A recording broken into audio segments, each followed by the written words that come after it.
Yo, ladies and gentlemen, boys and girls, innies, outies, in betweeners. Mic check, 1, 2. I know the sound's coming through from the computer, but is the sound coming through from the mic?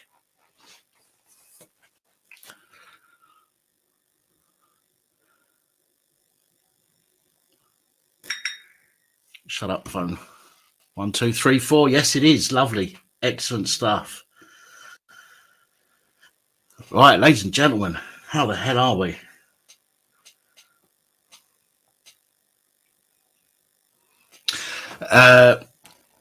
Yeah, thanks for that, Lost Souls. I've just seen the message. Thank you. Everybody good? Everybody all right? Everybody had a good weekend so far? You have arrived. Isn't that what Prince Charles says when he blurts in Camilla? Oh, I have arrived, dear.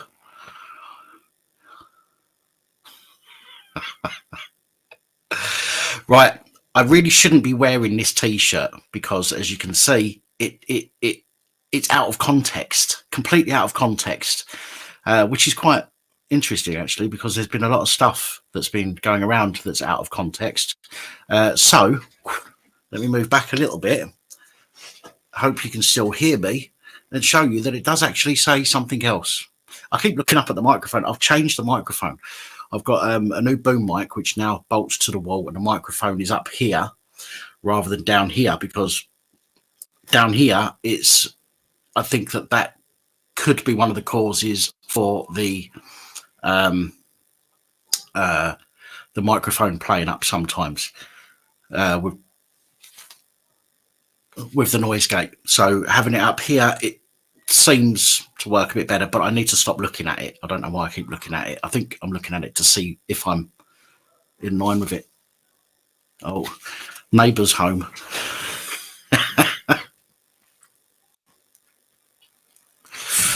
So anyway, yes. So I didn't realise when putting this T-shirt on that if I sat too close, it just said I'm fat. And I'm sure there's a few people on here that do like to call me a fat bastard, and that's absolutely fine because I'm not exactly slim. But if people have got to resort to name calling, then I think that kind of shows what kind of intelligence level they're at. So we don't worry about people like that. So anyway, hello Keith, how you doing, my friend?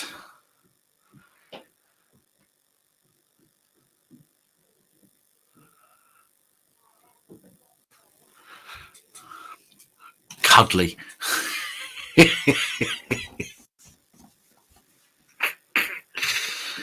Oh dear. Active shooter, how you doing, mate?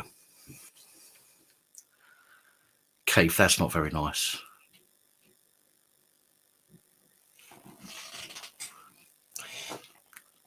This oinker's not fat. Nor is this oinker, because I'm not an oinker. I'm just a fat bastard. But there we go. You're not fat, you're just big boned. How do you know? You've been looking. Keep an eye on you, son. Animal rights. I'm not sure. It depends where you sent the message to. Things get a little bit hectic at times, what with the other channel as well, which, by the way, right from the very beginning, let's just get into this. Let me swap this screen over just to anybody that's watching that hasn't already. We have the Independent Media Alliance is the second channel that has been open for a month and a half or so now.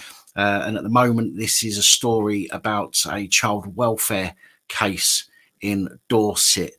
And we are holding them to account for their failings and allowing children to be abused whilst doing absolutely fuck all about it. So I'm not just saying this because it's my channel. I've set up a completely different channel for it because I think it deserves its own channel because of what will be coming out and what we'll be talking about over time. So if you haven't already, there's a link in the description. Please feel free to go and subscribe to that channel. If you're interested in people being held to account when it comes to child welfare cases, this is something similar. We can come back on screen for a moment. You've heard of Arthur Labinio Hughes, poor kid who unfortunately social services and all the other organisations let him down, and he went on to unfortunately die. Well, I'm not suggesting that the children in the case that we're working on with the private investigator and extended family member, I'm not suggesting that's going to happen, because we don't know. But some of the evidence that was missed when it came to Arthur Labinio Hughes versus some of the evidence that we've got when it comes to these children shows, I would say, more severe evidence of abuse. So it is really, really, really important that I do that other channel and that I try and get the word out, and hopefully get people to share some of those stories as well.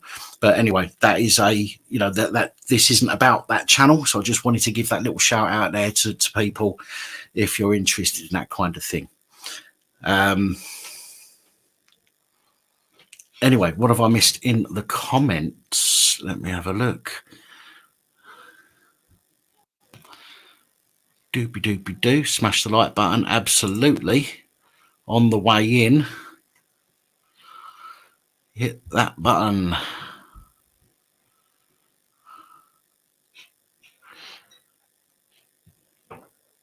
When's the Rev coming on your channel?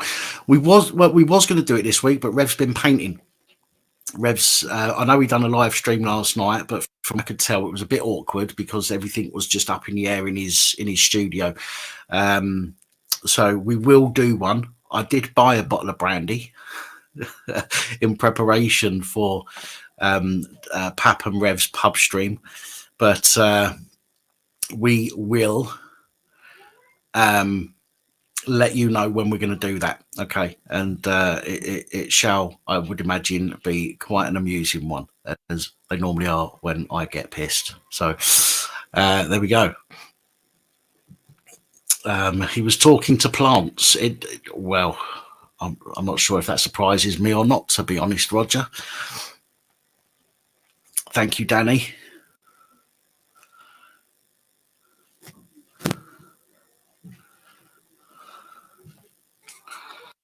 Yeah, no worries, animal rights, not a problem at all. Somebody tagged me on Twitter earlier about somebody who got arrested for filming the oil protesters in London. I believe it was when they damaged the Van Gogh painting or something. To be honest, I've not heard nothing about it. It's not, I don't. To be honest, I don't really care about those protesters, because they actually go and put themselves in a situation to be arrested, and they're dickheads, most of them, in my opinion. It's not like they're out just holding a peaceful protest. If they're committing criminal damage, which is what they're doing, then they need to be taken in. Do you know what I mean? If they were just standing there doing, protesting without breaking any laws, and the police, went heavy-handed and started beating them and all that stuff, then I'd have something to say on it. But as it is, they committed criminal damage. They needed arrested. But there was somebody there filming it who got arrested. I fucking shocked to this. This lad on Twitter got arrested for filming. He was held in a cell for 4 hours. They looked at his footage, saw that he hadn't been involved in a criminal damage, and then let him go. Me, on the other hand, because this was the BBC that I was filming, I got held for 24 and a half hours, maybe even more than that, because I got, my detention starts from the moment they take hold of me and detain me. So we'll say 24 and a half hours. They kept all of my equipment. I only got some of my equipment back last month, and this was back in January, and they still haven't looked at any of the footage. They've got my SIM cards, my memory cards, and they still haven't looked at it. But yet this guy who was filming the protest got dealt with within 4 hours on his way. Fucking cheeky bastards, mate, if you ask me. But still, that's the, it shows the priorities, doesn't it? I think BBC hold me for 24 hours. take all my stuff off me. Oil protest, 4 hours, let him go. I mean, you know, it's bollocks. It is bollocks. Thank you, Mick. Mick Whittle, thank you very much.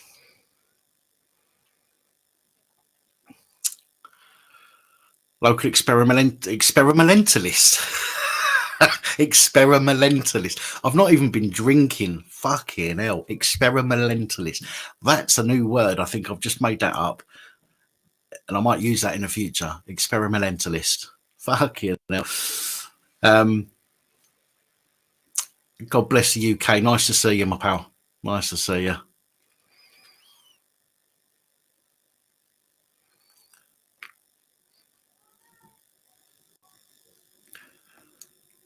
What Sammy said? What have I missed? Right, yeah, Sammy, come on, man.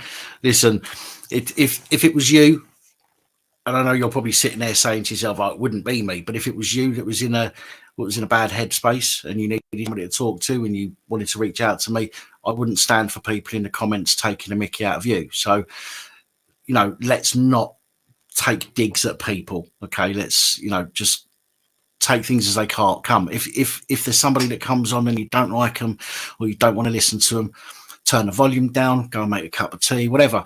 Come back when they're off. You know, makes no difference. But let's not turn against each other in the comments here. You know.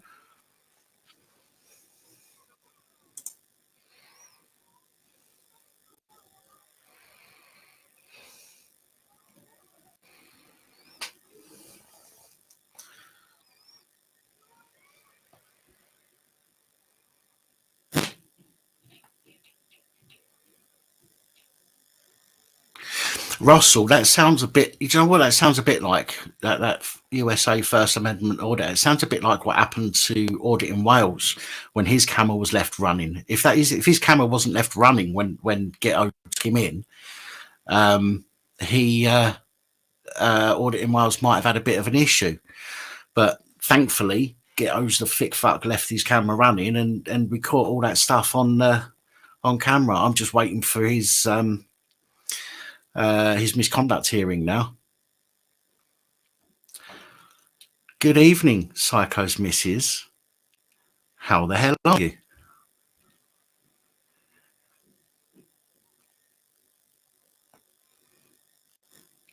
Fatter header. How you doing from the Isle of Man? Nice to see you. Thanks for joining us.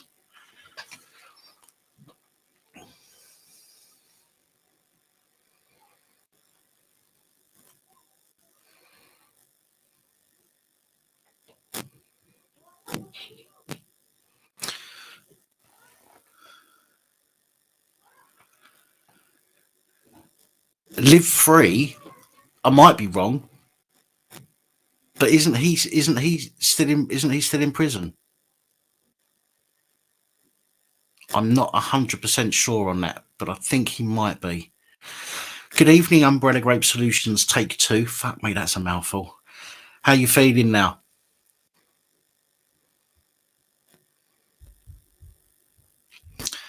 You've come to the conclusion you'll never breathe right again. Well, you know what? Lost souls. I have that effect on lots of people. Take their breath away. Normally when I fall on them and knock the wind out of them and squash them. as my t-shirt says, if I do that. Too many cookies. Anyway.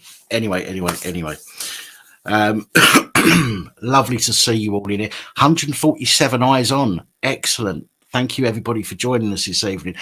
We're going to open the phone lines in just a moment. We're going to get people calling in. For those of you who are new to the channel, who haven't been on one of our live streams before, we don't really have a structure to these live streams. These live streams started in COVID times, and what I'd done is I needed somebody to talk to. So I done these live streams, and we started getting people interacting. We had people that had nobody else to talk to. They were phoning in, they were talking in the comments. And they started looking forward to the Sunday night live streams because they had nobody else. They, you know, their week was quiet, was boring, was lonely, or whatever it might be. And these these live streams have I've been told helped a lot of people in that respect. So we keep this running, we keep it running. There's no theme to this apart from, you know, call me names, whistle blow, talk about anything you want. Okay, that's like the kind of thing. All right, I might not have I might not be educated in some of the things that people want to talk about, but it's a conversation. I'm willing to get involved, and I'm willing to hear from people. I'm willing to listen to people and maybe open my eyes to something new. And there's always people in the comments that will be interested in what people have got to say.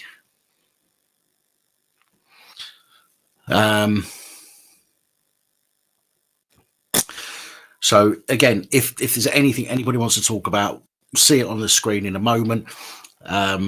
Basically, share a story, whistle blow, talk crap. You can just phone up and say, "Oh, I went to the fucking shop earlier today, and I saw a cat."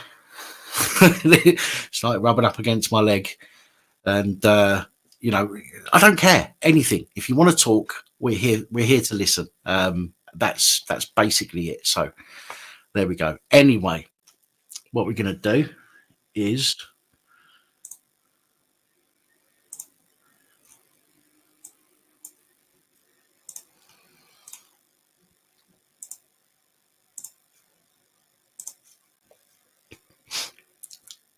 Now, if you're the first person to call in, bear with me while I make sure everybody can hear you first before we start discussing anything. So there we go. So if you want to call in, 0151 528 9590. 0151 528 9590. Share a story, whistle blow, talk shit, call me names. I don't care. Bring it on. Let's have a chat.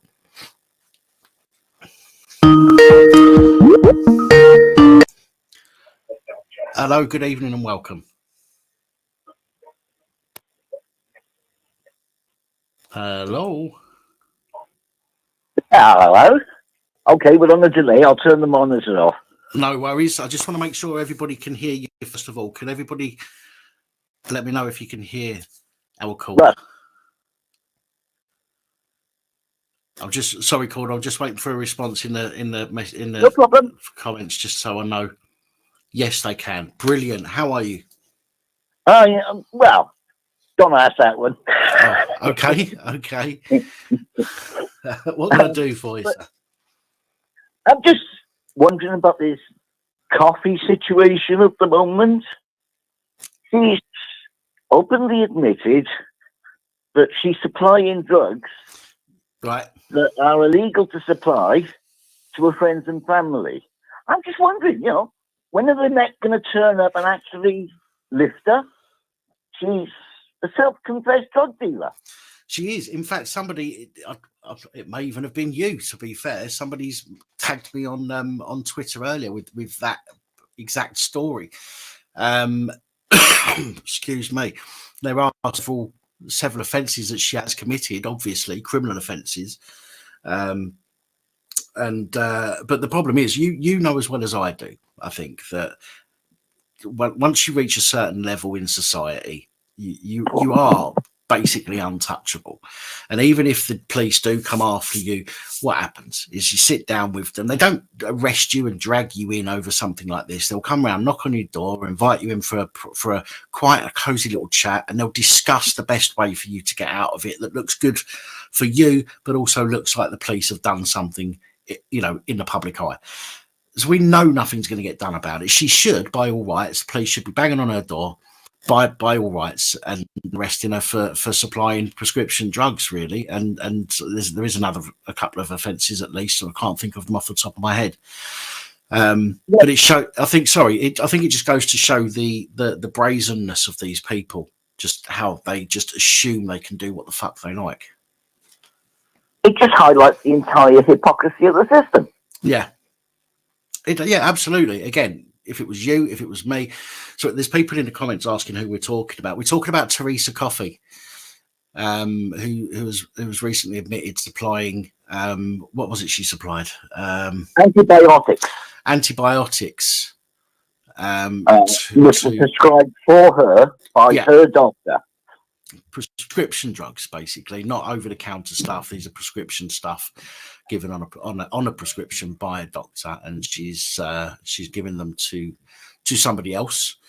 Again, it may be. I mean, let's face it. It's the very lower end of criminal offences. However, it is still a criminal offence, and when somebody is in that position of being an MP or member of parliament, whatever, they need to be dealt with in the public eye, and the police need to be seen dealing with that, regardless to what that crime is. Yeah, in reply to Douglas in the chat, she's your new health minister, and she just suggested that antibiotics should become an over-the-counter, on-request medication as well. Yeah. Sorry, what's your name? Sorry. It's Russ.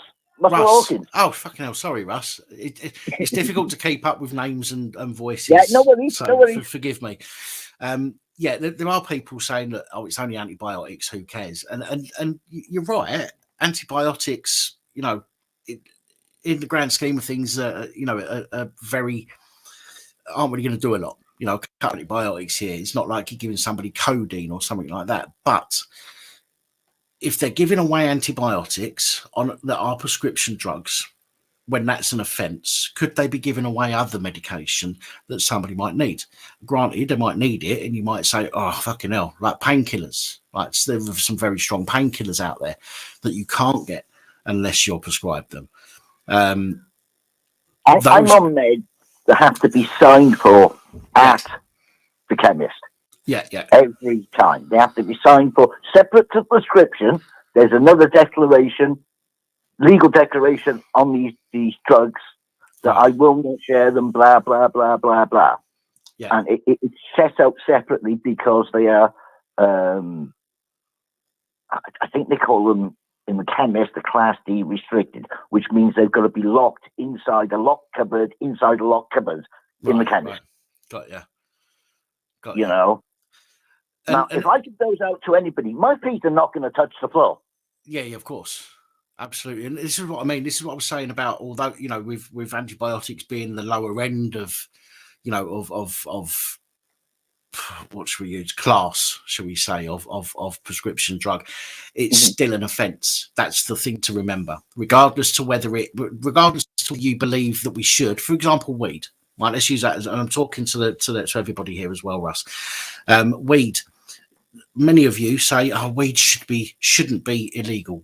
People should be allowed it, and that's fine. I fully understand your argument. The problem is they're not at the moment. Therefore, it is a criminal offence, whether you like it or not. And therefore, if you're caught with it, you have to deal with the consequences. And that's exactly the same as this situation with antibiotics, that we all might think, fuck, it's only a couple of antibiotics or whatever. But remember, you're supposed to have a course of them. So she could be giving somebody a full course if she's got that. I don't know how many she's given. But it's still a criminal offence. And being an MP, Minister for Health, she needs to be. I mean, that on its own, Minister for Health, when you look at it, I mean, she doesn't exactly look healthy, does she? Let's face it. Doesn't really instill much faith in them, does it? But it's if it's illegal, then it's illegal, and that's the end of it, regardless, and that's the way that we need to look at it. But yeah, to be honest, it's not. I've only heard of this today, so obeying the law. Yeah. It all comes back. They've got no integrity. Do as I say, not as I do. We're back to Dictator Johnson. Yeah. Well, it's going to be the same. I mean, look at you look at Truss, you look at Johnson, you look at Cameron, you look at Blair, you look at all of them. Right? They're all the same. Every single one. Of them. Not a single one of them has been different.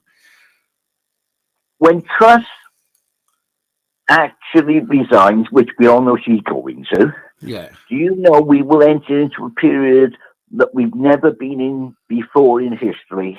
A period where we've got the 5th consecutive unelected Prime Minister.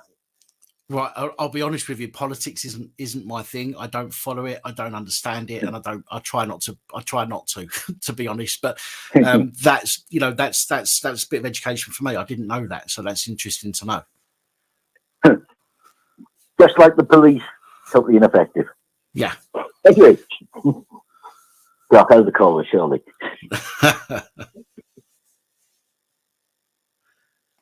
Hello, you still there? Yeah, Oh, I'm still here. I'm just saying, surely you got other callers. Not trying to get through at the moment. No. At the moment, no. If you've got other callers, I'm willing to stay on until you got somebody else to take over.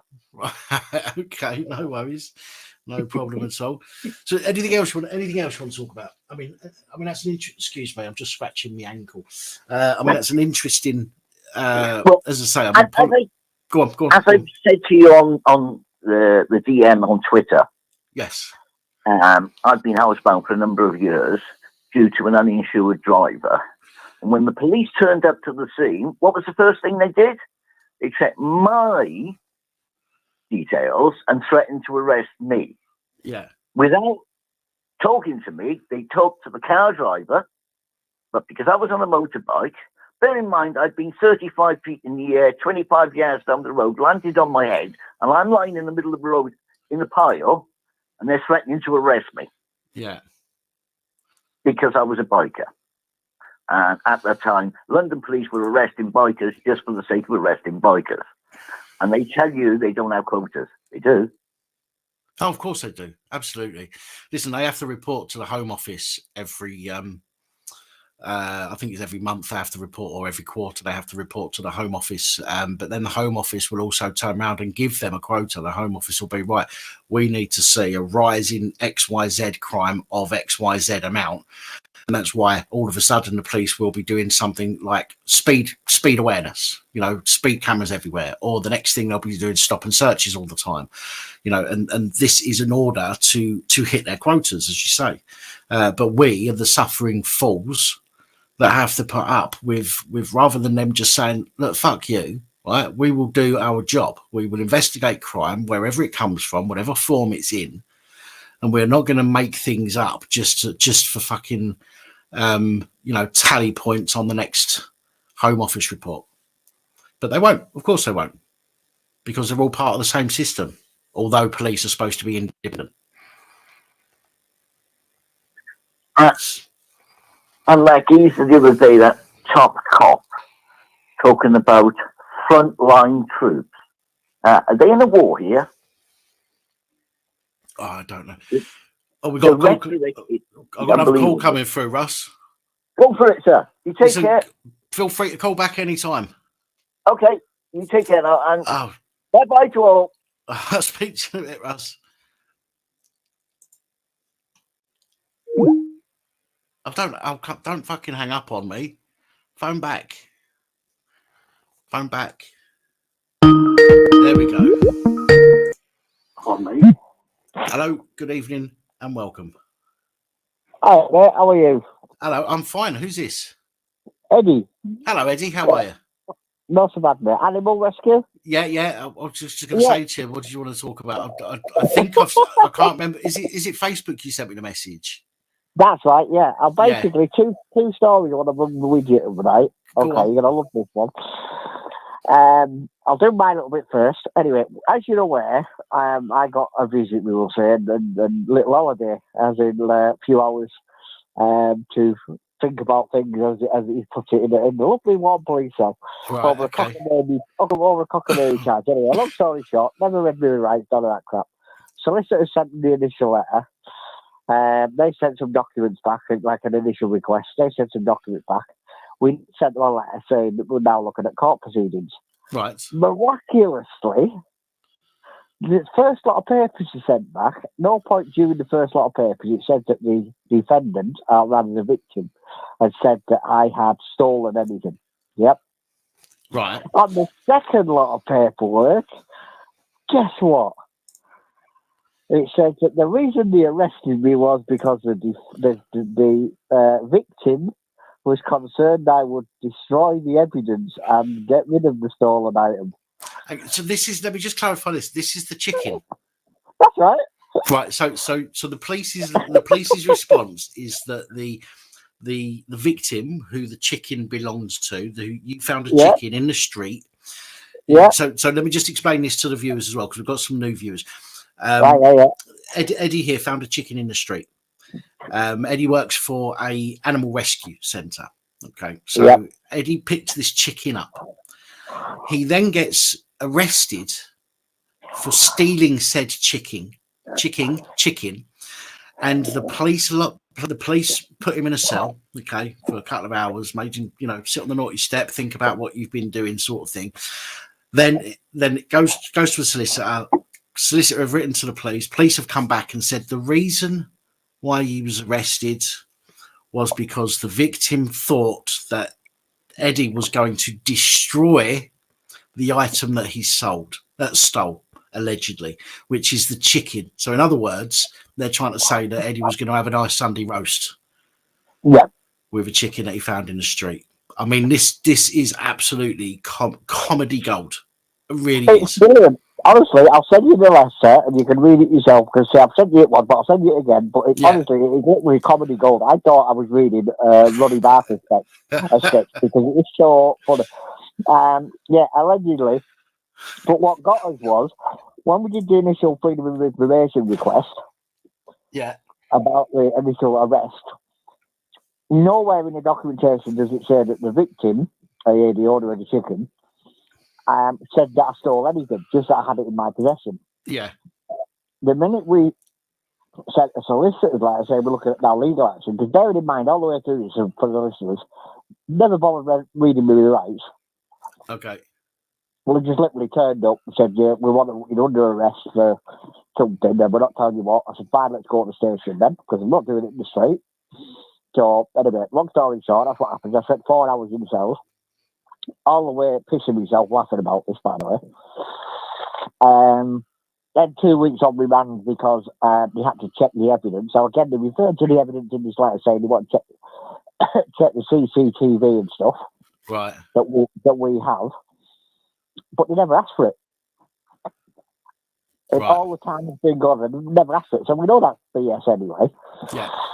But but the second letter, once the solicitor wrote to them saying we're looking at legal action because you broke X, Y, Z.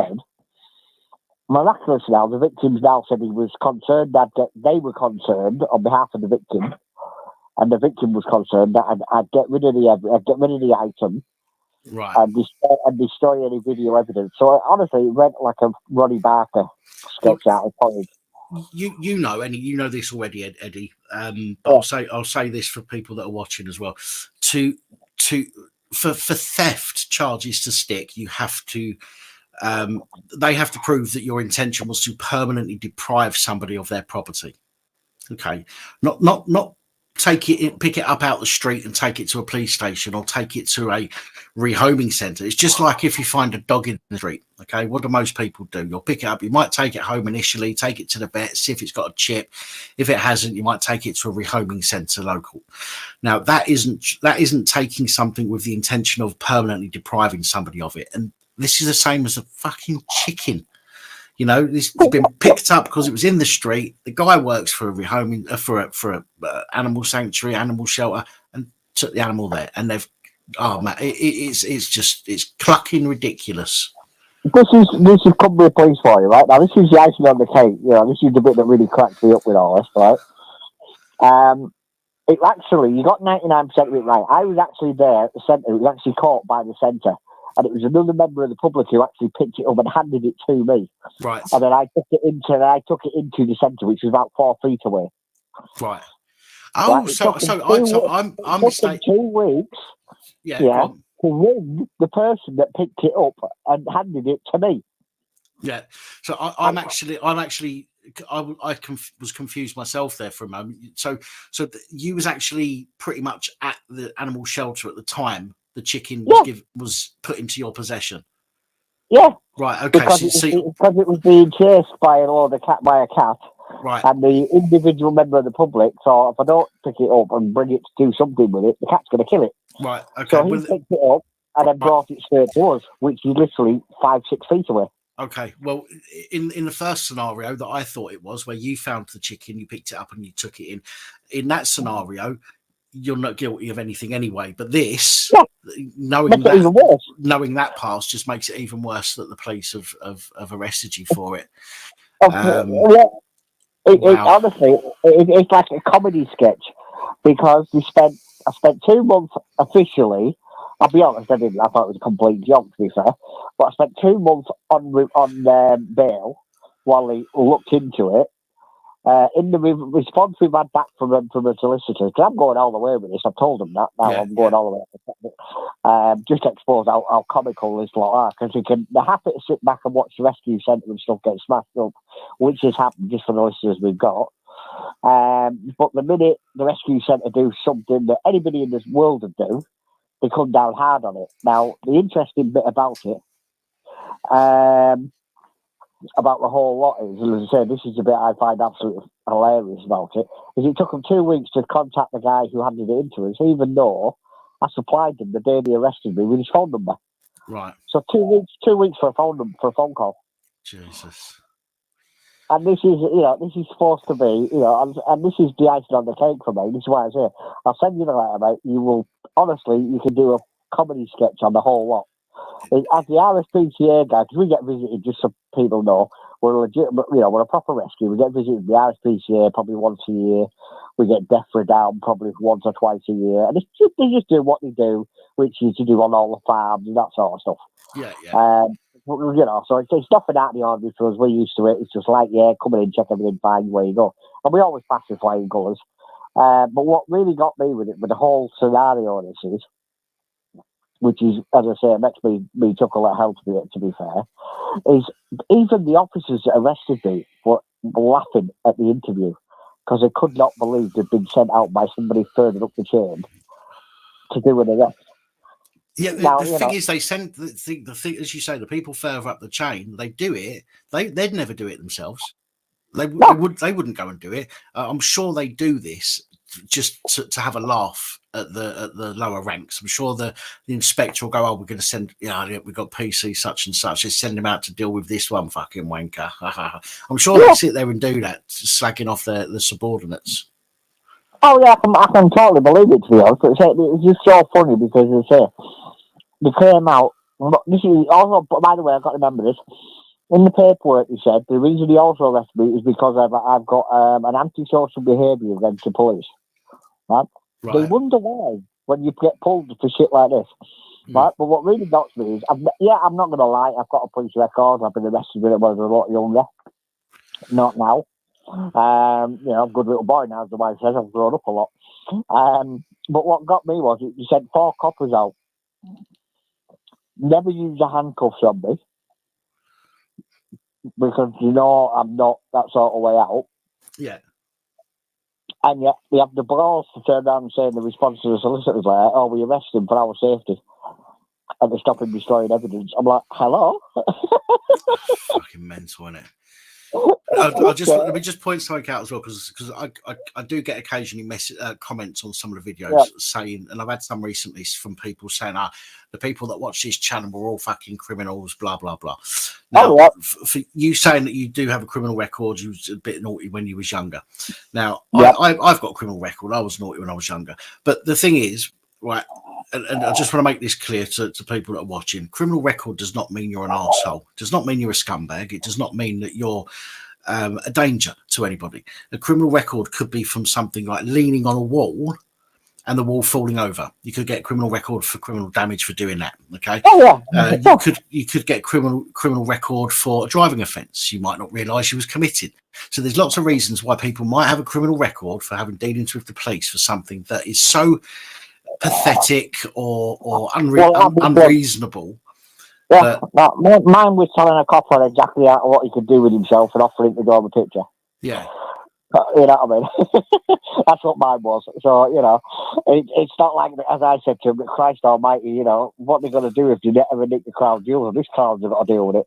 They'll probably, you know, shut the country down because he sent 4 coppers over a chicken. But anyway, I'll send you the letters, mate. Honestly, you can read them, and it is so funny. Honestly, it's like a sketch. Second thing is, I don't know if you've been aware or not, because I know it's been all over the local news, but I don't know if it's national. There's a case ongoing at the minute. Okay, it sort of ties in a little bit. I'll explain why in a minute what we've just been talking about a young lass that's currently in court over falsifying evidence over rape cases. It's got like, I think it's 11 charges against her. Right. Right. Now, I won't, no, 9, sorry, yep. Now, I won't go into great detail because that way they can't accuse us of trying to fiddle the case or anything like that. But anyway, long story short, this lass in question has got 9 charges against her. They've brought out loads of different evidence ranging from when one rape was meant to have taken place. She was at a hotel in Blackpool. Yeah. Another one was she went away with the family on holiday, but no, according to her, she was trafficked out to where it was she was having the holiday, but the family have confirmed they never left her side. Right. And yeah, my view is, and as I say, all this anyway. Long story, getting round to the point I'm going to be making, and I want your opinion on this. To be fair, is this lass, if she gets found guilty, personally, I think she will do because I can't see how the hell she can't. To be fair, I assume it's evidence against her. But while all this, when this initially came to light, we had all the usual idiots. You know this yourself, up and down the country. Oh, it's all the Indians and various non-whites that are out with grooming gangs and attacking people and all the usual BS you get. No evidence, but they did rallies and they did drive-bys and they did protests outside the local police, all this sort of crap. Now, my view on this, and I'll be honest with you, is if you go and do all that shit, and again, I'm how can I put it? Some agree with me, some don't agree with me. I like an open opinion. But my view on this, if this lass gets found guilty, those behind the rallies, because there was shop windows put in and everything, to be fair, okay, in the local area, but nothing really happened. Then there was threats made against Asian members of the community. It's like we even got threatened. Don't forget, one of the guys accused had a number of properties in one of the guys that accused, I'm just getting some more information of the wife in the background. Right. Right? He had a number of properties in the area. And they put the windows through. And he had families. And he had, he rented properties out, and they went round systematically and put all the windows through. And in some of these properties, they had families living there and renting from him with kids. Right. Right? Now, that all got NFA'd by the old bill. All right? And my view on it is, it's 2 views. Number one, if she gets found guilty, I'm going to start a campaign locally. Yeah. To get all these muppets who turn around and put all these windows through up on charges and get the cases reopened and get them charged with criminal damage and everything else. Because at the end of the day, they were all first in the queue when it came. It's even Tommy, like, I don't know if you know, or everybody knows of him, Tommy Robinson. They even got Tommy Robinson coming up because they thought it was a cast iron case. Right. Tommy investigated it and said, bullshit, basically. Apologies to the other listeners, but they all called it out as bullshit. Even Tommy said, there's no way. 2 and 2 are making 9 in this case. I don't believe a word she's saying. The minute Tommy said that, he was bought off by the media. That's what this little group said. Right. Now, my view on this is, and this is a point I'm all the listeners as well, is if this person is found guilty, there's two questions I want to ask. Number one, all these so-called rapists were named, right? It actually took an investigation by the old bill to confirm that no rape actually took place. Okay. Which is why she's up on charges of perverting the course of justice and wasting police time and loads of other stuff. Are you with me? Right. But they still went round all these muppets and smashed all the windows and everything. Right? Now, my view is for 2 points. Number one, until you're found guilty, in a rape case especially, your name should not be released to the media. Right. Because if you haven't done it, you're not guilty. Then no foul, no issues. Are you with me? But if you have, then yeah, release it. But in this case, he did everything, and again, Cumbria Police at their finest, did everything out about face because he named all the victims. They allowed this young lady, and I use the term loosely, to name all of her victims that raped her and attacked her and all the rest. Yeah. And now she's up in Crown Court defending herself against 9 charges of perjury. Right. But there's 9 people, there's 9 people or 9 or 10 people that she accused. Lives have been destroyed, all because the local clowns released the names without even checking the evidence to see if it was true or not. Right. Well, I mean, you've got I mean, there's going to be multiple charges there, and I can't, I wouldn't be able to think of them all off the top of my head without looking at everything. But obviously, you've got defamation. You've possibly got incitement to commit criminal damage or incitement to cause damage, harassment, alarm, and distress. You've got public order sort of offences going on there as well. You've got your criminal damage, as you've said. There's going to be multiple charges, just from what you've told me, multiple charges that the police can go after. But whether they will or not is another matter. I mean, if they go after these people, all it's going to do is it's going to highlight in the area. It's going to highlight the police and the fact that they did nothing about it initially. It's going to make them look bad. Oh yeah. Sometimes, and yes, sometimes the police will say, "Shit, we look terrible doing that. We better do something about it." But the majority of the time, from what I've seen, is that the police will just turn around and go, "Oh shit, well let's just try and forget about it and hope nobody remembers." Yeah. But I would personally, if somebody was going around smashing things, look, listen, it's a criminal offence, right? We can't allow people to get away with criminal offences, right? Oh yeah. And yes, I dislike the police, the way that they deal with many incidents and the way that they deal with the public. But a criminal offence is a criminal offence, and if we let people get away with criminal offences, even on the premise that they thought that somebody else had committed a criminal offence, then we're not helping society. Exactly. You're sending the wrong message out that the vigilante justice is okay, and it's not. I'll be honest. When you hear some of these stories, I'm not talking this. I'm talking generally now. When you hear like kids have been abused and all the rest, it goes back to the piece you mentioned at the start of the show that you're doing about the one down south. Yes, you are enraged, and yes, some people, me probably included, would want to go around and find out who's done it and give them a bloody good hiding. Because in some cases, they wouldn't do many harm. But my view on it is, make sure that you're giving the right person to hiding. Because there is women out there, and blokes as well, I'm not saying women as well, but blokes as well, that scream, for example, I've been attacked or raped or whatever you want to call it, because they're pissed off with their ex-partner.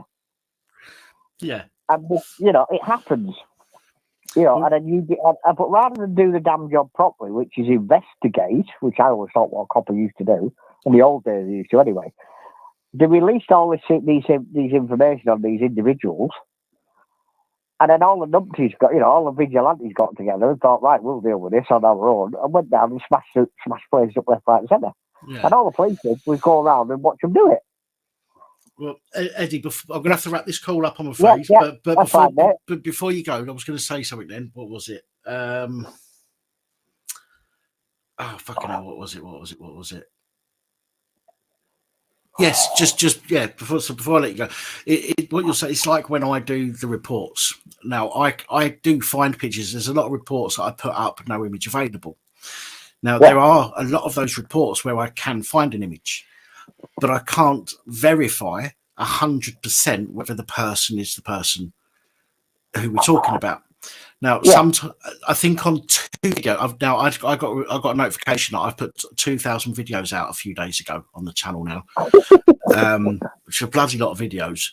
But out of all those videos, I think I've only got 2, maybe 3 videos where I've put a picture and said, I can't confirm whether this is the person, but the information, makes it, basically the information I found is, pretty much is almost guaranteed to be this person. But because I can't verify that, 100%. I can't say for sure, but it's the same as what you're saying. You need to have, if you're going to go do something like that, if you're going to go, rioting or whatever it is, right? You need to know that you're doing it for the right reason, not just taking somebody else's words for it. You've always got to look into things yourself and know within yourself that you're doing the right thing for the right reason against the right people. Otherwise, you're going to commit offences yourself. I do think, man. I'll sum this up. I'll send you the letters on, and that'll tell you. Have a laugh when you read them. But no, basically, the point I want to make is, I think a lot of you listeners may or may not agree with me. I don't know. I'm going to be interested to see what's in the write-up on it and get people's opinions on it. But I do think, no matter what the charges are, even if let's be silly for a minute, even if it's a murder of one adult murdering another adult, I do think that we need to get away from this let's release the names and sit back and see what happens attitude. We should say innocent until proven guilty, because that's what it used to be when I was a kid. And by doing that, not releasing any details until the person's found guilty. At that point, release the hell out of it. Because to be honest, they're found guilty by their peers. To be honest, I don't disagree when it comes to sexual offences. Okay. Now, the reason I say that is because sexual offences, the victim is always granted anonymity. It's in law that a victim of a sexual offence has to be given anonymity, okay, unless they themselves decide not to be anonymous anymore. But by law, they have to be given anonymity. And by releasing the person's the suspect's name, you could therefore inadvertently be identifying in some way who the victim may be.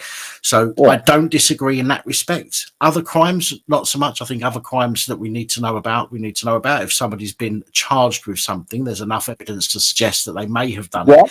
Agree with that. But that makes sense to me. If it's just an arrest on suspicion of, then no, I don't believe that the name should be released in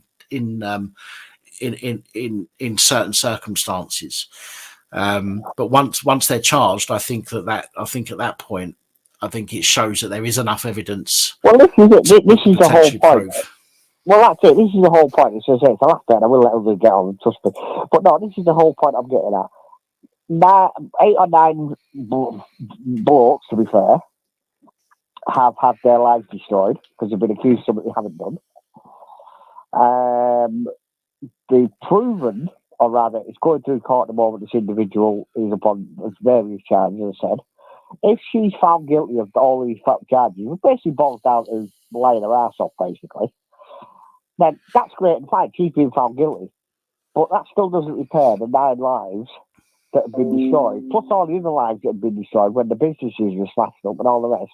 Yeah. By these pathetic people who really have nothing better to do with their lives. And I think that's where the police should say, we're not releasing any information until we're charging somebody. And that never happened. Yeah. The accusation was made, and then literally within 24 hours, the name was released. And the victim that's now up on charges, as I say, it's in Preston Crown Court. You can check it out online if you want. But the victim, who at the time was the victim, even put the names out themselves. Right. And that's the bit I've got the problem with, not because obviously I've done anything like that, because I haven't. But my whole point is at the end of the day, the equivalent of me coming on here or going on any social media and saying you've raped or you've attacked this woman on this day, and you may not even have been in the bloody country. You know what I mean? But people don't think about checking whether it's true or not. You just act over, give him grief. You know what I mean? And then I think that's where the issue comes from. I think that's where the law needs changing. To not only protect the victim, but also protect those that may also be a victim of, i.e. somebody telling their first lies. But I'll message you the link to that clip as well. You can also have a read of that, and you'll see exactly what I'm getting at. But it might be worth you doing something like that at some point. But yeah, enjoy your night. Thanks for the chat. Anyway, thank you. I'll probably speak to you again soon. No worries. Take care, Eddie. Bye, mate. Bye, bye.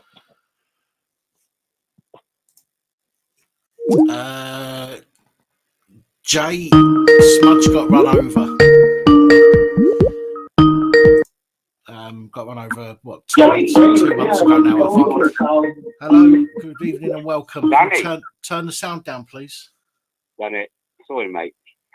Honestly, I'm getting so quick. How you doing, mate? God bless the UK. Hello, mate. How you doing? Never as good as you. And that's 5 kids. Always getting there. Always getting there. What have you been up to? I know you give up smoking then. You're vaping. I wish, mate. I've still got ciggies, but I'm trying to give up. Trying at least to cut down. I'll just give you a little bit of advice because about 9 years ago, I tried to give up smoking. And I went on to vaping. I got COPD from it. Right. Okay. And then I tried again about a year or so ago. And those ones you got there now, they've got like a real nice sweet kick to the back of it, isn't it? When you yeah, these are the Elf bars. Oh, Elf bars probably a better quality. But be careful what you're taking because some of them are more harmful. I mean, when I got the COPD, it's what my doctor said. He goes, "Go back to smoking."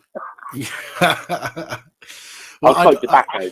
I need to do so. I mean, to be honest, even if I had COPD, it wouldn't make much of a difference to my life at the moment anyway, because I since the stroke, I struggle to get around and all that stuff. So I'm pretty much in most of the time anyway. So I don't think it would affect my life that much per se. Although I'd rather not have it. Don't get me wrong. But I am trying to. I am trying to cut down, and the fact I'm on the vape, I keep getting praised by medical professionals and all the rest of it. So we'll see. We'll see how it goes. I just like the taste of them. Yeah, I know. That's what I just said to you. They've got that, like sweeteners. Right? Have you ever opened a packet of sweeteners up and you smell them? You've got that when it's dusty, it's kind of like a sweet kick to the back of it. It is nice, but I tried those and my lungs started crackling. Right. He says while he's smoking a roll up, one after another. Anyway, listen, how's Jamie getting on? Civil disobedience. Jamie. I've not heard from him for a good few weeks now, to be honest. The last time I heard from him, I can't even remember what he said now. The last time I heard from him,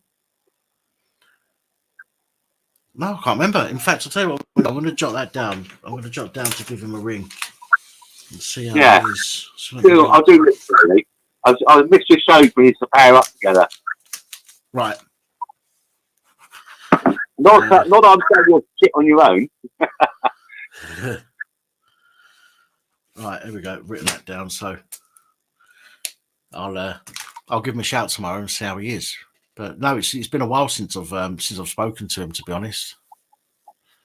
I hope he's all right. I haven't seen him around for a while. I do like Jamie. Yeah. Anyway, he's good lads. Go on. Talk about police corruption. Why would we do that? Yeah. Anyone heard about this Lee Croucher? You that girl, 19-year-old, went disappearing in 2019. I've seen some headlines recently over it. Okay, what do you know? Not a lot, to be honest. I mean, most of my stuff it's probably something that I would need to look into, but I've not heard of any reason why I need to look into it just yet. But it's just one of them things at the moment. But go on, what do you want to tell me? Okay, so this poor girl went missing in 2019. Yeah, and the police just really fucked up. Surprise, they fucked it all up. Hold on a second, it's not Myron. Oh, there you go. So when the kids come in, thought I was on another live stream. Anyway, so she went missing in 2019. They just found her body in a loft of a house in Milton Keynes. And hang on a second.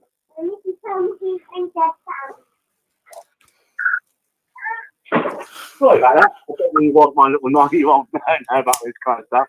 Anyway, so the police are saying now that they think they've got their suspect. Some guy that had the keys to the house that was renting it, or maintenance, if I remember rightly, hanged himself a few months later after that. He's a convicted paedophile. Right. And they're blaming it on him. Now, The parents came on a live TV, with the police and that, and you could see this. The parents, especially the father, very concerned about the police saying, "Yeah, we got the paedophile. Yeah, it looks like it is him." Blah blah blah. And this guy was like gagging at the bit to say, "Shut the fuck up." Yeah. There's something else going on. But somebody went and investigated it, and what he's saying is quite true. If you type this girl's name, and then find out who her boyfriend is. Her boyfriend was a guy from the religion of peace. I'll be careful what I say. Yeah. And, he was married with kids, quite an older guy. She's only 19. And does my sound okay on it? Yeah, Some people say my phone's shit. Right, okay.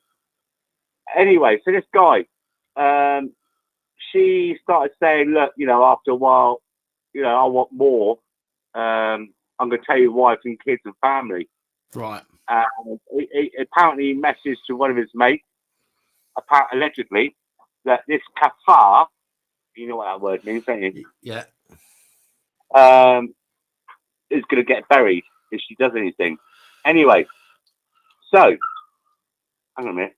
No, it's not God Bless UK. I am God Bless UK. It's me, God Bless UK. But anyway, so, and Mickey and all that lot will verify that in the chat. So anyway, so this girl goes missing. The police did all this bullshit rounding up and stuff like that. Now it turns out they just found this body.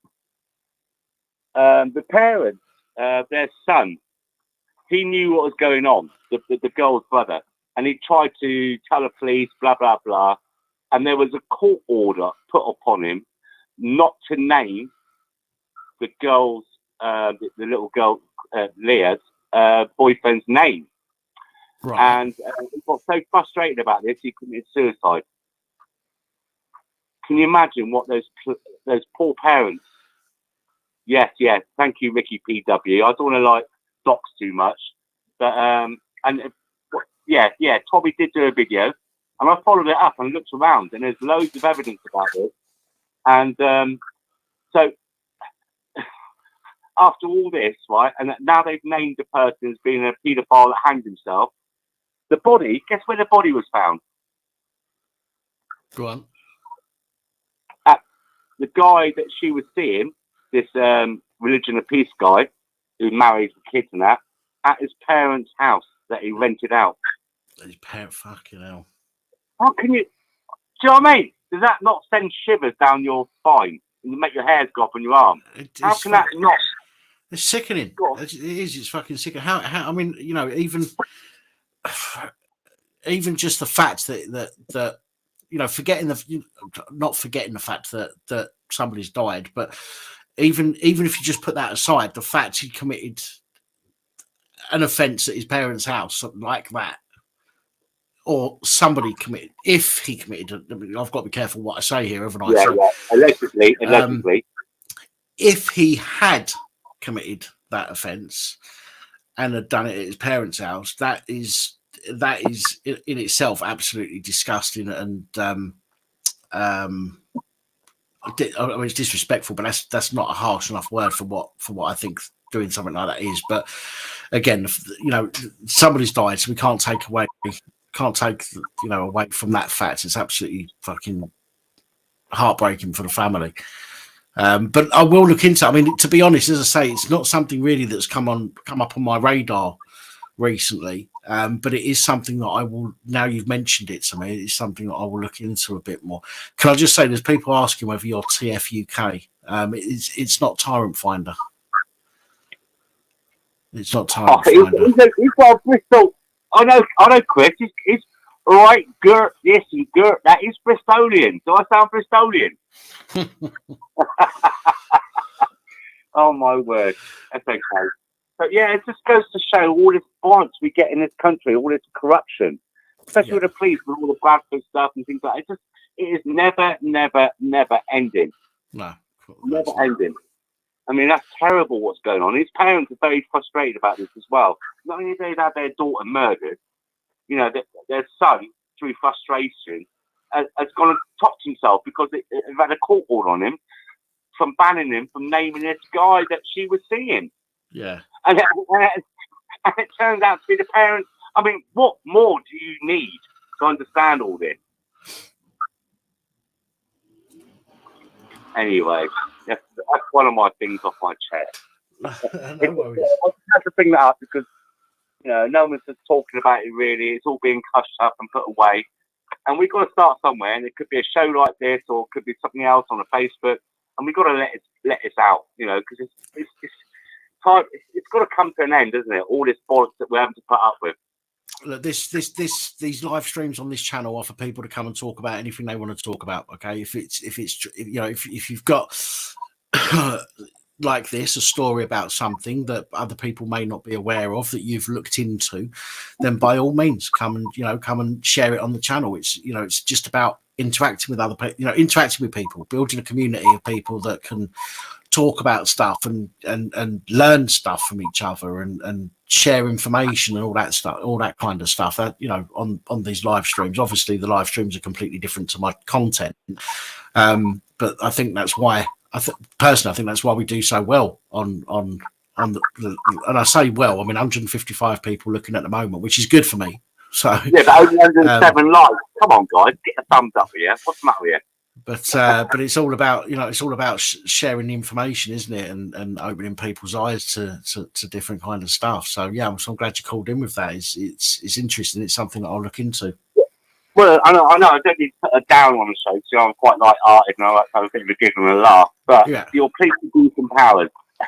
How much more abusive can they get? Well, I'll definitely look into that this week and see what's going on. Yeah, make sure we try and chat up with Jamie. I mean, when's the last time we went on a live? Do you know? Oh God, a year ago now, I think. Yeah, well, it was definitely over a year and a half ago, maybe. It's got to be out. Where's your little crew tonight? Because normally you have a little crew come round for a drink. No, I don't. No, that's tight. Oh, yeah, I must admit, I was a bit. What was it? About 3 o'clock in the morning, you went live one night. And I came in. That was on my. I think that was my birthday when I had people here. That was on my birthday. How's your health at the moment? Better, I suppose. I mean, the chronic fatigue is absolutely killing me. My brain, I still have the brain farts, trying to remember things. I'll have something in my mind, and literally, and when I say literally a second later, it's gone. I do genuinely mean literally a second later, it's gone. But other than that, I'm still breathing. I'm still here. I'm still putting on a show, so to speak, and and I will do for as long as I possibly can. So it's going to take a lot more than 3 strokes to keep me down. Please, fuck. I mean, don't beat yourself up too much, because mate, look at me. I'll make. What do you fucking do? Well, I'll put the sugar in the fridge or the milk in the cupboard. Yeah. I don't go that. I'm not that bad these days. In fact, most of the stuff isn't even in a cupboard anymore. It's just on the side in the kitchen because I keep putting my arm up to get stuff out the cupboard. I mean, I can move my arm like that.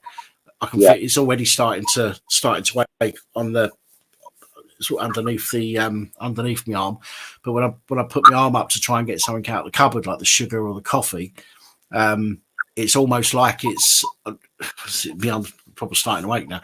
It's like when I get it out, the weight of it just makes my arm full, and I'm scared of smashing something or dropping something. So I leave everything out of the top cupboards now, and it's all on the side, which makes the kitchen a bloody mess. But we've got to do what we've got to do with me at the end of the day. What kind of support are you getting? Well, I've not had any really. Nothing at all. I had the strokes in March last year. Yeah. So it's over a year and a half now, I think. June, July, August, September, October. Yeah, over a year and a half now. And it's only recently that I've been getting some extra assistance. I've got a health and wellbeing person from the council who's helping with a few bits and pieces. I've got she's trying to sort out an adult social worker to help me with things like the shopping, because I don't go shopping. I walk to the local shop, which is about normally a 6-minute walk away, and I have to stop 3 times on the way there because my legs and my back start hurting. And part of that is because I've got slightly less strength in my left side. I have to walk slightly more on my right side, and that twists me a little bit. It puts more weight on, on one muscle than another, and it starts to hurt. So I don't go to the supermarket. I've not been to the supermarket, I don't think. No, I think I've been once since the stroke, and that was on my birthday, and that was with Lost Souls Paranormal, DJ Sonic, and a couple of other people that came up to see us, and I went there because I had people around me. But to go on my own, it's the anxiety and stuff is ridiculous. But yeah, they're sorting things out eventually.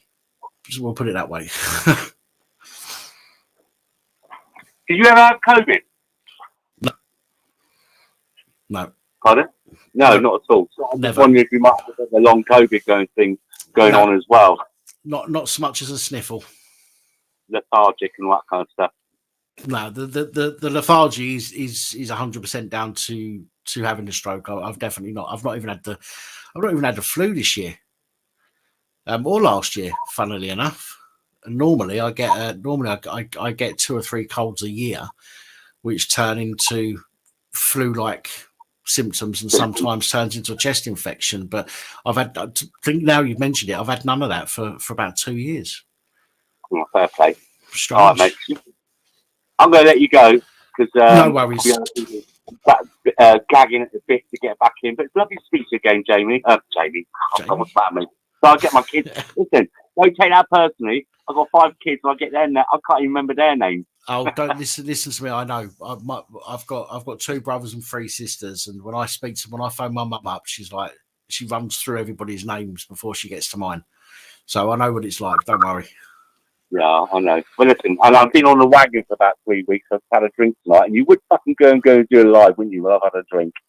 Well, I was hoping to do a live this weekend with Simon, Reverend Simon. So I brought a bottle of brandy for that. That's sat in the kitchen, keeps calling my name, but I'll leave it there till I get to do the live with Simon, and we'll have a mad Pap and Reverend and Pap pub stream. Bit of a mad I'm on that, and a Welsh spaceman, space Welshman as well. Yeah. He's really good as well. But anyway, I'll let you go. Bye, mate. Lovely to see you. Good to see you smiling still, and I'll see you again in the near future. Take care, everyone in chat. And don't forget to hit the likes, guys. Come on. All right, see you later, mate. Look after yourself. Take care. Bye-bye. Mate. Bye-bye. Michelle, yes, anybody can call in. 01515289590. If you've got inclusive minutes, it uses your inclusive minutes, so it doesn't cost anything. Or you can find me on Skype, Dan Pap, and you can do Skype to Skype that way, which is free as well. Welsh spaceman. Yeah. Simon's been struck on YouTube. No way.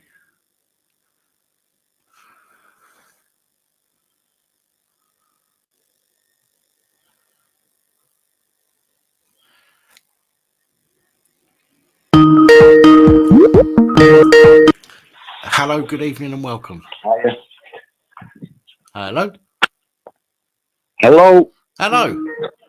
Is that you, Dan? It is, mate. Who's that? It's Ricky. Hello, Ricky. How you doing, mate? Yeah, not too bad. Good stuff, man. Good stuff. This is Ricky, by the way, people. This is Ricky came down to meet us on my birthday. Yeah, that's the one. Yeah, in Liverpool. So, hey, man. It's good to hear from you. Yeah, not too bad. And you? What was going to say? I didn't get them videos sent yet. My trial starts tomorrow, mate. Right. For the so-called assault on police officers. So I'll keep you updated on it. I spoke to, I think it was Spence. That was a couple of weeks ago. Yeah. Yes, I don't know if you spoke to him yourself, because he said he'd help me to send these videos to you. So right. basically, once this gets mentioned in court, I can start putting things out then of like the videos of what happens. Right. Okay. Well, listen, have you got my number? I think so, mate. Yeah. If you haven't, if you go to the homepage on my YouTube channel homepage, you've got the number in the top. If you text me on that number, and just say it's Ricky, and then I'll know. Yeah. Then I'll know it's you. But Spence did contact me week or two ago. I think was the last time that I heard from Spence. Yeah. He's not too bad, is he? What, Spence? Yeah, no, I'm saying he's not too bad. He's a good lad, isn't he? Yeah. Oh yeah, I had a good chat to him and that. And the reason I haven't really been on, Pap, is my wife passed away on the 2nd of July. Oh, 2nd of July. I'm so sorry to hear that. I've just been keeping my head down, mate. She'll be going to court with me tomorrow.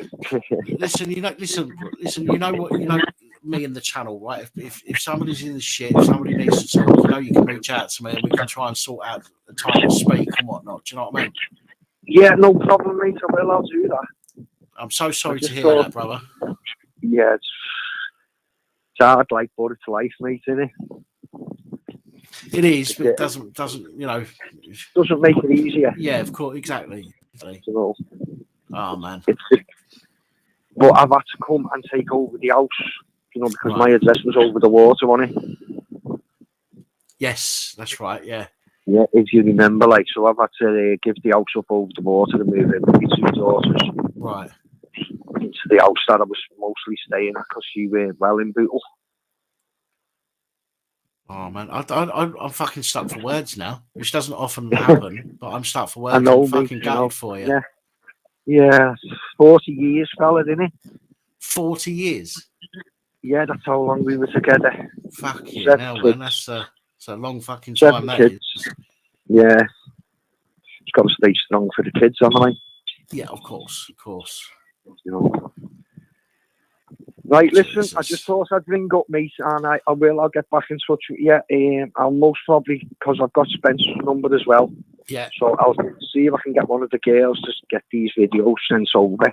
Sounds no worries. I hope once it's public knowledge, once the courts mention it and that, then obviously they can be shown. Right. So, if fingers crossed, mate. All right, man. Yeah, listen. I'm glad you phoned. I'm glad you phoned in and told me what that.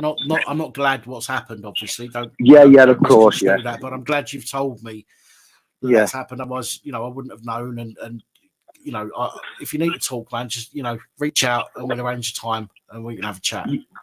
Yeah, no problem, Pap. Oh, brother. All right, kiddo. Oh, man. And hello to everyone on the channel. Right, I'm going to go then, mate, and I'll speak to you there very soon. All right then, mate. No worries. All right, I'll speak to you in a bit. I'll speak to you later. Ta-ra, mate. Ta-ra, mate. Bye now. Bye.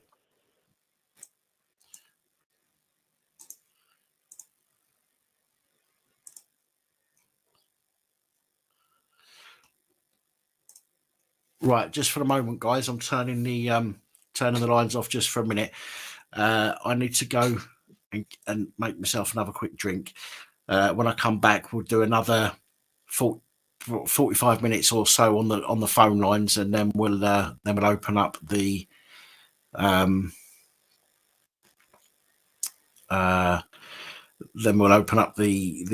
panel, and we'll have a chat that way. So I literally won't be more than a minute or so.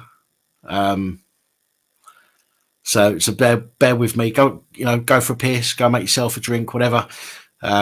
Just bear with me a sec and I'll be right back.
Well, I went from 150 to 111 just because I went for a pee and make a coffee.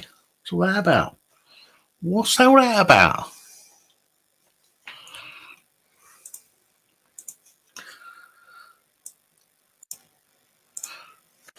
Lines back open. 0151 528 9590. Want to give us a ring? Share a story. Whistleblow. Talk shit. Call me names. Makes no difference to me. Let's just get people talking.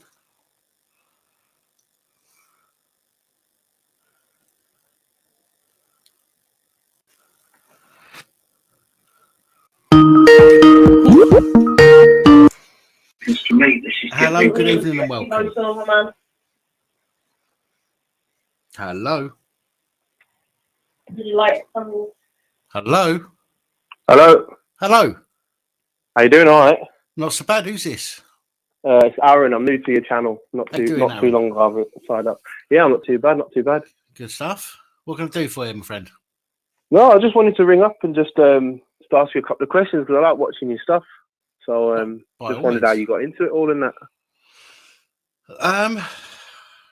I got arrested. Is how I got into it. I what was it? Just over 3 years now, I think.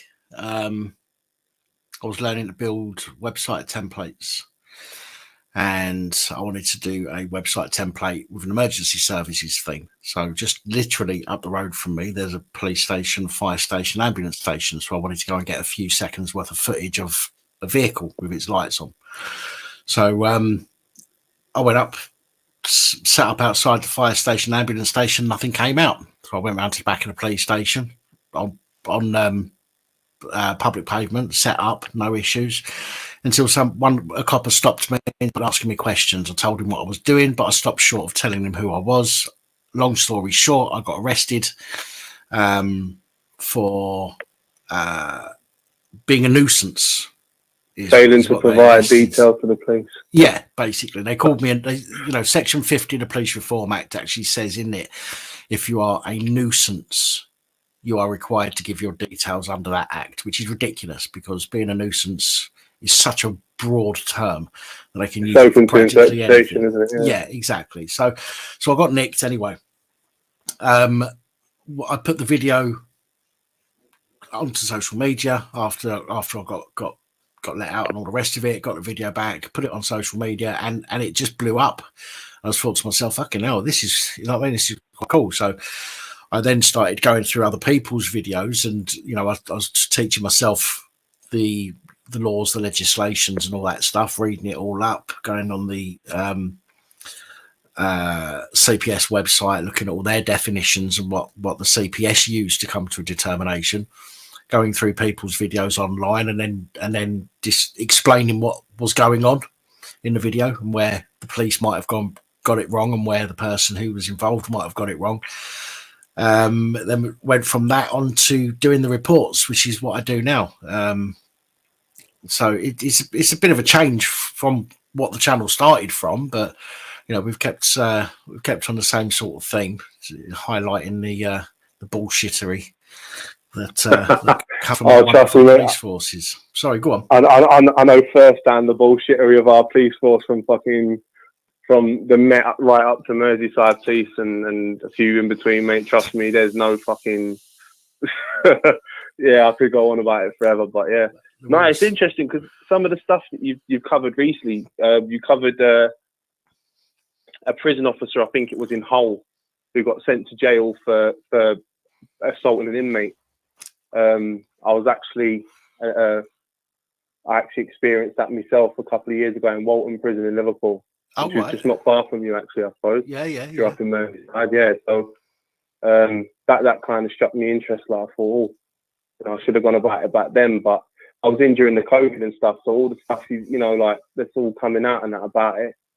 It's all been a bit. It's mental, like Yeah, that must have been bollocks being inside during COVID. It was bad enough out here, but I do know of some people that were inside during COVID and are still inside, and they've told me that it's ridiculous. It's absolutely fucking horrendous how the prisons have reacted to to COVID. So Yeah, I don't envy you, that's for sure. Yeah, I mean, to be honest, I mean, it didn't really bother me because when I was younger, obviously I've done some stupid stuff and I ended up in youth detentions and that. And at one point I was on a specific prison rule, which meant I could be segregated under adult prison rules because of the risk to the security of the prison, basically, because of violence towards staff and, you know, other prisoners and stuff like that. I had some undiagnosed issues like, you know, sort of ADHD, PTSD, stuff like that, which has now been diagnosed. But obviously for me, it wasn't too bad. But I think the hardest bit was obviously when I was younger, I was allowed visits and stuff. Yeah. And obviously then, like last time, obviously I wasn't. But I think the worry was no more like, you know, for my mum and stuff like that, obviously with the COVID and stuff, she's got some health problems. When you were just saying a minute ago about getting out and about and stuff, you know, my mum had the same problem and that. But to be honest, I mean, someone was saying to you earlier on about, did you get COVID and that? And I saw in the comments people saying it was all bullshit. And oh mate, I was on a wing and there was a lockdown. Apparently it was what's the word now? Transmissible. Is that the word? Like you can catch it dead easy. Like you shouldn't even be in contact. Yeah, you know I mean? Highly transmissible. Yeah. Yeah, that's it. And it's like if you were near anyone, you could just catch it. But I was in fucking November, right the way through till March.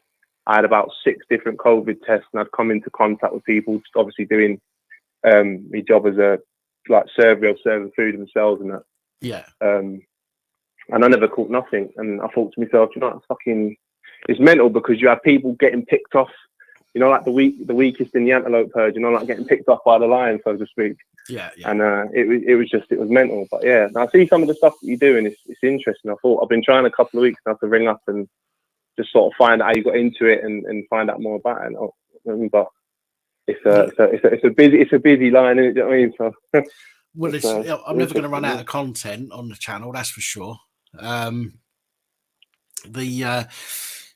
What you're saying about, I mean, I don't get me wrong. When it comes to the we'll call it the flu just to keep the censorship happy. When it comes to the flu, I don't doubt that there was a virus. I don't doubt that at all, and I've never doubted that.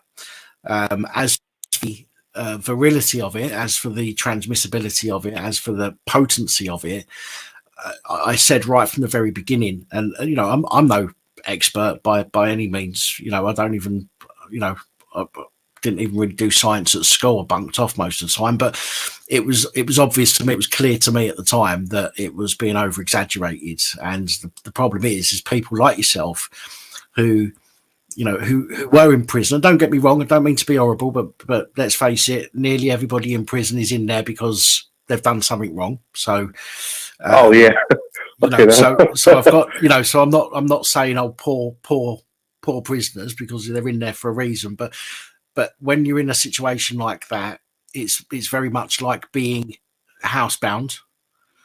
And when you suddenly lose all contact with people, when you're on 23-hour lockdown, something like that. I think some prisons were on during the COVID. When you're in a situation like that, that is gonna increase a person's mental health susceptibility. It's going to cause them all sorts of fucking problems. And what we're seeing now is obviously just lots and lots of people that have killed themselves or a rise in suicides as almost as a direct result of the way that that it was handled. But it's, you know, it's one of them. There's so many different sides to the story. There's so many different angles you can take on it. We're never ever going to know the truth. Nobody's ever going to. It's like 9/11, and you know, not being the conspiracy. You know, I'm not putting a conspiracy hat on here, but with 9/11, nobody's ever going to really know what really happened. The same as with this whole COVID thing and other situations that we've seen throughout history, but. And we just have to try and move on with it, and we try and move on with our lives and rebuild what's been damaged. But I mean, I'm glad this is your first time call. I'm glad you phoned in. It's always nice to hear from first time callers. So let me just take this opportunity to thank you for calling in. I see a lot of content online, which is a lot of, sort of, sorry to cut you off. I see a lot that's, sort of a lot of rubbish and stuff. And I watch a lot of auditors and that when they go to the prisons and they go to the police stations. And yeah, I used to do a lot of common law stuff. I used to do a lot of common law stuff. So I've no shortage of battles with the police, but I see all the stuff that goes wrong in it. And I just think to myself, sometimes, they don't make it any easier on themselves because, and I see it. And I watched something earlier on, I think it was only put up maybe a day or two ago about the young people being forced into guilty pleas and stuff.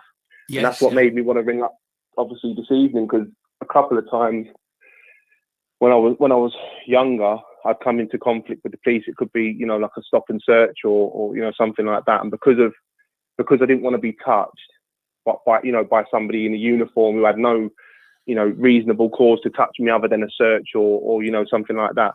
Yeah. I mean, I'm not the most unreasonable with people, but I don't like being touched at the best of times. Because I'd stand by that, because me condition was undiagnosed back then, it would cause a conflict. And the last thing I want is 215 stone. I mean, I'm not a small lad. I'm 6'1". I'm like 18 stone. I mean, I'm ex-professional rugby player, so I don't toy around. But the last thing I want as a 15-year-old child is being groped, like not groped, but grabbed and forcefully. Do you get what I mean? Like it feels like the same kind of principle, if you like. If you don't want to be touched, it doesn't matter what you dress it up as. Do you know what I mean? So that's where a lot of it come from. And even though I knew I had an argument for it, like, excuse me, obviously the solicitors would go, oh, just admit to it, and you get this or you get that. Yeah. And there was one time where I was put in the back of a territorial support group, and I suppose it's like your matrix up here. And let's just say I didn't get the wrong side of the steel toe cap boots for too long, but they did introduce themselves to my rib cage a little bit. So that kind of put a real wedge between like the system and that. And that's when I started looking into like law and stuff like that, and started just sort of doing things for myself. And that was like when I found your content, I found it quite interesting that someone like was out and about, sort of not out and about doing it, but putting all the stuff onto the YouTube and that, and saying some of the things you say about them is I'll be honest, it does tickle me, like, so it's interesting. Yeah. I'm sure the reports could be better. I'm sure they could be fun. I'd love to get somebody to help me write the reports and make them a bit more interesting. But I don't want to take away from the seriousness of a lot of the reports.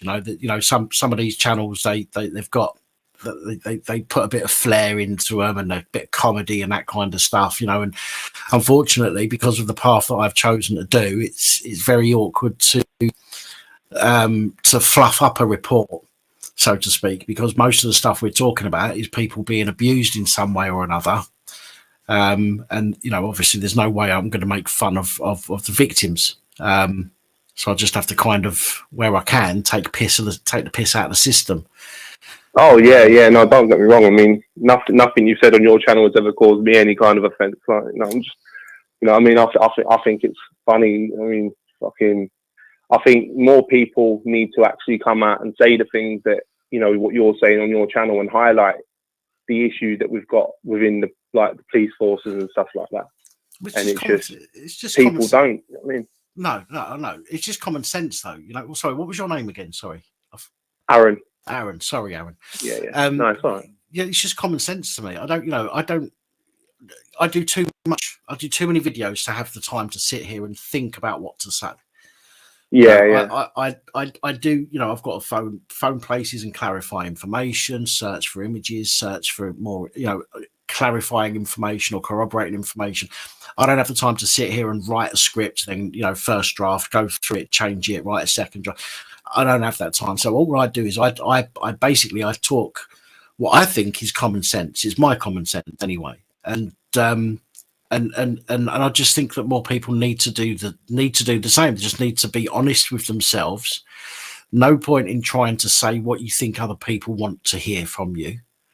I think you should be true to yourself and say what it is that's inside you as a person. And, you know, and I think that's why one of the reasons why the channel is doing, you know, again, there's other channels that have absolutely smashed it growing in size. But for me, you know, nearly 2,000 subscribers in the last 28 days, to me, is incredible. And I think the reason that is because I'm honest in what I say. Yeah. I mean, to be at the end of the day, you know whether someone's saying what they're thinking or whether they're trying to. It's like when you get a phone call from someone. You know what I mean? If you get a phone call from someone who's trying to sell you something, you know they're reading off a script.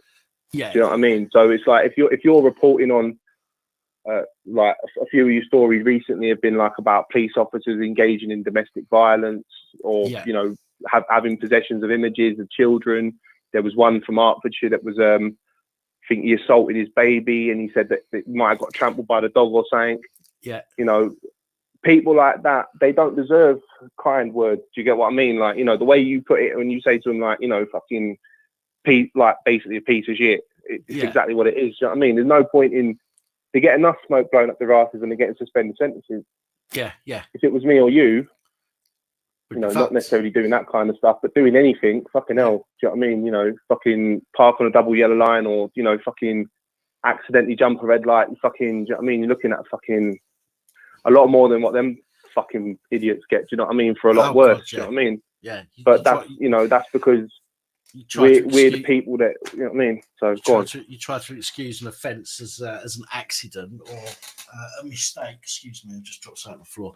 An accident or a mistake, and the system doesn't care when it's one. Well, yeah, that's it, isn't it? But yet, you know, as you say, and as I've said many times, the police, they go, you know, I wasn't thinking straight. I was going through a hard time in my marriage. Please let me off. And they go, well, you was a copper, so you know, you did wear a uniform, so you were of good character. So yeah, we'll let you off with a suspended sentence or a bit of community service. Where the rest of us would be fucked. Absolutely. And that's it. I mean, I was reading a story earlier on. My girlfriend was reading it to me, and she was saying about this fella from. I think it was around Preston where it was dealt with in Preston Crown Courts. I'm assuming it was that area. Was sending images of himself to a 14-year-old girl. He got caught by one of them Sting program things, you know, them Facebook groups and that. And he was saying, you know, the brief was saying, you know, he's kept himself out of trouble and this and that and the other, and he got himself a suspended sentence. Like, and I thought to myself, fucking hell. I thought I'd done 6 months in jail for. I'm not gonna lie about it. I slapped a doorman. You know what I mean? I'm not gonna lie about it. Right. You know.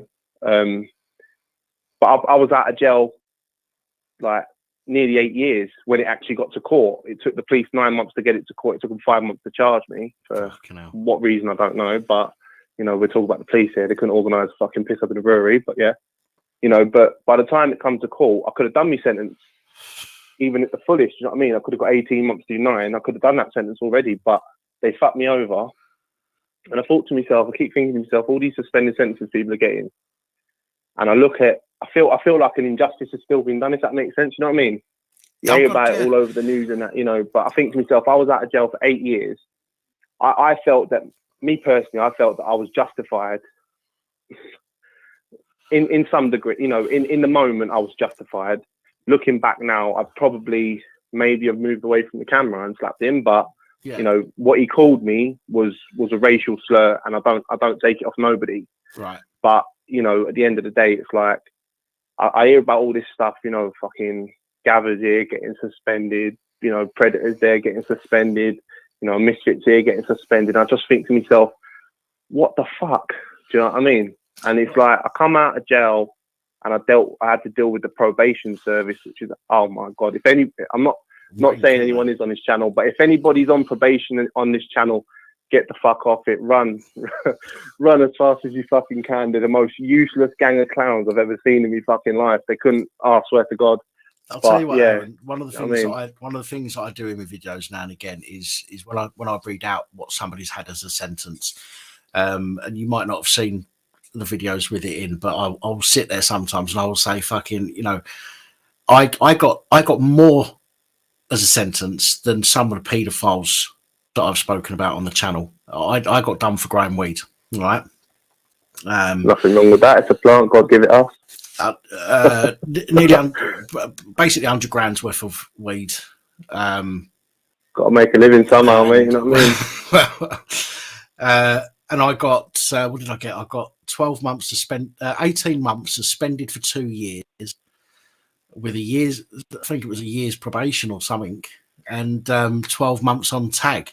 And yet you'll get somebody that gets, maybe 15 hours rehabilitation and a £200 fucking fine for touching up a kid, or for having, a million fucking kid images on their phone. And I think to myself, what the fuck, really?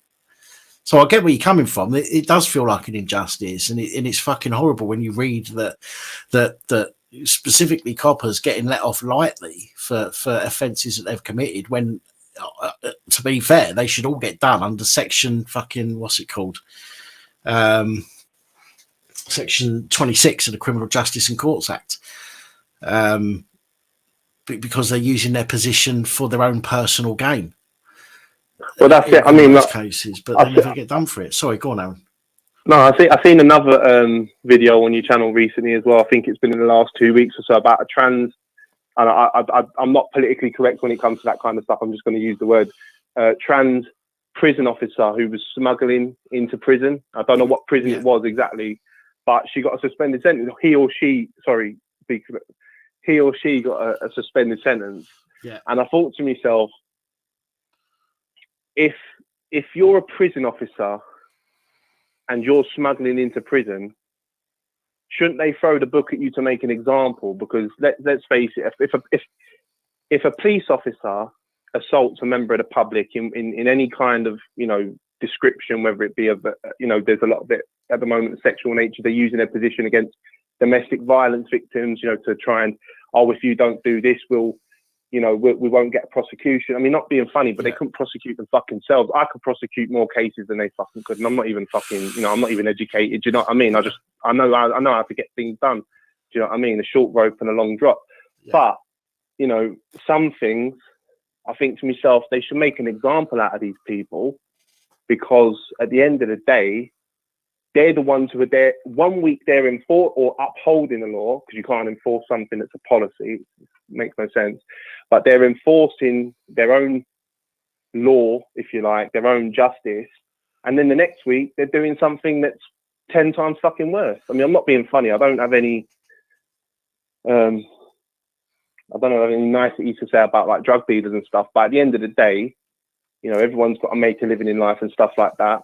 I think I probably draw the line with burglars, but they portray, or they parade these, people that burgle and people that sell drugs in the papers as, the worst of the worst criminals. Yeah. Yet he's at home tossing off the 15,000 images of kids.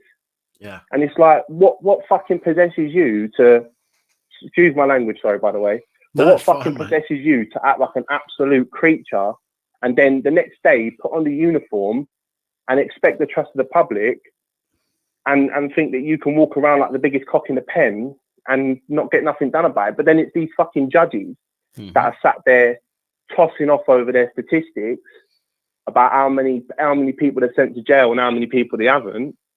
But it's like, they're the biggest fucking nonsense of all. Yeah. Do you know what I mean? And it's like, fucking, sorry, I'm going off a bit. I'm just having a bit of a fucking rant. No, here, man, but, listen, it's all good. Listen, first time called, I'm interested to hear what you got to say, so it's all good. Yeah, I'm taking up all the time as well. I do apologise. But no, it's just fucking mental. It's like, fucking, I mean, like I said, I'm not going to, I'm not shy about it. I've been in that system since I was like 14 years old. But my upbringing wasn't brilliant. It's not an excuse, but it's a reason behind what I had to do to survive. Do you know what I mean? It wasn't just for me, it was for me family members and stuff like that. But, most crimes, most crimes have got factors behind them that make it a reasonable choice for the person committing them. Now, whether it's, not all of them, don't get me wrong, I'm not suggesting that people think it's a reasonable choice to go raping or kiddie feeding. But when it comes to things like, feeding your kids, paying your bills, and sometimes you've got no choice but to maybe go and rob something. Okay, I'm not saying it's right. If you do and you get caught, obviously you got to put your hands up to it and take what comes. But there are mitigating facts behind things like that a lot of judges and police just don't think about. Now, if I was a cop, I'd go and speak to somebody. If they'd been reported for shoplifting, I'd go and speak to them and I'd find out the reason why they might have been shoplifting. Okay, this is like it used to be in the old days. A cop would come round and sit down with you, you'd have a cup of tea, right? None of this kicking your front door in and fucking cuffing you and all the rest of it. Knock on your door. I've had a report that you might have nicked something, so I've come round to speak to you. Yeah, go on, come on in, officer. Sit down. Do you want a cup of tea? Yeah, sweet. Have a cup of tea. Sit there, have a cuppa, and they talk to you like a human being, right? So tell me, did this happen? Right, okay. Why did you do it? Right, you got 3 kids and they haven't been eaten, they haven't been fed for 2 days. Okay, I can understand that. Well, I'll tell you what I'll do. I'll go back to the person and I'll explain the situation to them, and we'll see if we can solve it another way. No point in you getting a criminal conviction over it, if we can deal with it in another way. But they don't do that because it's all about statistics nowadays. It's all about how many more tally marks can we put on our form for the Home Office this month to make it look like we're actually doing something. When they seem to forget that less crime actually shows that they're doing something more than them catching more criminals, in my opinion.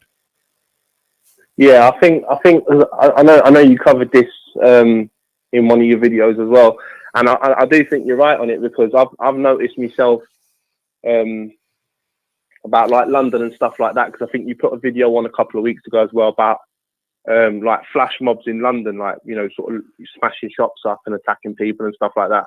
Yeah. And I'm from London myself. I've lived all over London. It's an absolute carsy, mate. It's a dive. You know what I mean? It's a fucking it's a hellhole. But I do think the problem we've got is that if they make themselves look to do something, excuse me, sorry, they nick people, they put them in a cell. It's the problem is it's the people that need a little bit of not compassion, because like you said, everyone who ends up in prison, or you said everyone who's in prison, but everyone sort of ends up there if they keep doing stuff wrong. But everyone who ends up in prison does something wrong, but everyone does, like you said, something because of a reason. Yeah. But at the same time, it's the ones that they know have done something that they don't bother looking into that really pisses me off. Like you've covered it a few times about victims of certain things not coming forward, and there was something about Lincolnshire Police approved 87.7% of all requests for sex offenders list removals. Register, yeah. And I think to myself, what fucking possesses? Again, it comes back to that whole thing about being an absolute fucking misfit. What possesses? Because for me, it's like you can nick someone for burglary, and if the person's dumb enough, there's a 75% chance they're going to leave the prints.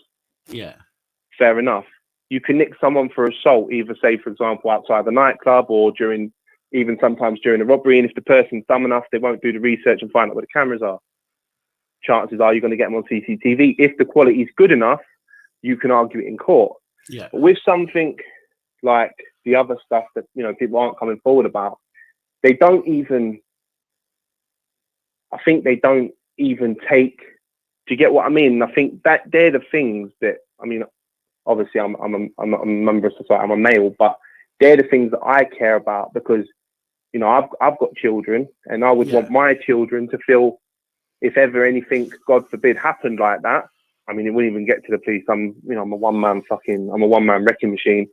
But if they wanted to go down that road and do it the right way, I'd expect that the police would take interest in that. Do you see what I mean? Because we live in a society now where, it's not like you said, it's not like it used to be, coppers used to have that compassion because they were members of the community most of the time. But now we live in a society where, everything is in some way sexualized, or, in everything there's a like a wider, I wouldn't say a conspiracy, but like a wider problem, like its own epidemic, if that's the right word. Do you get what I mean? Of course, yeah. Well, people are trying to normalise some of these most horrific offences, and sickeningly and sadly, it seems that in some aspects, the normalisation of it seems to be working, and that's not a world that I want to be a part of. As I'm sure, definitely not. I'm sure everybody else that's watching this channel feels the same way. You know, nobody wants to be part of a world where somebody gets, molested, for want of a better term, and that gets ignored over somebody who's told somebody that they don't think that they look like a woman, for example. And that's the way that things are going at the moment, and it's terrifying, to be quite fair. Aaron, I'm going to have to wrap this up, I'm afraid, man. We've been on for no worries, but mate. I've really enjoyed talking to you. Thank you so much for the call. Sorry for taking up all the time. Anyway, man, it was an interesting chat. I'll have to give you another ring in a couple of weeks. Yeah, do, man. Yeah, definitely. Thank you for calling in, and thank you for your contribution to the chat. Yeah, no worries, mate. Thanks very much. Nice to talk to you. You look after yourself. Mate. Take care. Take it easy. Bye-bye. Bye-bye. Bye. A jolly nice fella. Right, we've got time for one more call. This is going to have to be the last call, guys, before we open the panel. Hello, good evening, and welcome. Hello. No. Hello. Hello. Hello. Oh, it's just Pat. It is, yes. Who's this? No, this is Al. Al? Yeah. How you doing, mate? You all right? Yeah, I'm not too bad. Yeah, good stuff. Discuss what's happened to me. By all means. About a year ago. Yeah, I moved away. I totally agree with the bloke you've just spoken to. From moving away from London. So I lived near Croydon, just outside Croydon. Right. And I moved away. I moved up to Suffolk Norfolk border. Okay. And I made a massive mistake. I got pissed and got in a car and had an accident. I got arrested. I got taken to. I got arrested, stuck in the back of a police car. They took me to the local hospital, the James Paget, it's called, and I had to sit there for 4 or 5 hours and had a piss and blood test, as they do. Sat there, I got really on well with the arresting officers. They were bloody lovely. There was a lady and a bloke. They were quite young, early 20s. I'm in my 50s, and we just sat there, chatted. And that's a shift change. Happened about 1 o'clock in the morning, I suppose. And the bloke, when the shift changed, the shift changed, and the bloke who took over, he basically said, "Your handcuffs are on wrong." I said, "Well, I'm not moving anywhere. I'm just sitting here." Yeah. And he basically wrapped my arms up and spent the next 2 or 3 hours slapping me around the head and taking the piss out of me. And he was quite nasty. Really? And he was like really slapping me about. So this was in police custody in the police custody in a hospital. They put me in a little area where a curtained off area. Okay. I got quite agitated. So yeah, they just put me in a curtained off area, and this bloke just basically slapped me around for a couple of hours. And the lady, it was a younger lad who had to do the shift change. So I sat there with the lady officer, and he just slapped me around, but she was astonished. You could see it in her face. And it happened. This went on for a couple of hours. You mentioned this was in a curtained off area. Yeah, I'm presuming from that there was no camera on. No, nothing like that. No. Yeah. No, it's the James Paget Hospital in Great Yarmouth. Right. Yeah, and I was handcuffed. But and the thing is, I had the handcuffs on. I can agree they probably weren't on the right way, but he put them on in such a way that it was really, really painful. And he was twisting them all the time.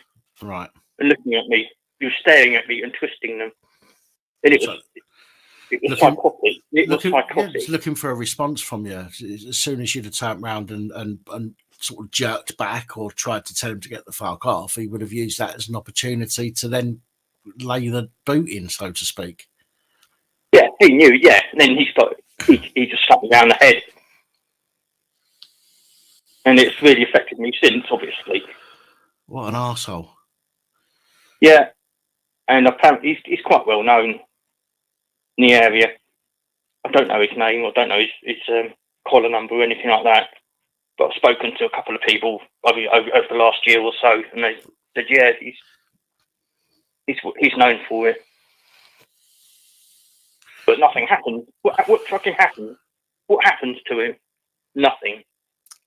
No, of course it doesn't. This is the thing. Unfortunately, this is why we tell everybody to record every interaction that they can. Obviously, not everybody can record an interaction, especially if a police jump out and grab you before you got a chance to put your phone on record.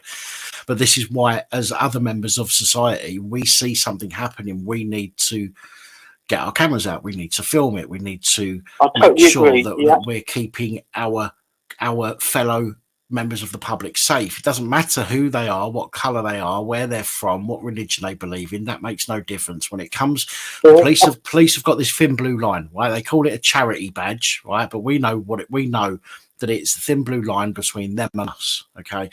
And we are all on the wrong side of that line, but we all, in their eyes, we're all on the wrong side of that line. But if we all stick, I spent 6 years in the army, and I didn't know at the time.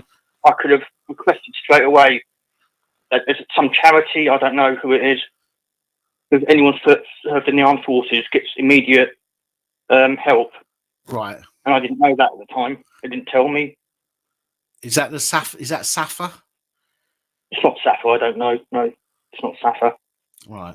That's the only one I know of, really, for the armed forces. But I spent a night, and as you do, I done wrong. I'm not denying that. It's a completely wrong thing to do. I'm not denying whatever. It was only just over the limit as well. It was a ridiculously small amount. Yeah. But I'm not denying it. I've committed. I done wrong. But the fact is, I spent till probably 2 o'clock the next afternoon. I got arrested at 8 o'clock in the evening. I spent till 2 o'clock in the afternoon in a police cell. Right. So I got some shit solicitor who came out and helped. But my wrists were bruised for 2 or 3 weeks afterwards. I had a black eye, and right, as I say, it sounds to me like he was looking to goad you into doing something. Believe me, I spent 6 years in the army. I've served some shitholes as well. Yeah. And he was a complete bastard. But I was so fragile at the time. I just took it. I just didn't want to be there. I was going through a divorce, all the rest of the shit. That's what you do at that time. Yeah. Yeah, well, I just wanted to share that with you. It's just like fucking. That's what they're like. That's what the people that join the police are like. You get some that are okay, some that are joining up because it's a job, and you get some nasty, vindictive bastards that just do it to be a bastard, basically. Yeah, I mean, look, it just the copper had just come on shift. He probably couldn't be asked to go out on duty. So if he'd have got into a scrap with you, that would have taken up several hours of his shift. But I'm the most laid back person you'll ever meet. He will, even the people that I remember them saying as they came in, saying he's like the special word they use. I can't remember what it is. He's laid back. He's cool, whatever. And he just 5 minutes later, he put as soon as he saw the cuffs weren't on right.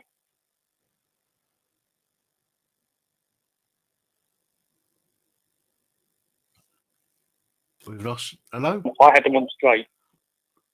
Sorry, we lost you for a sec. We lost you for a second there.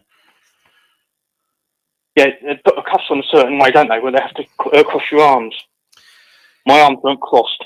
Right. So he saw that, and as soon as my arms were crossed, that was it. he was twisting. You can grab them by the middle. There's a like solid bit in the middle, and he was twisting it and twisting it.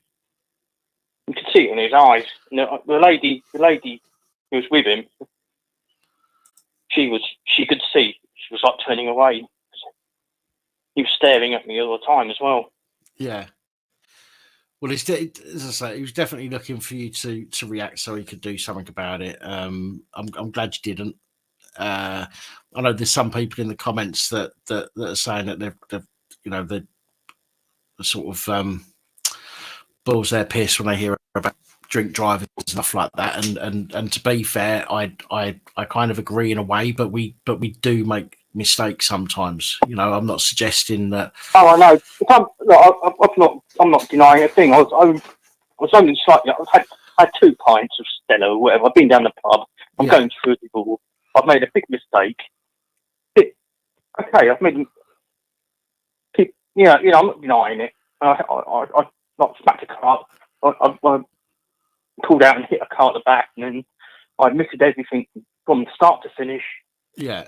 I'm not denying I've made a massive mistake, and I'm really, really regretful for it. But the fact is, as soon as that happened, I got took to hospital. She got to the blood test. It was to be a blood test because the airbag went off. That was the other thing.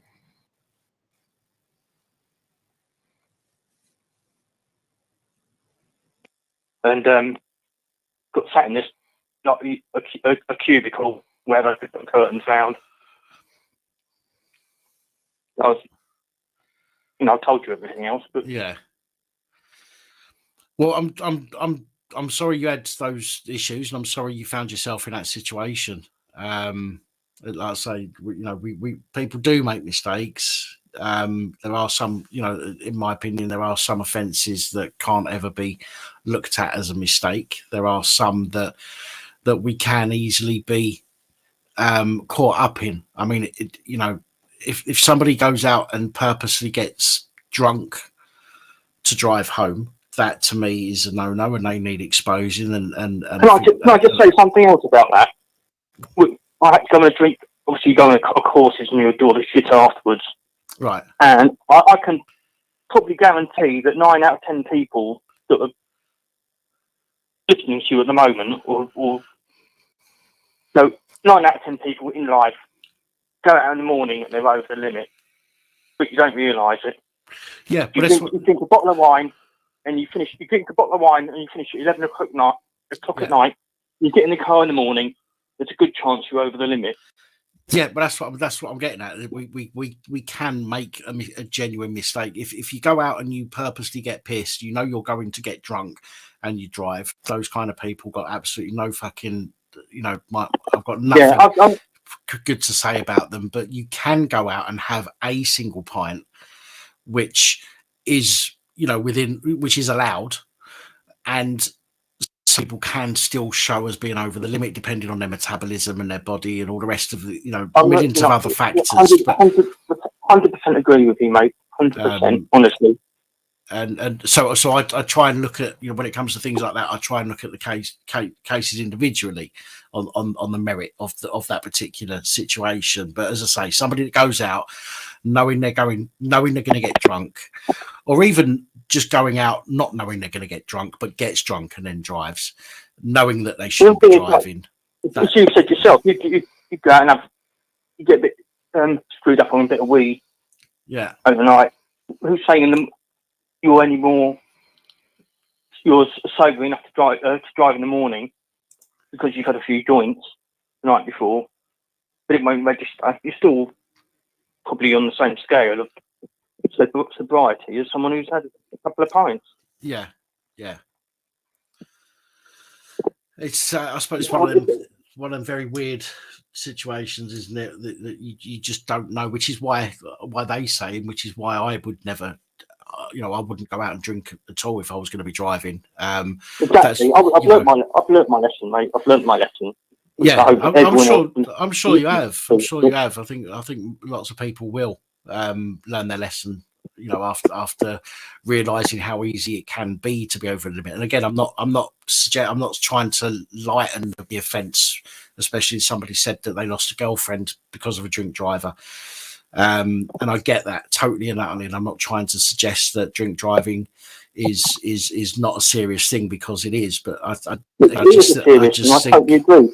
I just think that if it's a genuine thing, if maybe you've not eaten enough that day and your body, as I say, your metabolism's low, you're a very small person, you could easily be over the limit before somebody else is, and you wouldn't know about it. Which is why I think, and which is why I don't even consider driving if I'm gonna have one. So, but again, that's just me. I'm not saying that everybody's the same way, because some, I could quite easily say, "Oh, I'll have one," which I'd still be within my right to do. But I just don't trust. I just don't trust. I personally wouldn't again. But I've made mistakes. I would have gone to prison for it quite happily if I hurt someone, because I'd made a mistake that's done damage in that sort of way. But it's fair enough. You take you fuck up, you take your punishment, which is fair enough. And I couldn't believe it would destroy me if I'd hurt someone. It would destroy me, and I'm just glad it didn't. But the fact I'm trying to say is, I made that mistake, but they took me to hospital, and I got basically abused by some vindictive bastard. Yeah, that's the point of me calling you. That's all. Yeah, no, I get it. So, and I'm sorry if I changed the tone of the conversation. I apologise. I just thought it was an important point to make as well. That was all. But yeah, no, the guy was, as I say, the guy was goading you for a response, so that he, in my opinion, would be so that he could have a few hours dealing with that situation rather than getting his arse out on fucking shift properly. I'm not even sure he was goading me. I thought he was just vindictive. He had handcuffs on. I don't know if you know you're supposed to cross your arms, aren't they, or something? Well, put them on, nowadays, when they, I don't know if you can you see your screen? Can you see me?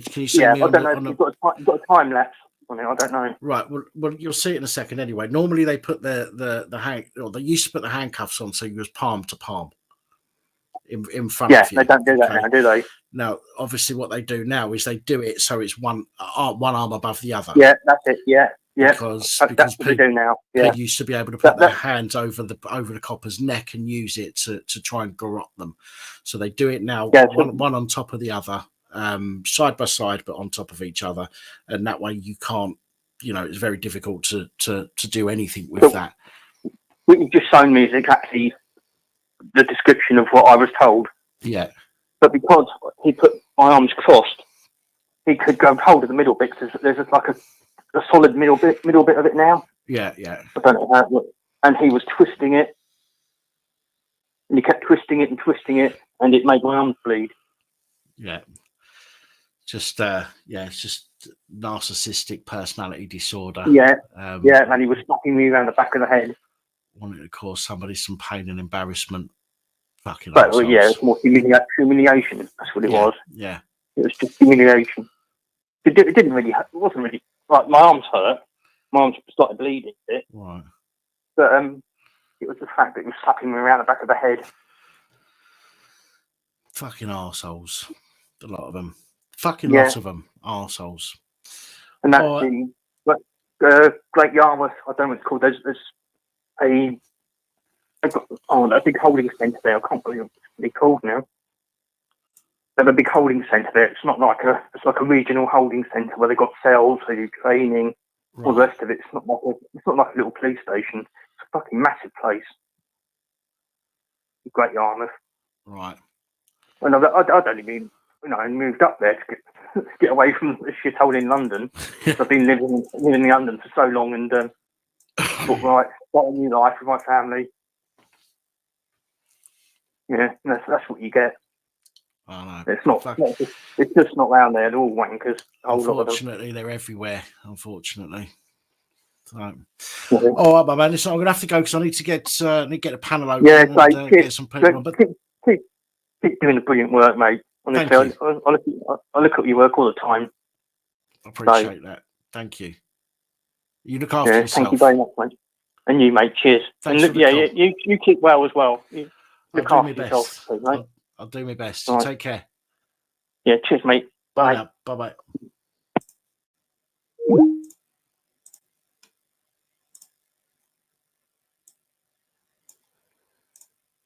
Right. Ladies and gentlemen, that's phone lines are now closed. Thank you to everybody that's called in. Aaron, first time caller as well. And sorry, I can't remember everybody else's names. You have to excuse me, but a big thank you to everybody that's called in. Much appreciated. It's your input to the channel is what helps makes this channel and what helps make these live streams what they are. Danny, Austin, I'm sorry to hear about your ex-girlfriend and whatnot, and I certainly wasn't trying to make light of an offence. My whole point with regards to that, and I hope you haven't felt offended by my comments. The whole point about that was that yeah, if somebody goes out knowing they're going to have a drink and driving, and they still get in their car and drive, then I don't really have a lot of sympathy for that. But it is, I do know that it is quite easy to have a drink, think you're okay, get in a car and still be, even just a couple of points over the limit. But again, it's not to lessen the severity of it. So I hope that I hope we're okay. Anyway, moving on.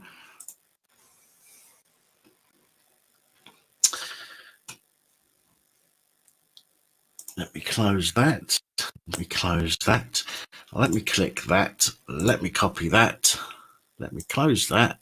Let me paste that. Let me paste that. No, Richard, you're right. It's not excusable. It's not. I'm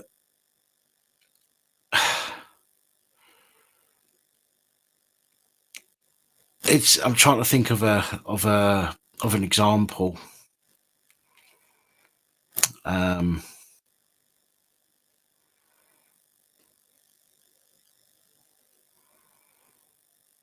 Trying to think of an example that we can use, and I can't really think of one, to be honest. But no, I'm not trying to excuse anybody. As I say, that's not what my comments were about. As I've always said, if you do something wrong, you put your hands up to it and take it on the chin that you've done something wrong. And the last caller obviously, had to deal with decisions that he made. But I do think that it's like speeding. It's like getting done for speeding. Okay, you could be doing 30 miles an hour in it's a 30 mile an hour limit. You might be distracted just for a few seconds, and you put a bit more weight on the old gas pedal, and you could be doing 35. And then you could get pulled over and done for speeding. There are certain things that can happen, not because you're an arsehole, but because of genuine mistake. But again, I don't take away from the fact that if somebody, is going out and they are going out for a night out and they drive knowing that they're going to have a drink, that to me is there is no sort of defense for that as far as I'm concerned. But if you're out and you won't have a drink, but suddenly you did have a drink and you just had the one or maybe two, I do think you shouldn't drink at all. But the law is that you can have a certain amount, and therefore it can be sometimes easy to be just over the limit when you didn't intend to be or didn't think you are. But again, I'm not trying to make light of a criminal offence, because an offence is an offence, and as I say, we have to put our hands up to it and admit to that. Anyway, moving on from that. So let me just do that again. Copy, paste. Post. I wonder if we've got any newbies watching tonight who want to come onto the panel. That would be interesting to hear from some people. Bearing in mind that if you do want to come onto the chat, because it's a members only live stream, I do need you to come on with your camera on. Okay.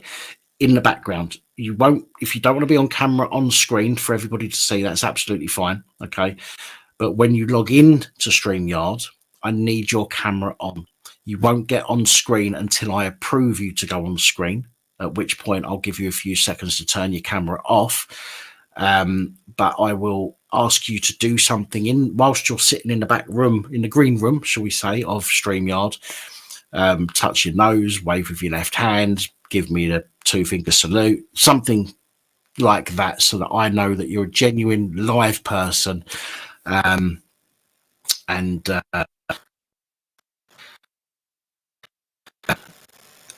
not somebody that I sort of worry is going to try and take the channel down. So I need to see you in the back. So there we go. There's the link, guys. Let me just pin that. Pin message. Link is now in the comments. Feel free to get on. As I say, I won't bring you onto the panel unless I've asked you to do something first. So if you can't come onto camera in the back room, please don't try.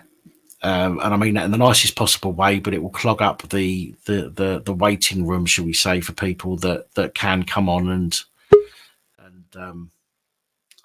show me who they are. Mr. Roger, do us a favour, take your glasses off and put them back on again. There we go. Lovely.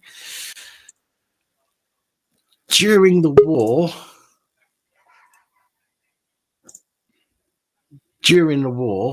so your name's the same as it was last time.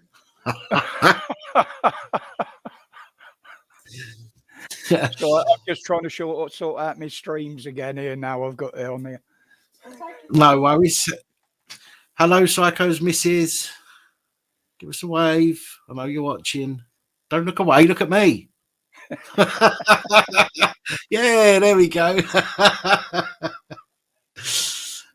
Tina, can you give us a little wave with your left hand, please, my love? Lovely. Hello, Tina. How are you? How are we doing? I'm not so bad, thank you. My apologies for not getting back yesterday. Been working on story for the other channel. Trying to get some information. It's been a bloody nightmare.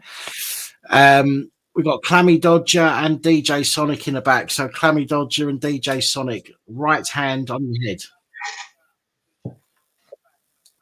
You two look like twats doing that.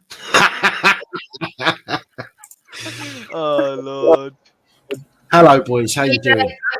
Hi. You're right, Tina. Good evening. My name's still the same from last time. It is. Oh, but... It is. So, how we doing, people? How is everyone? I'm sorted. Good, that's right, man. How you doing, mate? You're right. Not so bad. Not so bad. Yeah, been cheering myself. I mean, if I say the channel that seems to have beef with us, if I say that without saying the name, I went through and oh, hang on a minute. All right, I went through watching a few of them the other day, and I took a few clips, a few screen recordings, just seconds long, which I really do need to send to you because I think you'll have a good laugh. But, thank you for that. Did you get any feedback on the tablet from last week? No, I've not heard from anybody. No. Wow, it's a free gift. I've not heard from anybody at all. Nathan Benson. Trying to give away free stuff and nobody wants it. That's funny. Oh no, Sonic, was you just talking into Sonic's arse then? Sonic, was you just talking into Sonic's arse? Yeah, was you just talking into Sonic the Hedgehog's arse? Now Nathan Benson in the comments says, "Oh, you in a panel wankers." So I went, "Oi, Benson, wanker." Well, corned beef hash special. I'll be interested to see those. That's what you've done, Dan. There is some incredible parts on there, I must admit. Yeah, the bits that I've screenshotted aren't, you know, they're not bad bits. It's just things purposely that stood out to me that made me laugh. So I had to do that. So yeah, it's I'll send them over to you at some point and give you a little laugh. Anyway, Roger, how are you and how is the lovely missus? Yeah, absolutely fine, mate. I've had the indignity of having to go up and sign on now because the doctors have said, well, basically, I'm never going to get back to work. Oh, but God. I can't apply for PIPs until I get a longer sick note because this one's only a temporary one. Well, you need to. I think you need. Hang on a minute. It needs. Go on, say that. The stream keeps freezing up this end. I don't know what it is. They told you what, Roger? You can't apply for PIP until you get what? Yeah, I've just handed in my first note. Doctor, it's just one we done over the phone. Right. So the next one's going to be a 6-month one. But so you can get PIP without a doctor's note. You do yeah, know I'm going to apply for it all anyway. They said, fill it all in and what have you. And what you do, lovey, is you ring the number on the screen on the Gov site. It comes up. You ring. You do your interview over the phone. Tell them all your ailments and problems, and they will send you the form. But you don't need a doctor's note. That's nothing to do with it. Yeah. I've got all the paperwork there. I've got to go through it all. If you need just remember. Just remember when you're filling in the form, okay, you have to don't, because it's so easy. I like the first time round, I told them how I felt on the day that I was filling it in. But you need to tell. But what you've got to do is you've got to think of you've kind of got to get the mean value. Yes. How many days out of 7 days are you ill? Yeah. I've got the chronic fatigue as the main one. I've also got arthritis in my neck and my shoulders and my spine. If you need me to help, Roger, just contact me, okay? Just get hold of me. I know how to fill these forms in, mate. Don't worry. Yeah, the missus has already said the best one to talk to if you get stuck is Tina. No problem at all, mate. I'm there for anybody that needs the help, all right? Thank you, sweetheart. Appreciate that. No problem. If I do keep dropping out, it's because I don't know why. Every time I go live here on StreamYard, it seems to mess about a lot. Have you got anything running in the background? Have you got anything running in the background? Got any downloads going on or anything like that? No, it does it all the time. When I do my streams, it don't do it. It's only when I go on StreamYard on here. Maybe it's because of the amount. Maybe because StreamYard is using far more bandwidth than what. That's what the missus said. It could be using too much bandwidth for the system we got. Yeah, we're the line coming into the house is still an old Blue Yonder one. Fucking hell. That's as old as AOL, isn't it? Yeah. Surprised you're still running fucking dial-up. Well, it was only an upgrade from smoke signals. By the way, guys, make sure to get your Tesco valued corned beef hash. Well, they tried to knock on the door the other day and say, "Oh, do you want your internet upgrade?" I said, "What, fibre optic?" He said, "Yeah, we've upgraded." I said, "No, you went, mate." I said, "I've been in every day," and you went, "Dug this street up." The thing is, they'd have to inform you that they're upgrading. First things first, you've got to sign. You'd have to sign something to say that you're accepting what they're offering you. No, I think he was just a sales rep. Oh, right, okay, right. The what's it called? The fucking hell, what's it called? Infrastructure. That's it. Right, that's the word. Right, okay. Yeah. Fair enough then. Right, so let me work my way around here. So Tina, let's hear from you. How are you? What you been up to? Not much. More computer work. Doing my website. Getting all that. No, I'm joking. Updating more information, going through technology, threatening to smash the computer when it won't fucking work. So the average day, really. Oh well, see, you've been branded as a threatening person, haven't you? So it doesn't surprise Yeah, me. I'm terrible. Yeah. It fucking scares me, mate. Do I look like I give a shit? No. Do I look like it bothers me? No. I don't play games with children. I did that in first school. I'm a grown-up, unfortunately. Well, I keep getting told I'm a grown up, but I'd be surprised if you weren't, Tina. So I'm trying my hardest to treat people wrong. Yeah, it's what makes my work difficult, because the 40 years I've done working, and by the way, just in case somebody's watching for this particular person, I do not work for the fucking police. Get it right. So, Yeah, Tina has said that multiple times. Fucking public so, servant. yeah, with work that I've done, it's always when somebody's in distress. I'm sure you know, you're ruthless, you're going through a rough time, you've got drug issues, you just come out of prison. They go to the housing office and they don't expect to get help. That's how bad it's got now. So doing my job, I've had death threats against me. I've had stalkers at my old house. I've had to get the police involved. I've had people come and threaten me when I go outside for a fight. And when I say yes, they go a bit white. Yeah, come on then. I'm on lunch break in an hour. Let's go. Oh, that's great.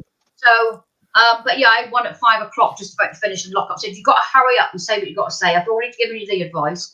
I'll meet you over the bus station for a fight then. Okay, I'll take your badge off. You get first punch. But after that, it's my turn.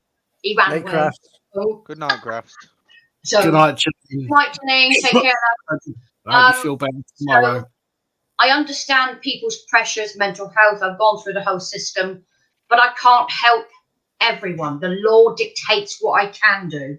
Yeah. So in housing and homelessness, I have to follow the law. I can't just pick up everyone. I'd love to, but I can't. So you do get very cross and angry people when they don't want to take the advice you give them. You do get that. It's never fazed me in all my entire life. It's like, not much I can do about it. Yeah. No. Right, next up, you've got DJ Sonic. How are you doing, my friend? I know you've had a bit of a time of it recently. I say the fucking least, man. It's nice to be back in the house anyway, compared to being last time down in Essex in the caravan, part-time trailer. Yeah. It's a shithole down there. I wouldn't go down there if you paid me. Unless it was like £1 million or something. If you can remember tomorrow, Dan, we were supposed to have a chat yesterday. There goes the screen. You forgot. I did apologise earlier, but I'm going to write that down as well. I've got one call we need to have a chat tomorrow about your personal stuff, because I've got to send letters off of what we discussed before. So, we can make some time tomorrow. Either call my phone number, which if you prefer that, or WhatsApp or Skype. It's up to you. No worries at all. No worries. But if you don't catch up with me tomorrow, I'm going to keep sending you email bombs every fucking hour till you answer the phone. Okay, guys, come on. Look, let's not get into it in the comments, please. If we don't want to talk to somebody or we don't get on with somebody, let's just ignore them or block them, and then you don't have to look at or see their comments. Let's not fall out in the comments, guys. There's enough of that going on in the wider world without bringing it in here as well. Sorry, Sonic, carry on, my friend. Go on. No, I was just going to say some parts of Essex is really nice. Some nice scenery down there. The only trouble with the place is full of people from fucking Essex. Whatever. It's full of Southerners. It's a shithole. Full of fucking English cunts. I hate them fucking Southern bastards. Oh, I've done it again, haven't I? I've moved close to the camera, and now my T-shirt just says I'm fat. Mate, don't need that fucking T-shirt. It does seem like you're getting a bit of camera shake there now and again, Dan. I don't know whether you got it on a table, you're kicking the tripod or what. It's the desk, because sometimes I put my arm on the desk just to sort of. Yeah, I can do that. So. Bullshit, he's got Henry under there again. Don't listen to him. Henry's under there again. Earthquake. So yeah, but no, but I'm glad you're home anyway. And back to a bit of fucking normality. Yeah. Right, what about you, Tesco value corned beef hash? I was waiting for you to say that. Yeah, I've been all right. I mean, I had a bit of alcohol tonight, just a bit, not a lot. Fuck. I buy Are you old alcohol. Am I old enough? Hold on, let me check. It's born in 2002. In this country, yes, not in the States. Yes. No. You have to be what, 21, I think. Yeah. Yeah. So one more year, and I'd be able to drink in the States as well. But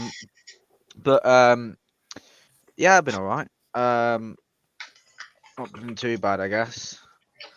But yeah, I was gonna mention. It's only just come to mind because I've been watching one of the auditing channels, DJ audits, and the whole drone thing that he does. And then obviously you did a video a while ago, didn't you, Dan? On one of your local. Was it the same police station you got arrested at? Was it, or was it a different one? You did a. Oh yeah, it was the drone footage. That's right, 249 gram drone. Yeah, that's the same one you got arrested outside of. Yeah, so the police can't, from what I'm aware, they can't, because you're on a public footpath and you take your drone off from a public footpath, and there's no flight restrictions, like any restricted airspace, like that on the drone assist map. There's no like red circles to say that it's restricted airspace or whatever. Even if you're flying over a police station, they still can't do anything about it because they don't own the airspace. CAA does. You're right. Yeah, so they wouldn't be able to arrest you, but then they could use they could say terrorism, or they could try and seize you, all this crap. And I think that, but all they got to understand that every drone pilot has a map where they can and can't go. Yeah, that's right. And they also marked, and your drone won't fly there. Yeah. It's like auditing and photography, Jack. They know the law, they just don't want to use it. They just want to arrest people. Yeah. It's that simple. They're not stupid. Well, I say that about a lot of police, but I'm starting to think again. So I think the best one I've seen was when they arrested the guy for flying a drone when he didn't even have one. He was just walking around with a games controller in his hand. Oh, that was really funny. Wow. Black, he had a drone. He said, "Where's the drone?" This is a games controller. It's not a bloody drone. Jesus, so stupid. They took it down twice. They wouldn't have none of it, though, would they? They're still arguing with him. But what you don't understand, what they don't understand is as well, though, is there's no powers that they can arrest them for. They're not doing anything illegal. It's all lawful. I mean, I don't know about America and what you can do, what you can and can't do. Over there. Same thing. In fact, Jack, they do break the law themselves, because under the drone flying regulations and laws, it is illegal to interrupt a pilot while he's actually flying a drone. Yeah, that's true, because then he could crash, which then that would be not down to the pilot, because it would be down to the person that interrupted, because it would have caused basically it's like interrupting the driver of the vehicle that you're in while they're driving, and they subsequently crash. Well, you caused it, not the driver. They would still arrest the pilot. I know. Look how they approached yours up by the beach there, Dan, when you were flying yours. First words out of his mouth was, "We've got many ways to confiscate things." Yeah. And your answer was perfect. Not today, you won't, mate. I'll tell you what I can see, Dan, with your site in the future world, okay? We're going to be carrying electronic holographic cards to give to a police officer to tell him exactly what law he should be following. There you go. That's my vision for the future. Hold on a minute, Dan. We need to have a word here. What you changed my name for? Who? I haven't changed my name. Tesco waitress Aldi Tipton's twat. Okay. I thought it was fucking pointing it earlier. Okay. I don't know what you're talking about. Swiftly moving on. We got a hacker on here. Hold on, there we go. That's perfect. Crinkles at it again. Only thing is, Papa is probably not the best word for me because I'm not old. But Lord Daddy Papa Smurf. Can we talk about one of the callers, Dan, and what you were saying about probation? By all means. Right. If I give you an example, in the 1950s, we all know after the war ended, it was the end of the tea dances and rock and roll came in and all that kind of stuff. And the grandparents were going nuts because there's all this weird dancing and stuff. But they brought in, there was a lot of football hooliganism at the time. So a group of magistrates got together to find a way to penalise them without putting them into jail, which was a fairer way. Yeah. So they introduced the senior attendance centres and the junior attendance centres across the whole of the UK. So these centres were separate from probation. So they ended up being set up around 1954 to 1959. Now, I got my job as a manager of a senior attendance centre in Exeter first as the deputy in 2008. And I had my own centre in Plymouth. I had to go all the way down there and meet the young lads at Plymouth. So that wasn't very nice. But yeah, the gangs that were down there, I was so scared, really. But yes, the actual service we did, they would come to us on a Saturday. So it was about reparation. So your liberty was taken away on a Saturday. Yep. So you couldn't go out drinking or doing drugs. If you were under the influence when you came to my centre, which represented the courts, you would be done and you'd be breached and you go to jail. These were the kind of things. So the first thing we set up was training sessions. So I got these books that came through and they wanted me to give these young adults, aged 18 to 24-year-old, colouring books to express how they felt in colour. And I was like, what the fuck is this? Sorry for my language. And I rang my boss. I said, what the hell is this stuff that's come through? Oh, it's cognitive learning. This is what you use on a child between the age of 8 and 12, not someone who's 18 to 24. Really? He said, what do you want to do? I'm going to design my own. So I did 26 programs. Sex education. We talked about how to cook at home, budgeting, financing, how to get a house, how to get fit, how to get a job, because they were not sitting on their ass while I was working. They were told if they didn't get a job in 6 months, they were working in fucking McDonald's. So that was it. Right. So they got a job quick. But the system worked. So we were getting quite a lot of people. My classes were 50 deep. That's how many were coming to my place on a Saturday. They never had any money. They had a lot of trouble with probation officers telling them they were useless. You're not going to get anywhere. You're a fucking idiot. All this kind of, and they were so down in their personalities. So we could see them coming in and, well, I'm starving. I said, how much beer did you have last night? Didn't eat food at the same time? Well, your fault. But we started cooking for them. So all of the staff got together and we used to take down homemade muffins, chocolate gateaus. I made breakfast muffins. We take down all sorts for the kids to eat and drink, paid out of our own pocket. The system worked from the 1950s, and then they gave the project to Working Links, who were designed to look after disabled people. The government Secretary of State signed it over to Working Links, who were, by the way, bankrupt. So it started to go downhill. They had the numbers going through the courts, but they stopped sending them. So in 2019, despite most of the centres having a 100% success rate of no reoffending, staying out of trouble, getting into work, and looking after themselves properly by the right advice, they shut us down. That's why probation is now in chaos. Now all they get is a phone call once a month to say, are you behaving? Yes, thank you. They hang up. They don't get any probation office visits, nothing. They're absolute pants now. Unless they really want to harass you, then you have to appear in person, don't you? It's terrible now. There is no support for any young offenders in this country. No proper support. Yes, they make up a lot as well to keep the tags on them as well, don't they? Well, I've had that. I had a guy ring me about midnight. And he said that I've got 2 police officers here with a G4S guy trying to put a tag on my leg. I went, excuse me? What the hell for? I said, put the officer on the phone. He told him where I was. And I said, this young man had a court case 12 months ago. He's got time with me. The tag was for 6 months. This guy from G4S is out of date. He's not on license anymore. You can't put a bloody tag. He went, what? He's not on license anymore. And who are you? So I said, well, I work for the Secretary of State. What does that mean? I outrank you, so shut up and listen. So, yeah. And he basically said, well, what are we going to do? I said, he can go to court on Monday. I'll get him his solicitor. And he went straight into court. That judge ripped apart the G4S security. He said, you were given this court order 12 months ago to put a tag on him for 6 months. And you're trying to do it a year later because you forgot? He said, this is ridiculous. And that's the kind of things I used to do with social services ringing me, with kids that were in trouble. One guy tried to hang himself because his parents were using him like a slave on a farm. He was only allowed to sleep in the barn with the animals, bless him.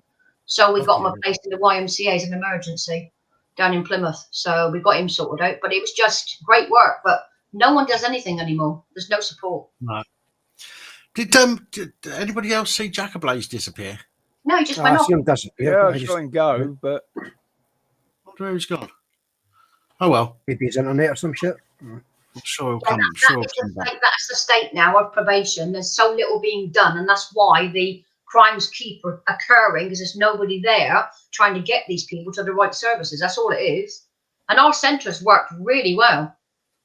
They really worked because we weren't probation. You see, we were tattooed bikers and all this kind of stuff, and you know, just ordinary everyday folks. You're not a probation officer on like 45k a year, sat in his office doing shit. Yeah. Didn't even see the clients. They've just turned it into a joke. You know, there's so many different security firms doing it, and there's no centralisation of it. They couldn't organise a piss up in a brewery, I can tell you. G4S are a waste of time anyway. I went to see an experienced manager to hand back my assets. You know, an asset is computers, phones, printers, all that kind of stuff. You think. So I walked into an office. It's a senior manager. What's an asset? I went, I beg your pardon? What are you talking about? An asset? Well, the property I've got to return. You don't know that, and you're a senior manager. There's a load of offenders behind me pissing themselves laughing, waiting in reception. And I was like, God's sake. So just give it to me then. No, you have to go through it with me, sign everything off, all the cables, the mouse, make sure it's got batteries in it. You've got to know everything I've given you in cards and phones. Why have I got to do that? Because you're the senior manager. I made him work for 2 hours just counting everything out and writing it out by hand.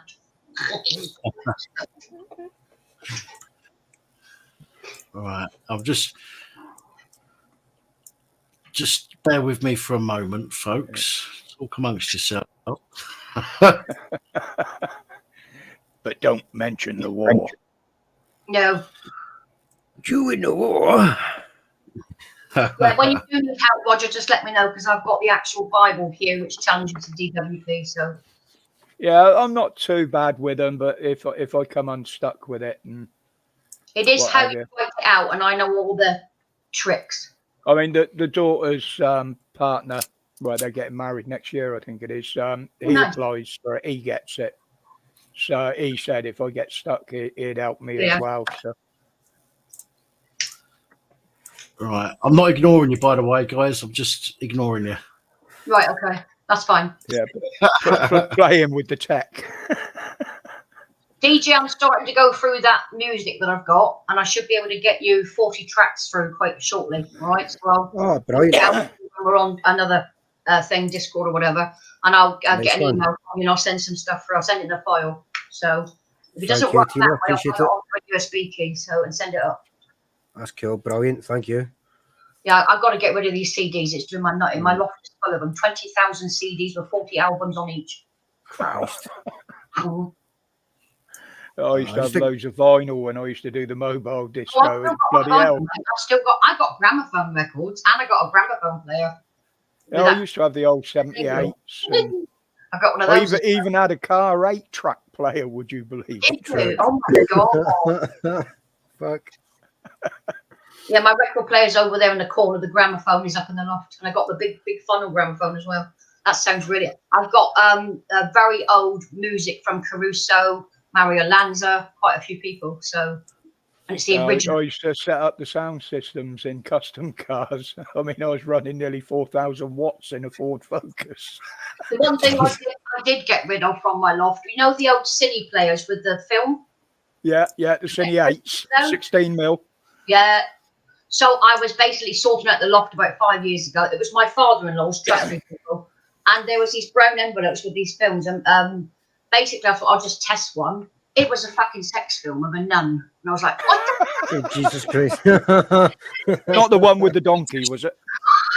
I can tell you something now. All those brown envelopes were put in a burner in my bin and set fire to. And it's still my father-in-law's stuff. Yeah, this is his house. He died in 1988. I started to go through it, and I thought, I'll just put it on and see if it works. Shined it on the wall, and like, Jesus fucking Christ, what's this?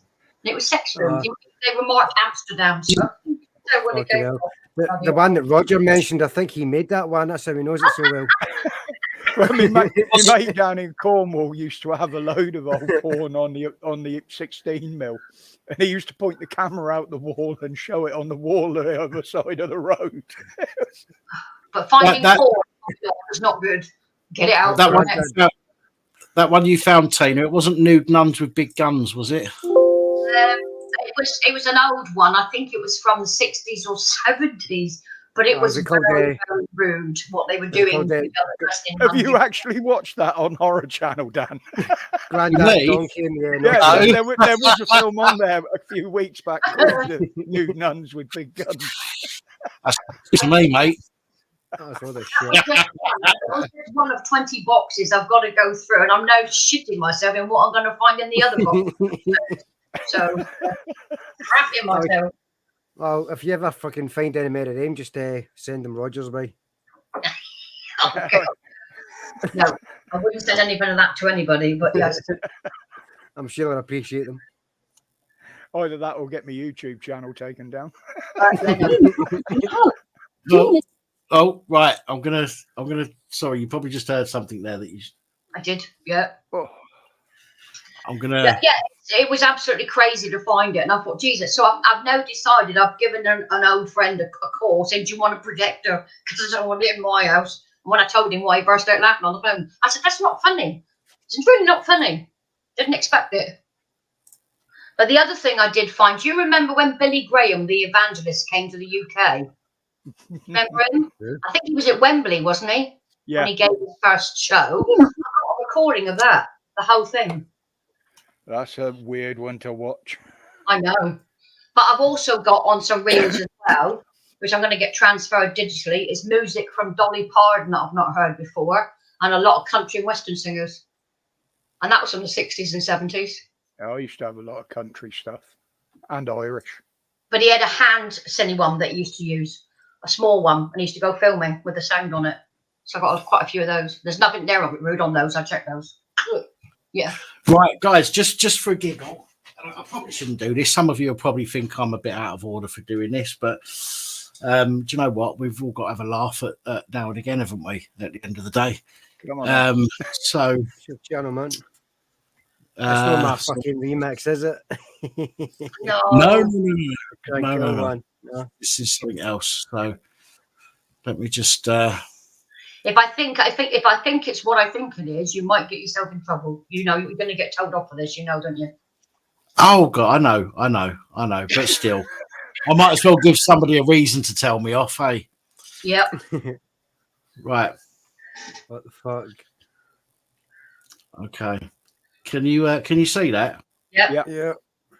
Okay. Tell me if you can hear anything. Could you help? Yeah. Did you hear that? Yeah. A bit, Okay. Let me do it as a solo layout. Jeez, I'm just thinking, man, see if I was a fucking like customs officer and somebody handed me that as a passport photo, I'd shit myself. Right. Fuck. Okay. Shush now, ready? Tina offered you help. Tina did this. Tina did that. Da da da da da da da da.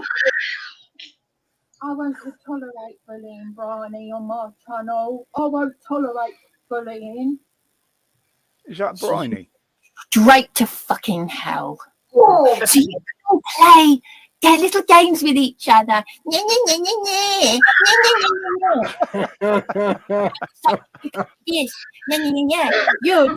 you're that. Because they're perverts. Perverts. You've got a small. You're putting my life in danger. And I heard her say, I'm going to get you to blah, blah, blah, blah. Well done. Well done. You know what, Holly? I just seen your comment there. I might just fucking. It's tempting to do that, actually. You send me an audio with that shit, Dan. I think Holly wants me to do a remix. Now, listen, folks. Right, I apologise if some of you think I'm being nasty. Okay, but if you knew the shit that Tina and myself are having to put up with behind the what's the word I'm looking for? Away from everybody's eyes, shall we say? Then you'd know why I had done that to cheer myself up, rather than having to worry about all the abuse that I'm getting and that Tina's getting. But yeah, that's that did make me laugh. Oh, man. That You know was what, I might Bryony, wasn't it, Dan? It was, mate. Yeah. Yeah, I thought it was. Just know what? Fuck it. Send me the audio, man. See what I can do with it. I might try and make a wee remix of it. Do something of that shit. Especially that you fucking na. Put a wee beat behind it. It is ridiculous that people go to those lengths to put up a false narrative to try and destroy other people, because it is a false narrative that's on every single thing they do. No, that's the sort of thing that Rev needs to bomb. Oh, she'd have a meltdown. She'd have a meltdown. By the look of the videos now recently, Dan, she's already having one with her ex. Yeah, I mean, sorry. Sorry, I was going to say. I mean, one of the things. I'm not going to turn this into a chat about her, but one of the things that I picked up on the other day is how she's still calling me out over what I said about her partner at the time. And I didn't even use the C word. It was other people that was using the C word. Yeah. But everybody told her that she was being manipulated and this, that, and the other. And I know your views on that, Tina. So but people told her that there was a problem there, and that her boyfriend was a bit of a cunt. And to be fair, he has been a bit of a cunt. Yeah, I don't disagree. I really don't disagree with that. But now she's trying to get him back by threats.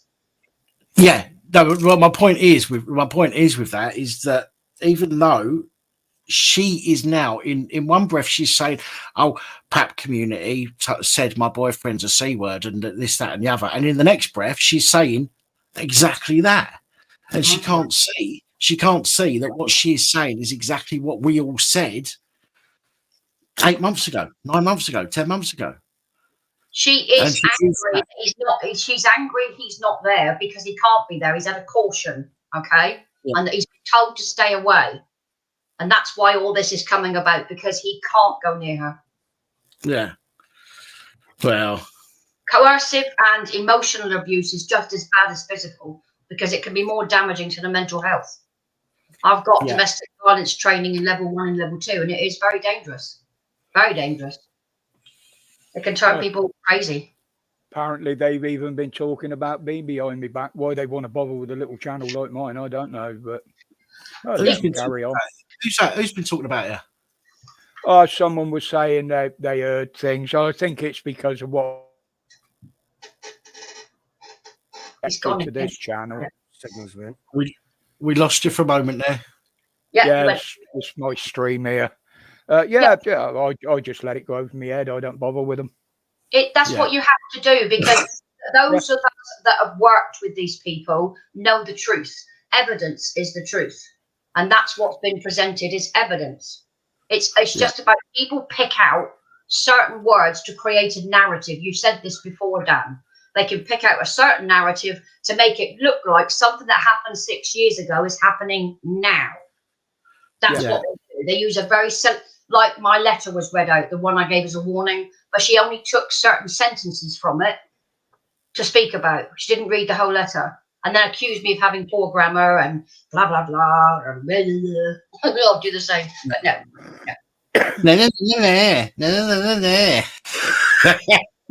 It's just some people just can't get away. They just can't do anything without having a go at somebody. I don't know what it is. But you can't force someone to take advice. This is what I said through and through and through in a 2.5-hour interview. This is an advice site. I give you advice. If you don't want to take it, that is your choice. But then if you don't take it, I don't continue. I'll close the case down. So exactly. Dafter. Fuck off. No, I'm not starting again. I've got a tune stuck in my head now, man. It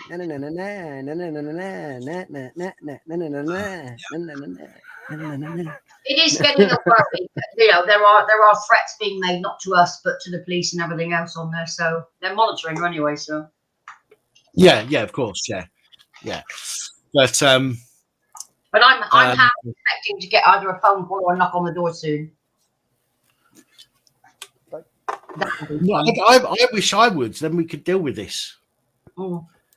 To be honest, I wish that if she's making all these allegations, I wish the police would just come and knock on the door and say, right, we've had these allegations, and I can say, do you know what? Here you go. Check that out before you come back here again.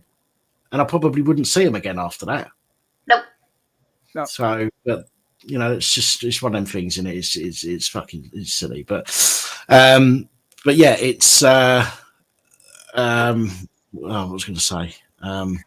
There is a control side of what they do. They try and feel that they've been attacked, and then try and make you feel guilty to do the work. That's the ploy. So they're always the victim. Yes, and of course. the context, and this is something that I've been speaking about quite a lot recently to people, you know, in private, is the context of things that people are given. For example, the threats that have been made, apparently, it was a threat, but it was a threat of legal action. It wasn't a threat of I'm going to do this to you, I'm going to do that to you. But that is the kind of threat that is getting put across on that channel. They've threatened me. They're threatening me. No, we're not threatening you. We're threatening you with legal action because of your behaviour. And that is what is missing. That is what people or certain person is leaving out of their videos, which then takes it completely out of context and makes it look like it's something completely other than what it actually is. And this is an issue that we're having recently. Yes. Well, I've already prepared a report for the knock on the door, so I should just give them that and say, leave me alone, or you can talk to my solicitor. So fuck off. And that's what I'm doing. I've got a full report of all the work I did over a period of 4 months, but I didn't give her any advice about it. Magic, right? Yeah. Well, it's because you're nosy. It's because you like to poke your nose in, Tina. That's what it is. Remember? When I said I was a nosy cow, straight after that, I said I'm an investigator. I'm a trained investigator. That's what she takes it out of context. She never ever repeats the word investigator. I investigate people. And there's a lot more of it going on YouTube now since lockdown as well. Yeah.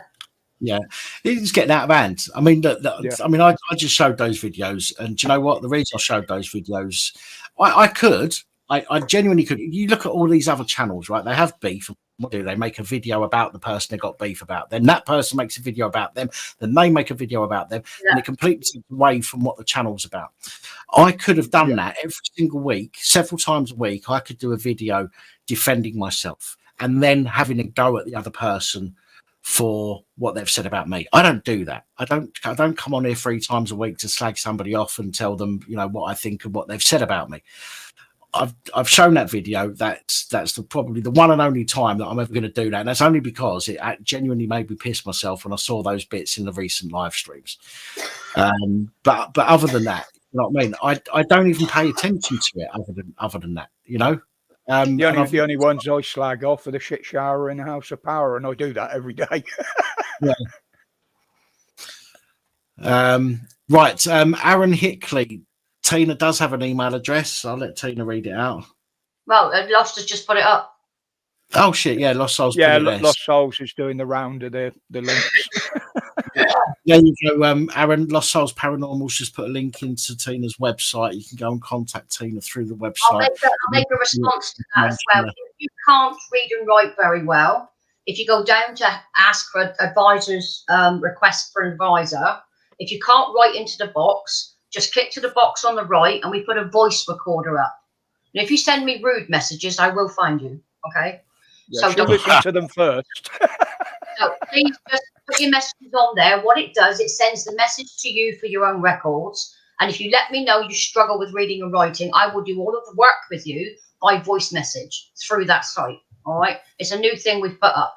We get disabled people looking at the site all the time to let us know what we could be doing wrong, what we need to add extra. So the actual voicemail service is coming for people who can't read and write. So please use that. Yeah, and anybody that's got a disability, they're letting you know what they need to be able to use the site. Yeah. And I've got a service for those who are blind. I can get my written documentation they want in Braille, and I can post it. So I've got that done as well. So we're getting there slowly. I mean, it's only been up since September. It's been a bit of a shock to the system with all the shit I pulled. So I've got a long way to go there.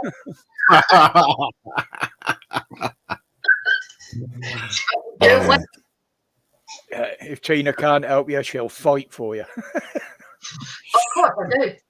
I take it to the top. I don't go to the monkeys. I go to the organ grinder. When I can't get the staff on the ground floor to do the job, I go straight to the chief.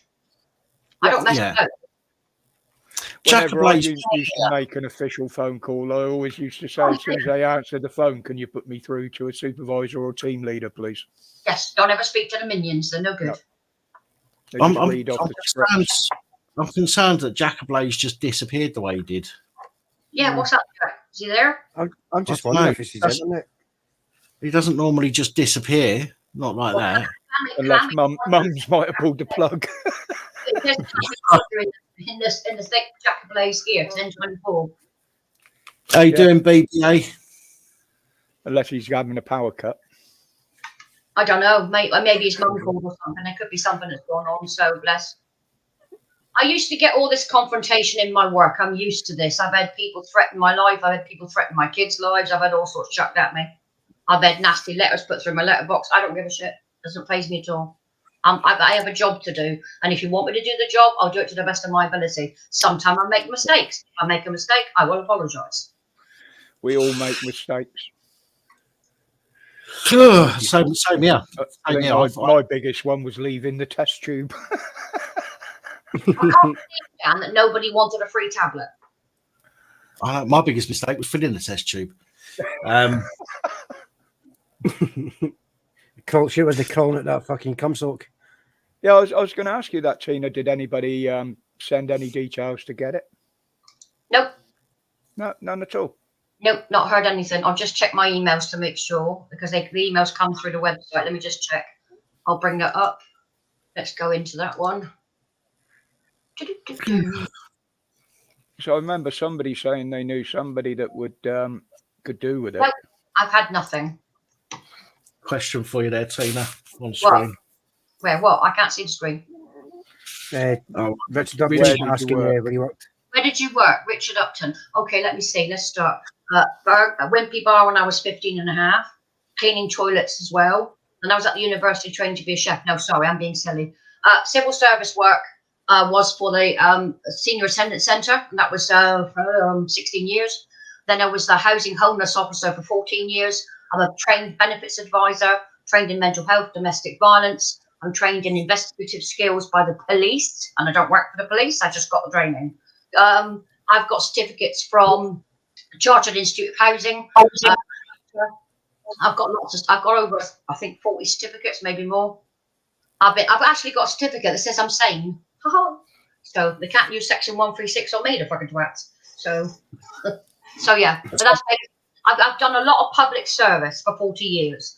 Councils, civil service, drugs and alcohol. I did AdAction. I did Devon HIV, AIDS. I worked with children's service, women's aid, all those kind of things. For most of everything I do is a public service, or did. I'm now retired. That's why I've got a website. I annoy people even longer. So you've not done much in? No. Right, Quakemeister, can you stick your camera back on for me? I'm not putting you on yet, don't worry. Can you just put your left hand up in the air for us?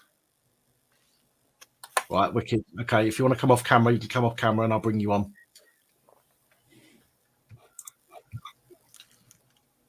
Hello, Quakemeister. How you doing? Right, okay. See you later. That was fucking quick. Well, let's see. I knew so. That's why my finger was over the button because he had his face covered. Up. He was like that. He was like that. So I thought to myself, right, I knew there was something going on there. So, okay, so that just means that I need to see the whole of somebody's face now. I'm sure I've seen the crinkled fucking foreskin on their side chat earlier. And if you don't, then you don't come on. Bearing in mind that the back office part of the of this is recorded. I do have a screen recorder running at the moment, recording everybody that comes into the back office. Just so you know, it does get deleted at the end of every live stream, so nothing gets kept. But it is there solely for if somebody comes into the back and I catch their face and they do something like that. So that I have absolutely for it. But again, it is all deleted apart from the bit that I need, just so you're all aware. I don't keep, nothing else. I don't have a problem with you keeping it, mate. Well, I don't need to. Do you know what I mean? Again, it's literally only for twats like that, and it means that I get an image of them. Yeah, if it escalates. Yeah, then I can say to the police that this is who it was. So. Oh, I ordered that phantom power supply yesterday, Dan. Oh, right, okay. So I'm going to see if I can wire up the V8 box through it. I'll give an example how my life has been so very strange. I went to a funeral last year of a best friend and her sons were there. The funeral had about 200 people. And I had people running up to me before the service, hugging me. And I thought, what's that for? You were my housing officer 20 years ago. Don't you recognise me? It's like, no. She got me off drugs now. I've got a husband and kids. Then someone else came up. You helped my daughter get a coat. And it's like, what? How long ago was that? She went 15 years ago. Well, okay. And I have to go, when you go in a crematorium, you've got to go down through like an alley to go out. You shake hands with those that have lost their loved ones and all that kind of stuff. Everybody's hugging. Oh, you must be Tina. How the fuck does everybody know me? Have I got a wanted poster here or something? It was just, my brother was laughing his socks off, so I'm trying to get to the car to go away from the funeral, and I just got swamped by all these people. I'm just shaking my hand and like, oh, you're Tina. Like, what? All these people mentioning your name in the comments now, Tina. So we got that one there. Don't know if you saw the message. You should watch a film called Juvenile Liaison on YouTube. Liaison. If it gets banned a lot, it might be worth trying. Yeah. To see if it's on like BitChute or something. Another one there for you, Tina. Which is what? Does the name Vivian Hawkins Exeter mean anything to you? No, I don't. Sorry. Everybody knows me, but I don't know. Okay. We've got Much Love, Tina, Proper Hero. We've got. Yeah, I'll agree with that. In the crediting area, I was going off the accent. Oh,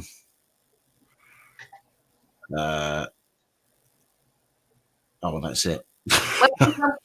When people tell me what I've done for them, I say, well, it was my job. No, you did more than that. You went over. I said, no, it's just my job. I don't like being bugged up. I really don't like being put in a spotlight like that. I can't stand it. It's like, no.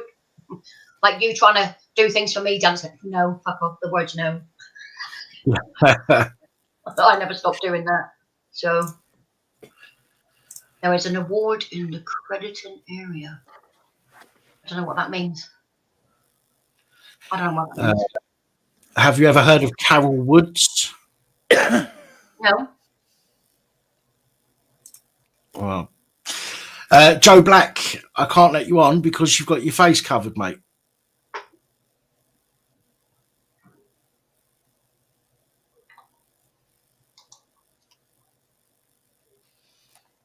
And I don't know what you mean. Princess Angela's just putting it. I've just noticed in the side comments. You need to end this. End what? Yeah, no, that's what I mean. I don't know what she means. I don't know what's WhatsApp me, Angela. Message me on WhatsApp.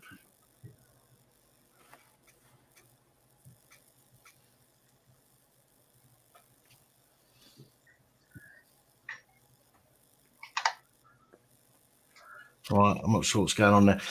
Joe, I can't let you on, mate, because we can't see your face. Angela, you need to explain because I don't understand. You need to explain in WhatsApp.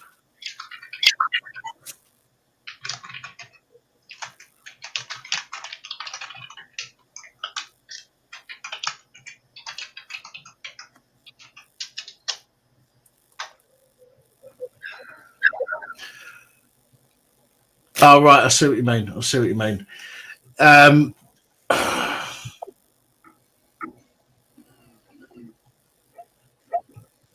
I'll be all right for the time being. I know what you're saying. I'm only going to be on for another 3/4 of an hour or so anyway, and then gone. But I will cut that piece out. I will cut that piece out afterwards. But I think if YouTube have got something to say about it, I think it's quite obvious that I acted quickly and done what I could. So if there's an issue, I'm sure I'll be able to sort that out. Right, Gare Chase is back in the house. Gare, do us a favour, just touch your nose with your left hand. Right hand. Left foot. No, I'm joking.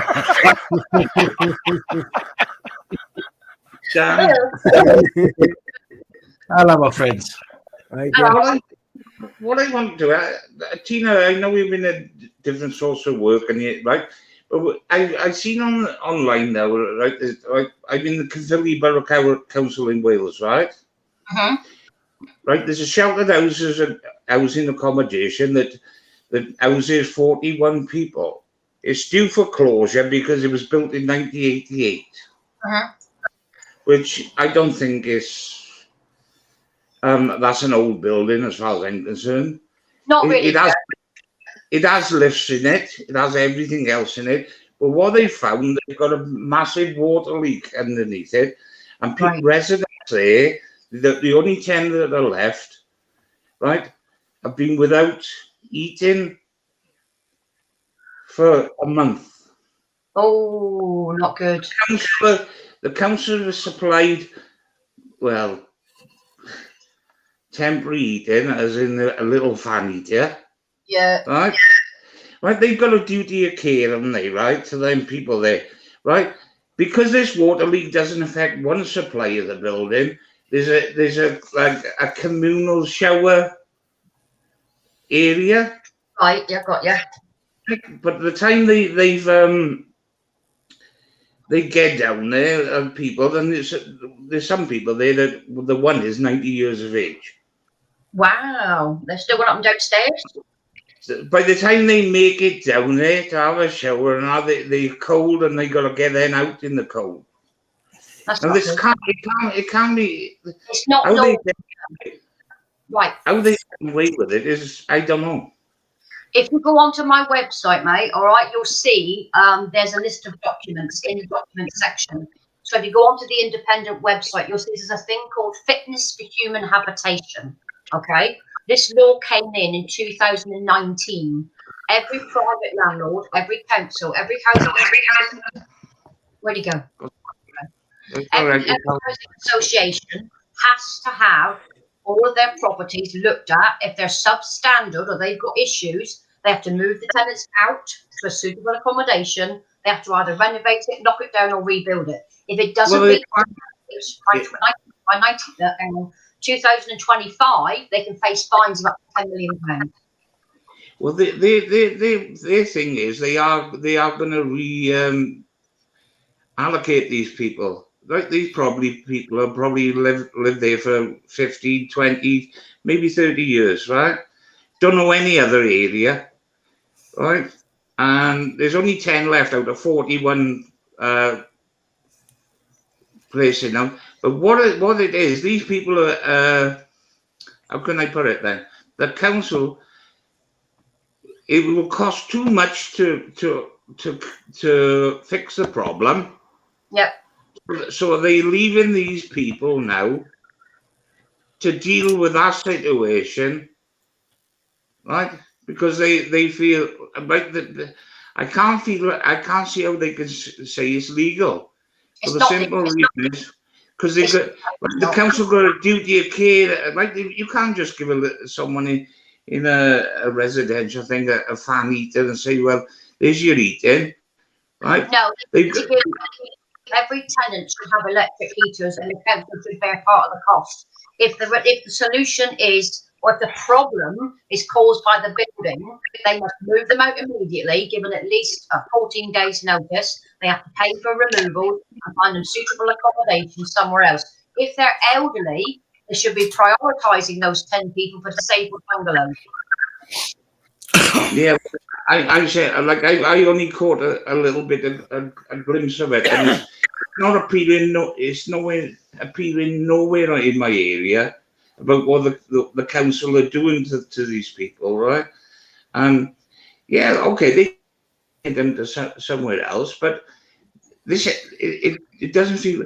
See, it's down to cost. They're saying the actual problem that we are having with this water leak is too costly, and they plan to close it anyway, right? And they're not willing to spend it, but then they still got to find places for them people. So in the meantime, let me tell you about the duties of a council. Let me take one of the councils in Devon. One big council in Devon receives from the government every April £5 million for the upkeep and the repairs and the upgrades to their properties. Okay, Wales is part of that. England and Wales have the same law, so they get money every year to maintain and keep their properties. That's their job. If it's substandard, because these people are elderly, they need to move them out. Now, the way the people in Wales can do this is, number one, contact the CEO of the Welsh council that you're in and start writing complaints if you need help on there. And also get hold of all the councillors, email on them with the difficulties, get them to visit the property, and then the next thing you do is you contact your local MP. If that doesn't nudge their ass, then you contact the local newspaper to put their plight up. Yeah, like I said, it's not that it's the people who know the people that I don't know them, right? But the thing about it is, I don't think it's fair because the council got a duty of care to each individual in it. They do, absolutely. The Fitness for Human Habitation Act, we've been fighting for this as a homeless worker that I was for over 20 years to get these laws brought in, because essentially, if you're in a private tenancy, you can call environmental health in. They do an inspection on the property, and that landlord's given 28 days to resolve it. Yeah, but council you couldn't do it for the council or a housing association, because what the councils did 30 years ago, they took the environmental health service that was outside the council and employed them. So you can no longer go to environmental health to take on the council because that's their boss. That's what happened. So we started in. It's the same as what they done to the police with the if there was a nuisance with sound, right? Yes. The police they took it off the police and said that the environmental health have got to be deal with it. And they don't. You can phone them up, right? They're never got no one available. No, they're not. They're never available. They don't care. They really don't care. This is what the council were very clever at. The operations they stop. I don't know how the website is, Tina. I have no clue. I'm the first time I got coming on here was last week. I don't know. Yeah. My site, if you'd go onto my site, I'm sure Lost can put it up again. It's an independent website. I don't charge any money for it. It's something I put up free. There's over 40 years of experience going into the site, councils, housing associate, everybody, police, DWP, lots on there. Look at the information you need, and you'll see the Fitness for Human Habitations Act. It's designed to be like a book, pages to read, and you'll see exactly what I'm talking about. The laws are very clear what they have to do. Because I can't see how they're getting away with it. I honestly can't. If people don't challenge it, nothing gets done. So when you're elderly, the last thing you're thinking about is challenging a local council. So up to 2 to 3 weeks ago, you were able to go to the CAB. But unfortunately, the CAB, which was the Citizens Advice Bureau, are now owned by the DWP. They sold their souls to the devil, and they've now got a contract with them, and local councils are now paying them money. So you can't go and get genuine advice from them anymore. That's what the website's gone up. Jamie Dooney, if you don't like it, fuck off. Quite simple, isn't it? What was that? Somebody saying that it's boring. You're chatting shit. Why care? The gov will do what they want. Why worry about it? Fuck them. No, they don't do That's what they why want. none of the mods approved it. Yeah. Right. They only do what they want if you allow them to. This is the problem that a lot of people watching this will think. Unless you stand up and take action, nothing gets done. It's that simple. Like I said, there's only 10 people. There's only 10 people left out of 41 residents. Like, and why should they suffer? I spoke to a lovely man from Wales, near Carmarthenshire, and he's the disability advisor for the area. And I had a client who was living in a nice bungalow, but he had a 15-foot long walk to drag his bin from the back of his house to the front to get his bin out. And it was very dangerous. It was a big slope. I put in a request for a rail to be put up, a safety rail, right? Now, this was on Wednesday. By the Friday, a woman travelled about 4 o'clock in the morning to get to his house at 6 o'clock in the morning to measure the rail space. And it was put up. 2 days later, I contacted the same guy, and he needed a light put outside for this rail because it was dark. Within 24 hours, the electricity was in the light. No arguments. Well, the only thing is, I sympathise with them, and I can't. It's disgusting me because it's Caerphilly Borough Council, which is my area. It covers like from nearly Newport to. Oh. You can get in contact with your MPs, your councillors, everybody. Just let them know what's going on and get them to tell the council to do their job. The funny thing about it is that this is advertised. It's been in the local paper. It hasn't been in the local paper as in the local paper printed. But it's online. Oh, That's I see. only It's online. Yeah, well, it's online. And I thought, what a disgrace. My father's in a shelter housing, right? And the building that he's in has been refurbished 4 years ago, and it was built in 1978. So how come somebody that's built in 1978, right, is in a fit, right, would be refurbished rather than a building in 1988? And I know they got 2 lifts in that building because I used to live in that area. If it's got a problem structurally with a water leak somewhere, structurally, it's not going to be safe. Yeah. So they have to take it down. But what they are saying is, like they give it, yeah, you can have a shower, but you've got to use that part because it's not affected by this water problem, right? The only trouble is it's too cold for the people going down there to do it. Well, get some information on where it is to me. Give it the name of the unit and the road it's in, and I'll get somebody action on it up there. So I know exactly what it is, but it's in Britannia Court in Risca Gwent. Right, if you can get that to me by email or a message through my website, I'll get a reporter up there and I'll get it sorted. I know a couple of lads up there. I don't know what your email is, and I don't know. Right, if you look in the chat, somebody Funny. In the back. Sorry, that's fucking sweet, man. Right, I'll take it.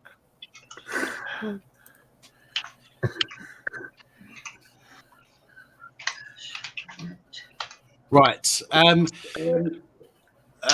was I saying? Right.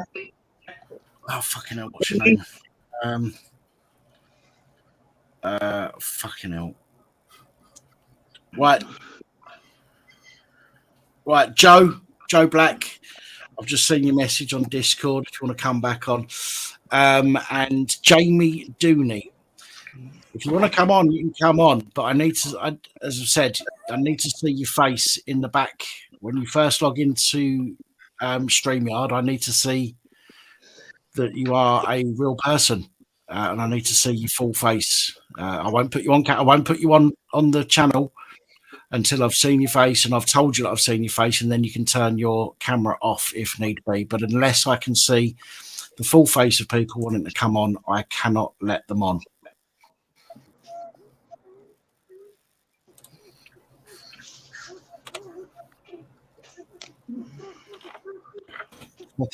Is that your arse, Sonic? That's fucking sick, man. Sure. You haven't left some gerbils up there or anything, have you? He's blaming it on the sink. Oh my god. See, shut up now and I try and fucking squeak it. It's fucked up, man. Yeah.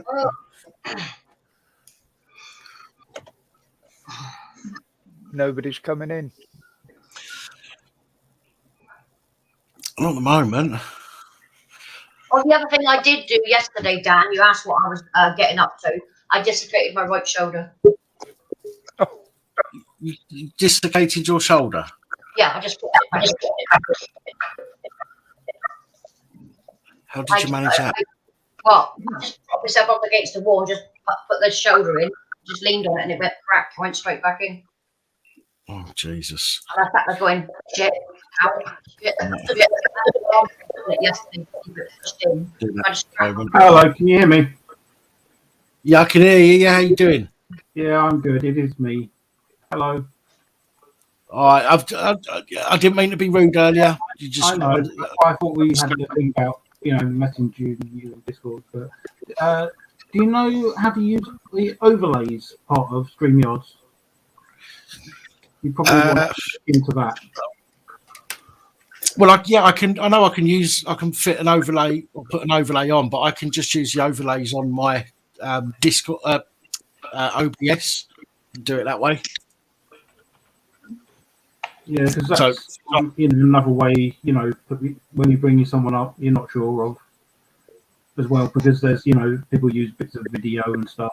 So just put them on, bring an overlay, cut out all visual. I think it's just, I mean, it's fucking ridiculous. Let's face it. Why people will want to go and do that kind of thing? It's just, I mean, people have done it to me, what, three or four times now. I'm still here. I think, I'm pretty sure that if YouTube ever looked at a video and thought, right, there's something on there we don't like, let's strike the channel, I'm almost certain if I went to YouTube and said, watch the video from such and such a time till such and such a time, they would see that it was completely unprovoked. It was an attack on the channel, and that I acted quickly in order to take it off again.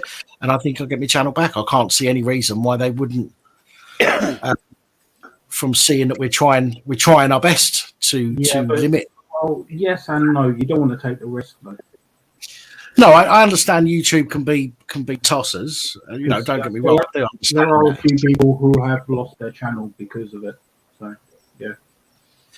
Well, what I'll do once I finish this live stream, I'm just going to go back and cut that bit out anyway. Or the other way to cover your ass with it down is report it. Aye. Report it. But if it's that yourself.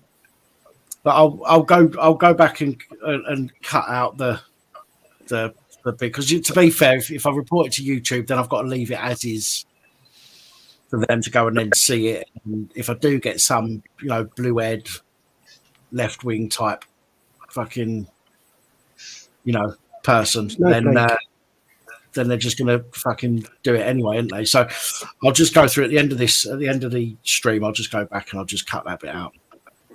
So fuck it. But it's a pain in the arse. I don't get why people feel the need to do it.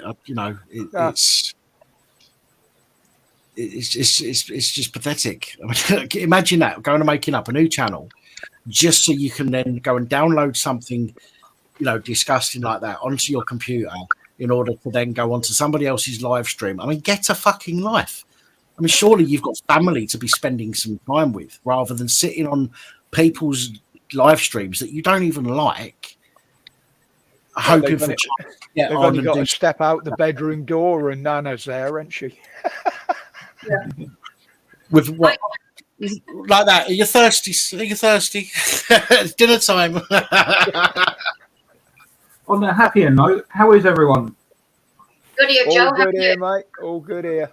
Yeah, not doing so bad. Thank you. Did Jacob Blaze try and get back in? No, I don't know where he's not come back in. No, I was going to say he hasn't been up in the chat either, so he's totally disconnected somewhere, I think. Maybe a power cut or something or nothing. Because normally if it was like getting else, he said, get out. If he had to help his mum or anything like that, I'm sure he would quickly say something, you know what I mean? Say, sorry guys, need to go and jump off. But he just Went? Yeah, he just went, didn't he? There was no sound in the background or anything. You can normally hear her shouting. Mm. Oh, I don't know. Strange one. I don't know. Isn't life grand? I'm sure that's the words of a song. But I might be wrong. I reached 300 subs yesterday, so my weekend. Congratulations. Done my second live. That was interesting. Oh, he's come to say well done. I don't get it yet, but I'm sure I will in the future with Dan's help, and all you guys can help me to set it up. So I need to get a little stick attached to his arm so I can make him move. Have you named him? What's his name? Oh, I keep forgetting. To do a post in the community area. Pork truncheon. Pork truncheon, yeah. But I will do it. I will get round to it at some point.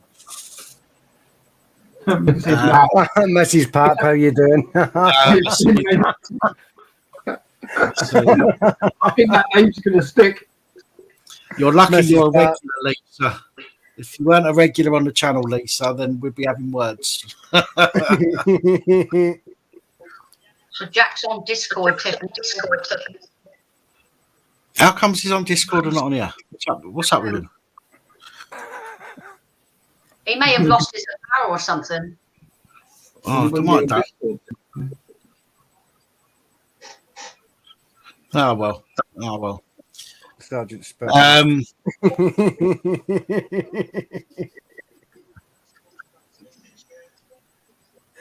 Well, he's playing a game. Yeah, he does. Oh, a lot of gaming. Oh, right. Okay. Gaming, yeah, GTA. And just It's still unusual for him on a Sunday. He's usually in here on a Sunday, isn't he? So it's still unusual. But okay, that's all right. It's not an issue. If that's what he wants to do, then fuck you.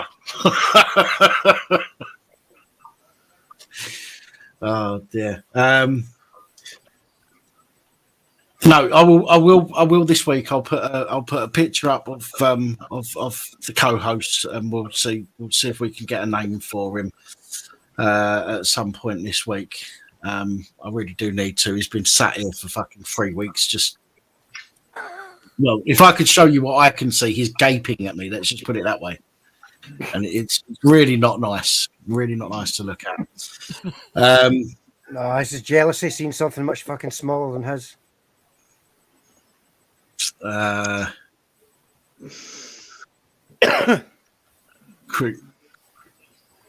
everyone's talking about Crinkle. Let's not talk about Crinkle. You're giving him you're talking about him, and he doesn't deserve. What he craves. So, a question for the panel. If I do set up my YouTube channel next year, just think before you answer, nothing rude. We have to pick a name for my channel type.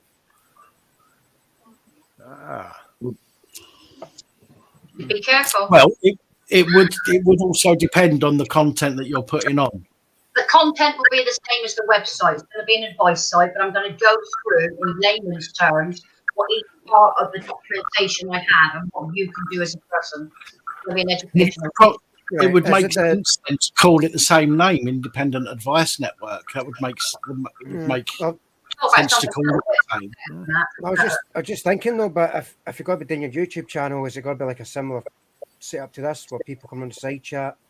Yeah, they can come on the side chat, we can ask questions, that kind of thing. Same as what we're doing live, Dan.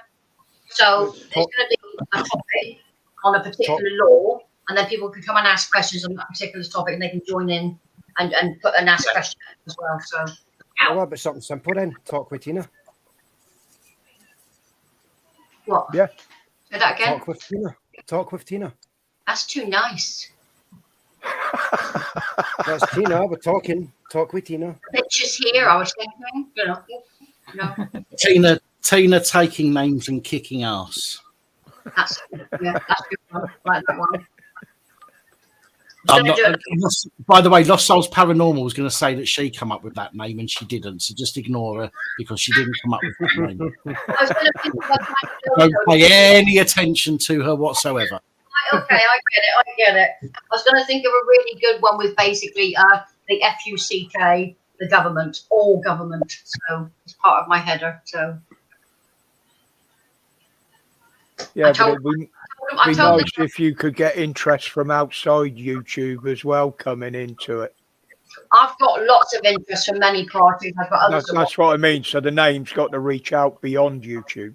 Yeah, I've got lawyers attached to it. They do wills really cheap as well. If anybody wants to know, they give it a huge discount. So that's just but I've got loads of different people that want to join in with it. Loads of people from different backgrounds, and it's like free talk or something. My brain's gone. I want it to be as straightforward as I can make it, rather than trying to explain to people the lengthy legislation. When they put it a law, it's embarrassing because it's way too long for the common person to understand. Not being rude, but even I struggle with a lot of the legal terms and all this Section A and Section B. So I write a very simple format. This is what it does. This is the power it gives to you.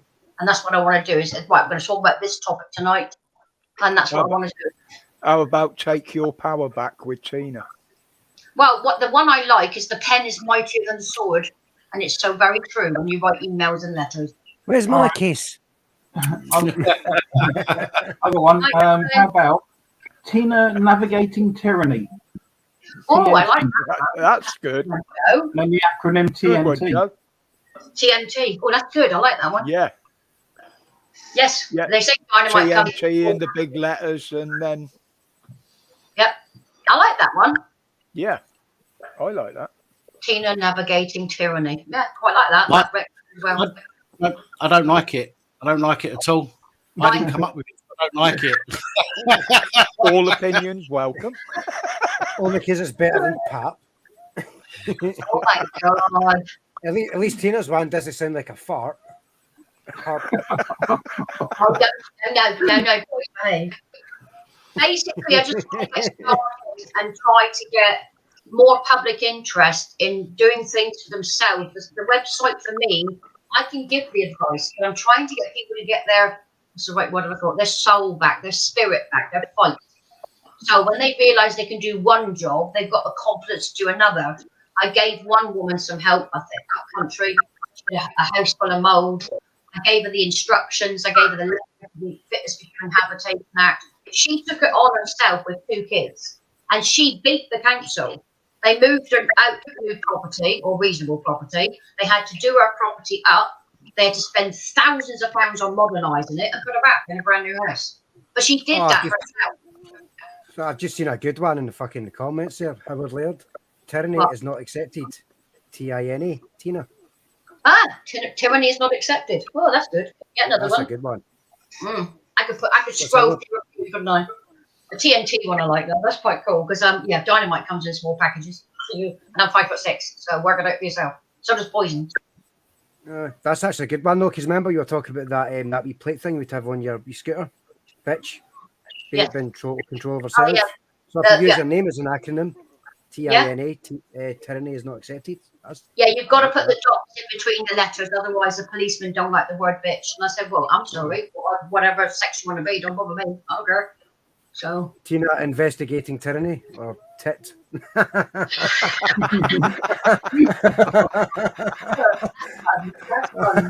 Thanks to HE Media for that one. Yeah.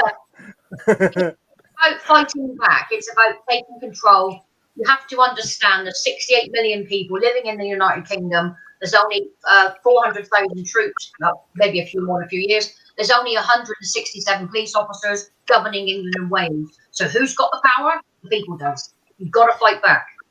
We have the power, not them. Well, I worked this out I think it was last year sometime. I worked it out. I can't remember what it is now, but the number of people in this country versus the number of police, and each copper has got to take on 1,000+ people. Yeah, and the rest. And the rest. If people just turned around and went, nope, that's it, but I've had enough, There are 58 million live in England and Wales. There's a good one from the bearded veteran, Tina, the People's Advice Bureau. Well, I don't want to be nothing to do with COB. That's too close to COB. I'm not a traitor. Sorry, Beard. Thank you for the People's Advice Panel. PAP. Fuck off. What? Are you stirring it up again? Come on, DJ, leave him alone. All I said was People's Advice Panel. PAP. It's got to be something connected to what I do, independent advice. So I think we're right on that. But I like Tina investigating tyrannical twats in every situation or titties. I knew there'd be some good ones. I knew there'd be some good ones. Tina terrorising. Oh my God. Tyranny is not accepted. I like that one. Tina, tyranny is not accepted. I think everybody's just thinking of like really rude words and just try to think of fucking words to put with each letter. You know? Yeah, just get your minds out of the gutter, will you lot? You're absolutely disgusting, a lot. Yeah. I mean, what kind of panel do you think this is? They're having a bit of matter. And I haven't said a word. Yeah. yeah. There's still, 10 minutes? You can't be offended by the word. You can't be offended by somebody saying something to you unless they're beating you over the head with a bloody dictionary. So anyone who gets offended by words, grow the fuck up. You just said the fucking rude word. Oh, so did I. Oh my God, now I've upset myself. Yeah. That's the truth. You can't be offended by somebody saying, "Oh, you're a fucking idiot." It's like, really? You're still 5? You need to grow up a little bit.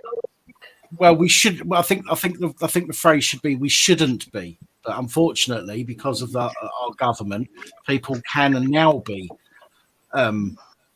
injured by words. Yeah. That's why you choose your words carefully. I went in town before COVID. There was a animal thingy, vegetarian, vegan, whatever they do group. And they said, "Oh, how do you like to identify? Human. Where do you live? Planet fucking Earth." And I don't want to talk to you. I just walked off. So. How do I identify? If somebody asked me if I walk down the street and somebody come up to me and said, "Excuse me, what do you identify as?" I'd be like, "You fucking what? You having a fucking laugh or what, mate? What do I identify as?" I just tell them I identify as a cunt. Identify as a policeman, see what they make of that. I identify as a cunt. Can't be impersonating the police, say what you lot do. So with this woke thing that's going on, you're allowed to identify who you are. You can call yourself a tree. Yeah, that's the way it is at the moment. So yeah. The other thing you can say about is where you live. So you could say planet Earth, Mars, a jungle, right? So how do they get your ID if they're going to take the answer you give them? Yeah. Can I identify as How can they say that's not your real name and that's not your orientation or that's not where you live? We want your real, because they've been told they have to accept what that person says. Yeah. Well, I've said it before. If you ever get stopped by the police, you want to tell them you identify as a non-binary, transgender, gender fluid goat, and you're not going to accept anybody who doesn't identify the same as you touching you. Well, at the weekends, you like to identify as I am part-time. Oh, fucking no. Yeah, shut up. Recreational fucking transgender. Oh my God. Well, thanks for recreational transgender. An annoying bastard. And if he says you what, he'll just keep going. That's brilliant. Yeah, I'm going to get some lessons off of you guys on how to set it up and how to get the platform running. So I need to work with it. And I'll do my chats on a Wednesday. I'm more than happy to help. Roger needs to get in touch at some point to go through a few bits, don't we? We still need to do that. I dare say I will have to at some point, yeah. That'd be good. We can have a chat with you, Dan. That'd be great. Because some of the answers I put on forms are totally unacceptable. Well, I think perhaps proved if you're ever in front of a judge on charges, tell them you identify as a police officer. Yeah, I identify as someone with a previous good character, Your Honour. The trouble is, under the law as it is, Dan, they can't refuse to accept what you say. Well, how the hell can they take somebody to a police station, say they identify as this, they identify that this is their address, Planet Earth? How can they get your details from that? Tell them he identifies a pig. Because they can't challenge it. They brought in the one, they want to run it with it, haven't they? No, they can't challenge. What they do is they try and frighten you by keeping you in there. They make things as awkward as possible, which is why they keep you in there for the 24 hours, which they don't need to do, obviously, but they'll keep you in there for 24 hours because they don't mind paying out the money because it doesn't come out of their pocket. So they'll keep you for 24 hours using their position as a weapon to beat people over the head with. They can't force you. If you don't want to talk to them, they can't force your details out of it. At the very most, if it's a serious offence, they can threaten to, they can get a court to potentially threaten to put you on remand until you talk, potentially. But generally, over any normal, shall we say, summary offence, there's fuck all they can do. Absolutely fuck all they can do. You just shut up. Don't speak to them after 24 hours. They've got to let you go. They can't keep you any longer than 24 hours if it's not a serious offence.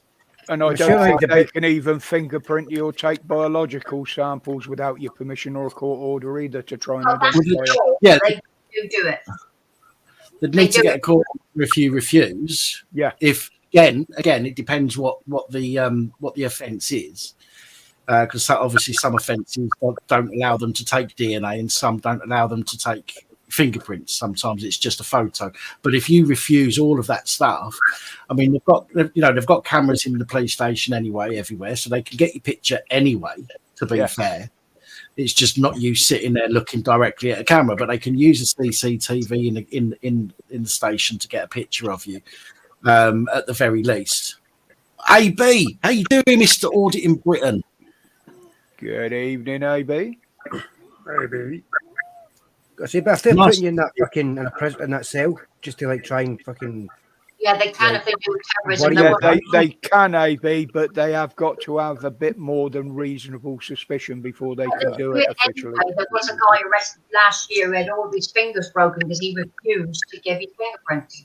And he hasn't even been charged with anything. Well, AB will understand anyway with regards to the terrorism thing. As Roger just said, they do need to have more than just grab you because you've got a camera. Generally speaking, well, not generally speaking, as far as I'm aware, they have to inform counter-terrorism if they arrest somebody under terrorism. Then counter-terrorism has to come down and deal with it, and they will ask the situation surrounding the arrest. And in most cases, like with current climate, when he got arrested a couple of years back, most cases they will just turn around and say to the cop, "Don't be a dick, let them go," and the cop will think, "Oh, well, I'm not letting them go because I've arrested them and I look stupid, so I'll have to do them for public order instead," or some shit like that. But again, it's not going to, they cannot just take your details on the whim of a lowly PC who's picked you up because you've got a camera in your hand. But wasn't there a copper that got really, really pissed off with the terrorism squad because they told him to just drop it? It's not, and he just kept pestering them. Yeah, that was Gittos. That was Inspector Gittos from. That was it. Yeah. I remember the story from somewhere. Yeah. Well, you were. What was Wouldn't you in court doing that with that inspector? Say again. Was you? I think he was there outside the court with that inspector, wasn't it? That was not me. Marty went up there, I think. Marty was up there. Marty Blackborough. Is anyone going on the 27th? I don't suppose anyone knows. That's the sentence hearing. Oh, for Gittos. No, yeah. I won't be going. I believe Marty's going up there. I will be covering it on the channel, but Marty will be there. I believe at the court. Yeah, he likes to try and catch them as they're coming out, doesn't he? I seen one video, Dan. It was to do with an legal eviction. He was there then. You had OD on, and it's a long time ago, man.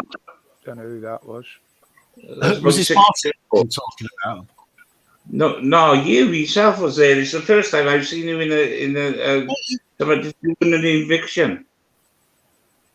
No, not me. The only I went to Leeds with Marty, Current Climate, Herbert Longrod, Danny Gazy, Dave from Scotland, Stevie Human Rights, because there was one lad who got kicked out of a community centre for not taking his hood off. And he got picked up and thrown out by force. So a load of us went down there and we kind of stormed the place. Bit of disruption until the police told the security man to go hands on with us under Section 3 of the Criminal Law Act, I think it was, or Section 63 of the Criminal Law Act. Can't remember off the top of my head. But that's the only other thing that I've gone out and done pretty much. See, I don't understand the ruling on the Section 5, right? For the simple reason, if there's not a member of the public that made a complaint, right, or are not in the vicinity, if there's no one in the vicinity, right, the police officer can't be offended, can they? They can. They can. Again, this is a misconception. It's a higher standard. So. Yeah, the ruling actually stated that to paraphrase, the law is based on what a reasonable member of the public would feel, okay, or would do in a certain situation. That's how the law is supposed to be. How would a reasonable member of the public act in such a situation? A copper is not a reasonable member of the public because a copper has to deal with, things that general people don't have to deal with, or so they say, which means that their level of distress has to be far higher than a reasonable member of the public. So if for example, telling a member of the public to fuck off because they're a fucking knobhead, if that's distressing to Roger, for example, the police could turn around and say, right, you've distressed Roger, it's alarm harassment and distress, Section 5, blah, blah, blah. But if you say it to a copper or in front of Roger, but Roger doesn't find it distressing, okay, then the copper can't arrest you for that because they hear it too often. It has to be a much higher level of abuse that a copper hears in order for them to become the victim based on the ruling. Does that make sense? More likely to arrest me if they did that to me because my reply would outweigh whatever was directed at me. Well, the other day, I seen two people outside my window. The police stopped the car. Right, he was there. They stopped the guy. The guy was he was compliant. He was everything. And the next thing you know, they had his bonnet up, his hatch up, and they were searching the car. And I felt that thing for him. I thought, well, the guy's actually, compliant. And I said, I walked out there and I said, why are you being such a knob with him? Right? The copper, he didn't take a blind bit of notice of him. Yeah. Not a blind bit of notice. Yeah, it's like they couldn't do what they wanted to do, whatever. They kept him there for an hour before they let him go. To cause inconvenience to people because they've got the power to do it, and they would rather cause inconvenience to somebody and get themselves off the street for a little while than they would of actually going out and dealing with a proper criminal and dealing with that. Because their ego gets in the way. Is rather than a case. So somebody's told me I'm a cunt. Okay, so I'll just move on and actually find somebody who's committed a offence. No, let's arrest this person, take them back to the station, waste 2 or 3 hours booking them in and all the rest of it, and then go back out and do the last few hours of my shift. And it's but the thing about it is, they weren't satisfied by doing it the once. They done it the twice and searched the car again. Yeah, but that's what I mean. It's an ego thing. It's an ego. They want to teach people a lesson, cause as much inconvenience as possible. Hiya, Debbie. Sorry. Also, James, what do you mean? Where are you getting this information? Because it's crap. Me and 3 of my friends recently been through this. Explain. That comment doesn't give any information. What information's crap, and what have you and your 3 of your friends been through? Then we can respond to that, because it's a bit difficult when you just say this is crap without any context to it. Right, Dan, I'm going to go, mate. I'm going to say good night to the panel and good night to all the PAP supporters here. And I will catch up with you guys soon. And Dan, I'll be expecting a call from you tomorrow, young man. I promise you, I will. I've got a 3-way call to make tomorrow night at 7. I've got you down on my list here to make a call to as well.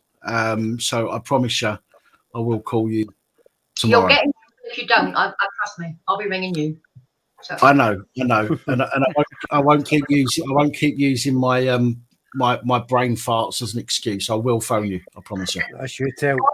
Everyone, take care. Stay safe, everybody, and I'll catch up with you soon. Peace and blessings. And if I get stuck, I will get in touch with you.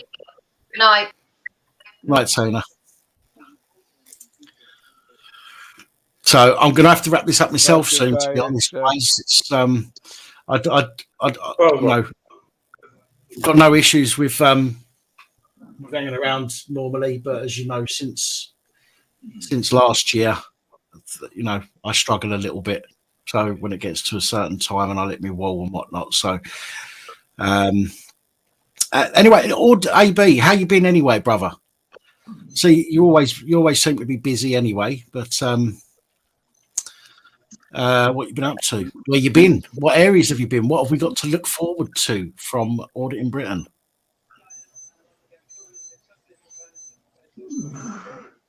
Oh, alarm's going off.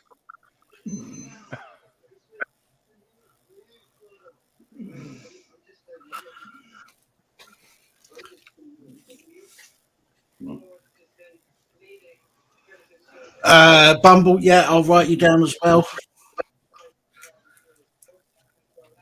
I'll write you down on my list.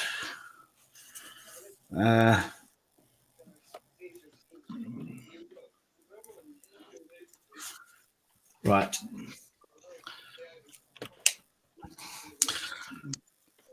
So, what's your name? Fucking well, where are you?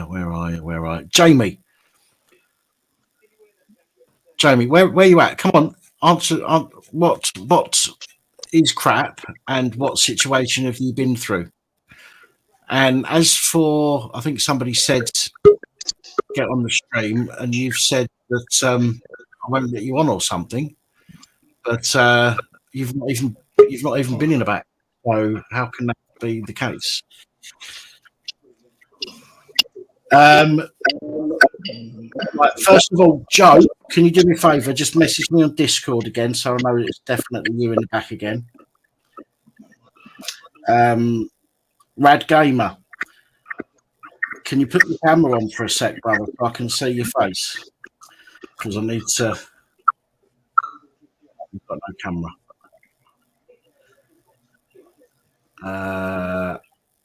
Fucking hell. Yeah, I can hear it too in the background, Tiff.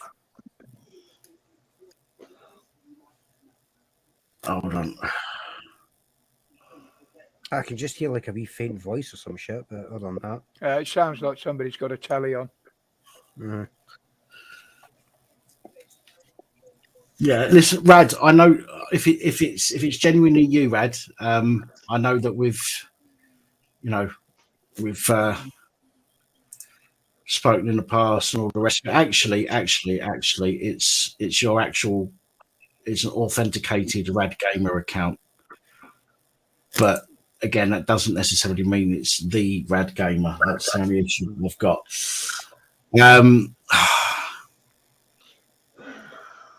I fucking hell, Rad. I can't risk it, mate. I know it sounds a bit wanky of me and that, but I.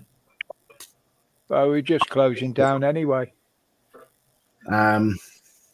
Obviously, we had issues earlier with some twat trying to do that shit. Yeah. We did. But this is the thing. This is the thing, right? I feel bad, and this is exactly what these people they want to try and ruin the sort of the stream by making people feel uncomfortable about letting people on, and it's working. It's working. You know what? Well done. Congratulations. Your pathetic fucking actions are ruining it for other people. Bearing in mind, I don't get nothing out of this really. You know, this is a live stream. I should be quite honest, I'd quite happily be laying down, you know, getting some fucking 40 winks. Yeah. 40 so you're not ruining 40 wanks. So you're not ruining it for me, ruining it for other people. So if you want to get at me, then come at me. Don't fucking ruin it for other people.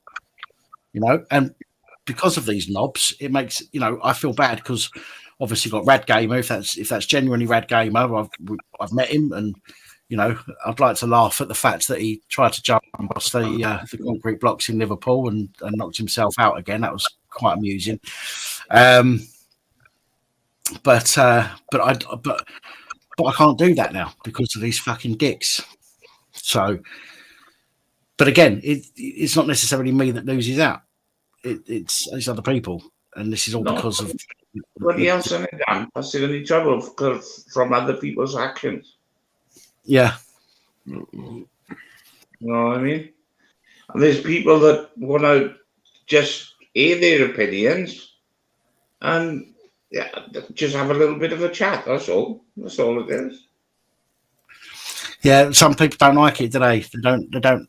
Whether I don't know if it's jealousy or not. I mean, I haven't done a lot of these people. I've done nothing to. Do you know what I mean? It's not like I've gone out of my way to go and do something bad to them. Most of the people, in fact, all of the people that I seem to have a problem with, or have a problem, the problem stems from their own actions.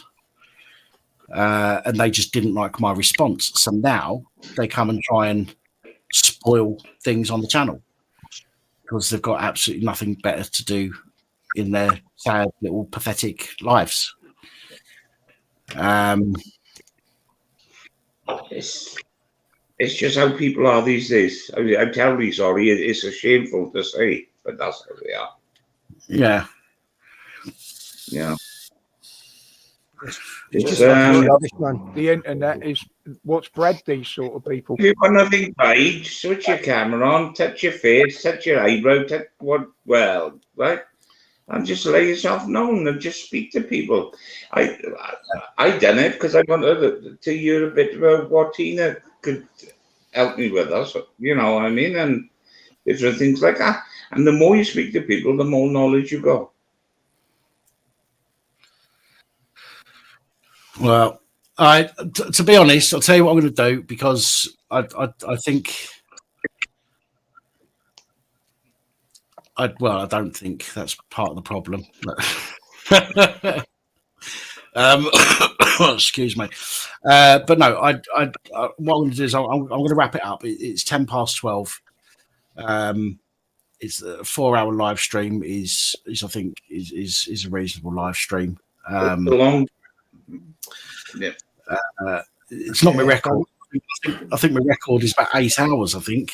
Yeah, just under 8 hours. I remember that bloody night. Yeah. I'd be lucky to put that one off again. Sorry. And you walk up in the morning still pissed. Yeah. Oh no, it wasn't a piss live stream. The 8-hour one. No, it just went on and on and on, didn't it? No, you can't survive that fucking long on drink. Says Sonica couldn't even get a 4-hour one in without barking out. So I just no, I mean look how much I drunk and how long I was going on my birthday. I fucking do you know what I mean? That was incredible for me. I don't know how I managed that. It was almost like I'd done about a kilo of coke beforehand. Which I hadn't, by the way, people. I didn't touch anything. Do a 12-hour charity stream. Do you know what? I could. I could do like could genuinely do a 12-hour, and I could do like live reports as the news comes in, and just, you know, but I'd need to get some kind of adverts to go on in between, just to so people aren't just looking at my face and watching me go through the channels of information looking for stories. But I could do something like that. The only problem is, Blunt Crusader, is I get people that accuse me of stealing. As I've had recently, people accusing me of stealing money from Scott Andrew Horn. If you all remember, so we had some fucking lovely people that helped Scott Andrew Horn out in previous live streams. In fact, Scott's in the comments there, so I'll let people ask him whether or not he received that money. And also the charity one with civil disobedience. As I've said, and I will explain just again, the entire thing with the civil disobedience live stream was that whilst I was looking for a charity to give money to, I ended up having the strokes, and then I was literally out for some time. So they didn't get the money quickly. They have got the money, but they didn't get the money quickly because I've had the strokes, and the money was sat in the bank account. And as soon as I was able to, then it got paid. But all sorts of people called me a thief, said I've been stealing it. But again, proof's out there. They've only got to go to the PTSD camp's website. Dion posted on there a thank you for it to say that he'd received it. Oh, has he done it on the website? I think it was on the website or the YouTube channel. Oh, I know they've done it. I know they've done it on Facebook. I'm getting some feedback now. That might have been where. Was again. Is Jamie over his legal problems? I think so. I've not spoken to him for a little while, but I think he's over them. No, I haven't seen him put anything up online. No, I'll get in touch with him. I will get in touch with him. I'll give him a shout this week. But yeah, I'm more than happy to do a charity to do like a 12-hour live stream. If people come up with a charity to do it on, and what we can do that way to make it a bit more transparent, shall we say, somebody can set up a GoFundMe on behalf of the channel. I won't do it. Somebody can set up a GoFundMe on behalf of the channel, and that way it can be sent once it's raised its money. You send the information to the charity, and then the charity contact the website and get the money. So that way it goes directly to them. It doesn't come through YouTube. It's a fucking interesting one, though. Welcome to Pap Celebrity Squares, hosted by Keith the Thief. Adverts and accusations brought to you by Iron Brew. So, but yeah, well, listen, I'll look at 12 hours of live. Jamie, do yourself a favour, mate. If you've got something to say, say it. I'm wrapping this up in a minute. But you're coming out with comments, and I've asked you to explain yourself, and you haven't. With all you're going to do is make ridiculous fucking comments without actually explaining yourself. Then we don't want you on here. It's quite simple. Well, this is saying I'm not even noticing any of these comments. No, it's lost souls on them too quick. She is, but she's hidden him now anyway. Fair enough. Listen, this is one of the things, right? The moderators on this channel, they know that I've got broad shoulders, and they've followed me for long enough to know that I will let a certain amount of stuff go, because I believe that people have the right to tell somebody they think they're a cunt if they think they're a cunt. However, if it becomes repetitive, if it becomes targeted, like, and you just continually have a go at one person, or it becomes, it oversteps that mark from just telling somebody that you think they're a dick to being harassing and whatnot, then the mods will jump in. But generally speaking, I mean, we have a lot of people say stupid things in the comments, and the mods will just tell them off, and it could go on. Myself. It'll go on for quite a while before a mod will turn around and actually kick somebody out. So, excuse me. So fair play to the mods, because they are pretty fucking good. I say, Right, if you're going to jump onto the panel and like talk shit and stuff, at least have the balls, one, to come onto the fucking panel, talk whatever shit, and then two, have the shit to fucking back up your claims. If you can't do that, then fuck off. Right, yeah. Rad, I can see you in about. Do me a favour, Rad. Just give me a 2-finger salute. Yeah, that'll do. Right. I'm going to bring Rad on. We've got 5 more minutes before and then I'll end the stream. But I'll bring Rad on just to say hello.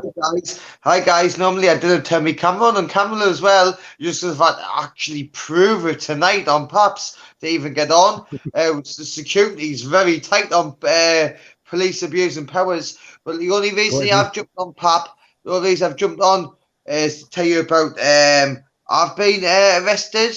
Police abused the powers on Mad Gamer. Right, what's happened? I was in the city centre. Yeah, with my man, Natural Born. Right. Obviously, we had a couple of pina coladas. You know the crack, didn't you? The what? Sorry. We had a couple of pina coladas. Right. Cocktails, whatever you want to call it. Fucking alcohol. Yeah. Whatever you want to call it. And they ended up arresting me for assault, police abuse and powers, assault. They arrested Gamer for an assault, which everything was on video, and I have not touched one person. So what assault against who? Oh, just some random on a video. Is the video up on your channel? It's not on mine. I've took it down. Got darling HNK solicitors now. It's all in their hands. I've decided through advice to take the video down. But Natural Born Serial Killers put a couple of clips up, so you can watch these clips, piece a bit together, and then once the case is done, I'll post my video up. Right, I'll go and check that out anyway at some point. Well, listen, Law, it'd be mad now when it's all done and dealt with. Police abuse of powers, Pap. It's crazy what really happened, Because I kind of come online and just say willy-dilly this and that, but it's crazy what really happened. Your channel's called Police Abuse and Powers, so I had to come on and tell you straight away. Well, listen, Rad. Listen. I know you sound a bit excited. You probably had a drink and that tonight as well. But be careful what you say. If HMK are looking into it, you need to be very careful that you don't slip. That's why I'm not giving you much. That's why I can't tell you much. But I can tell you that Natural Born Serial Killer has posted a couple of videos. So if you want to look into it like a little bit, go and check it out on his channel. I will do, mate. I will do. How's your face anyway? Yeah.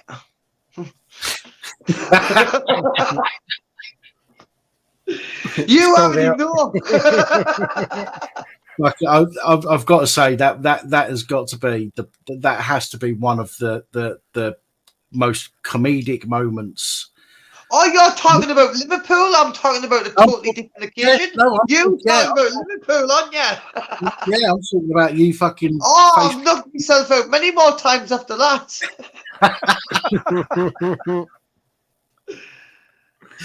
Oh, Jesus Christ. No, but listen, though, I did look back on that, and I did reply very quickly, if you remember, thanking you for actually being one of the guys who did actually pick us up, tend to us, and help us when I did trip on my shoelace, piss us a fart, and knock myself out on this big gay breeze block. It's a terror. It's one of them terrorist stoppers, isn't it? It's like a big lump of concrete to stop the fucking vehicles. stopped me. Well, it fucking stopped me in my tracks. Fucking did, didn't it? Fucking did. That's hopefully I've moved on from that. Well, I like to think but I still cannot watch the video back. I cannot watch it. I cannot watch it. I can't watch it. Every time I watch it, I curl up in a little ball and think, how the fuck did that happen? Don't you worry, I won't let anybody else forget. But I remember that I'm not raise Roger that soldier, and I'll not let anyone else forget that you were one of the guys who picked me off that ground that day and made sure I was all right. And I'll have respect for you, that pap, even though like you still pap. But I'll still always respect him for picking us up that day. And look, mate, when honestly, I was fucked. I was knocked out. You absolutely was. And you should think yourself lucky you was pissed at the time as well, because I don't think you felt. I was running around before I knocked myself out. LT1 shopping centre, just singing Viva Ronaldo, thinking I'm funny. Crazy. Listen, that's not normal gaming law, you know. I'm not like that every night. Seems to be a recurring theme here. I'm not like Pap law. I'm not like that all the time. I promise you. If like you ever met us again, it will be like a different person. That one occasion, I'm only like that like one day of the month. The other like 30 days, I'm fine. But then you catch me on that one day, I've just got that fire in my belly, and I'm thinking, right, fuck them. They're going to fuck off and fuck the trolls. I'll tell you what, right? I don't care, right? At the end of the day, you do you, okay? If you're fucking good to me, if you're good to me, I'm good to you. That's how it is. You know what I mean? So, if you have a drink, then that's absolutely fine, as long as it doesn't doesn't affect me, and so far you haven't, so I've got no issues with you, man. None at all. The fact that you hurt yourself, I'd have done the same with anybody, and that you proper fucking, it wasn't God even bless just you. God bless you. Did that, and at the time it was fucking, I think everybody's stomach turned when they heard your face hit the concrete. And I couldn't, in all good conscience, just stand there and not do anything. I had to make sure that you was all right. Do you know what I mean? And you and taking our rights back tended to us to most when I watched the video back. You two guys weren't the ones who just stood back and, let's say, maybe some of them were in shock, maybe some of them were just videoing, maybe some of them didn't even know what to do. But police abusing powers and taking their rights back tended to me while I was on the floor, knocked out, and didn't know what was going on because I watched the video back myself. It was a mad one. No, but it was a mad one. But listen, that was a poor performance from Gamer. That was a really poor performance coming down Liverpool. First Liverpool occasion to come and make with some of the big boys, Marty Blackbauer, police abusing powers, taking their rights back. Know what I mean? The YouTubers, and now come down pissed after drinking cans all the way down. I'm like absolute show of it all. Well, not sure of it all because it was good content at the end of the day for some people, but I didn't really ruin your content or Marty B's looking back on it. Like I was just added into it. What my little mistake was. It made its own video, didn't it? That's what that was. It was his own video. That's what I mean. It was just sort of added into it, saying, well, like it's a lesson learned, and they didn't just pick up anyone off YouTube, especially after they've had a couple of pina coladas.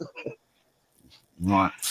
Well, anyway, guys, I'm gonna have to call it now. I'm afraid it's now 12:25. Gamer, it's nice to see you. It's nice to see you still alive. And that's no problem. I'm just coming on to thank you for what you've done. Come and thank you. And I very rarely put my camera on for people on YouTube. Very fucking rarely. So you want to keep yourself lucky, and that's how much respect I've got for you, Patlin, because of what you did. Because I don't forget fuck all. So thank you for letting us on. Thank you. Mate, no worries at all. You look after yourself. Thank you. Cheerio. Cheerio. Jamie, I know you're in the back room there. However, you've asked, please don't ask me to show my face. That being the case, I can't let you on, mate. Simple as that. I know you're in the back there as well. My apologies, but I'm going to have to call it a night, mate. But we'll be back next week, obviously on the live stream. But by all means, come and join in the conversation on any of my videos during the week, and I'll be there somewhere floating around. So thanks for jumping on as well. Ladies and gentlemen in the chat, much appreciated. Thank you very much for joining us this evening. Thank you to the moderators who, as always, do a fucking fantastic job. And thank you to the people that have phoned up, first time callers today. Again, you know, some good ones in there as well. It's people like, you know, it's nice to have the community, the core community that we've got, but obviously it's nice to have new people come and join the gang as well. And I appreciate every single one of you. So thank you. With that being said, I'm doing the off ski and going to bed ski. So I will catch you later, ski. Good night, everybody. Take it easy, guys. And Dan, if you can, send me the link so I can get the audio for that.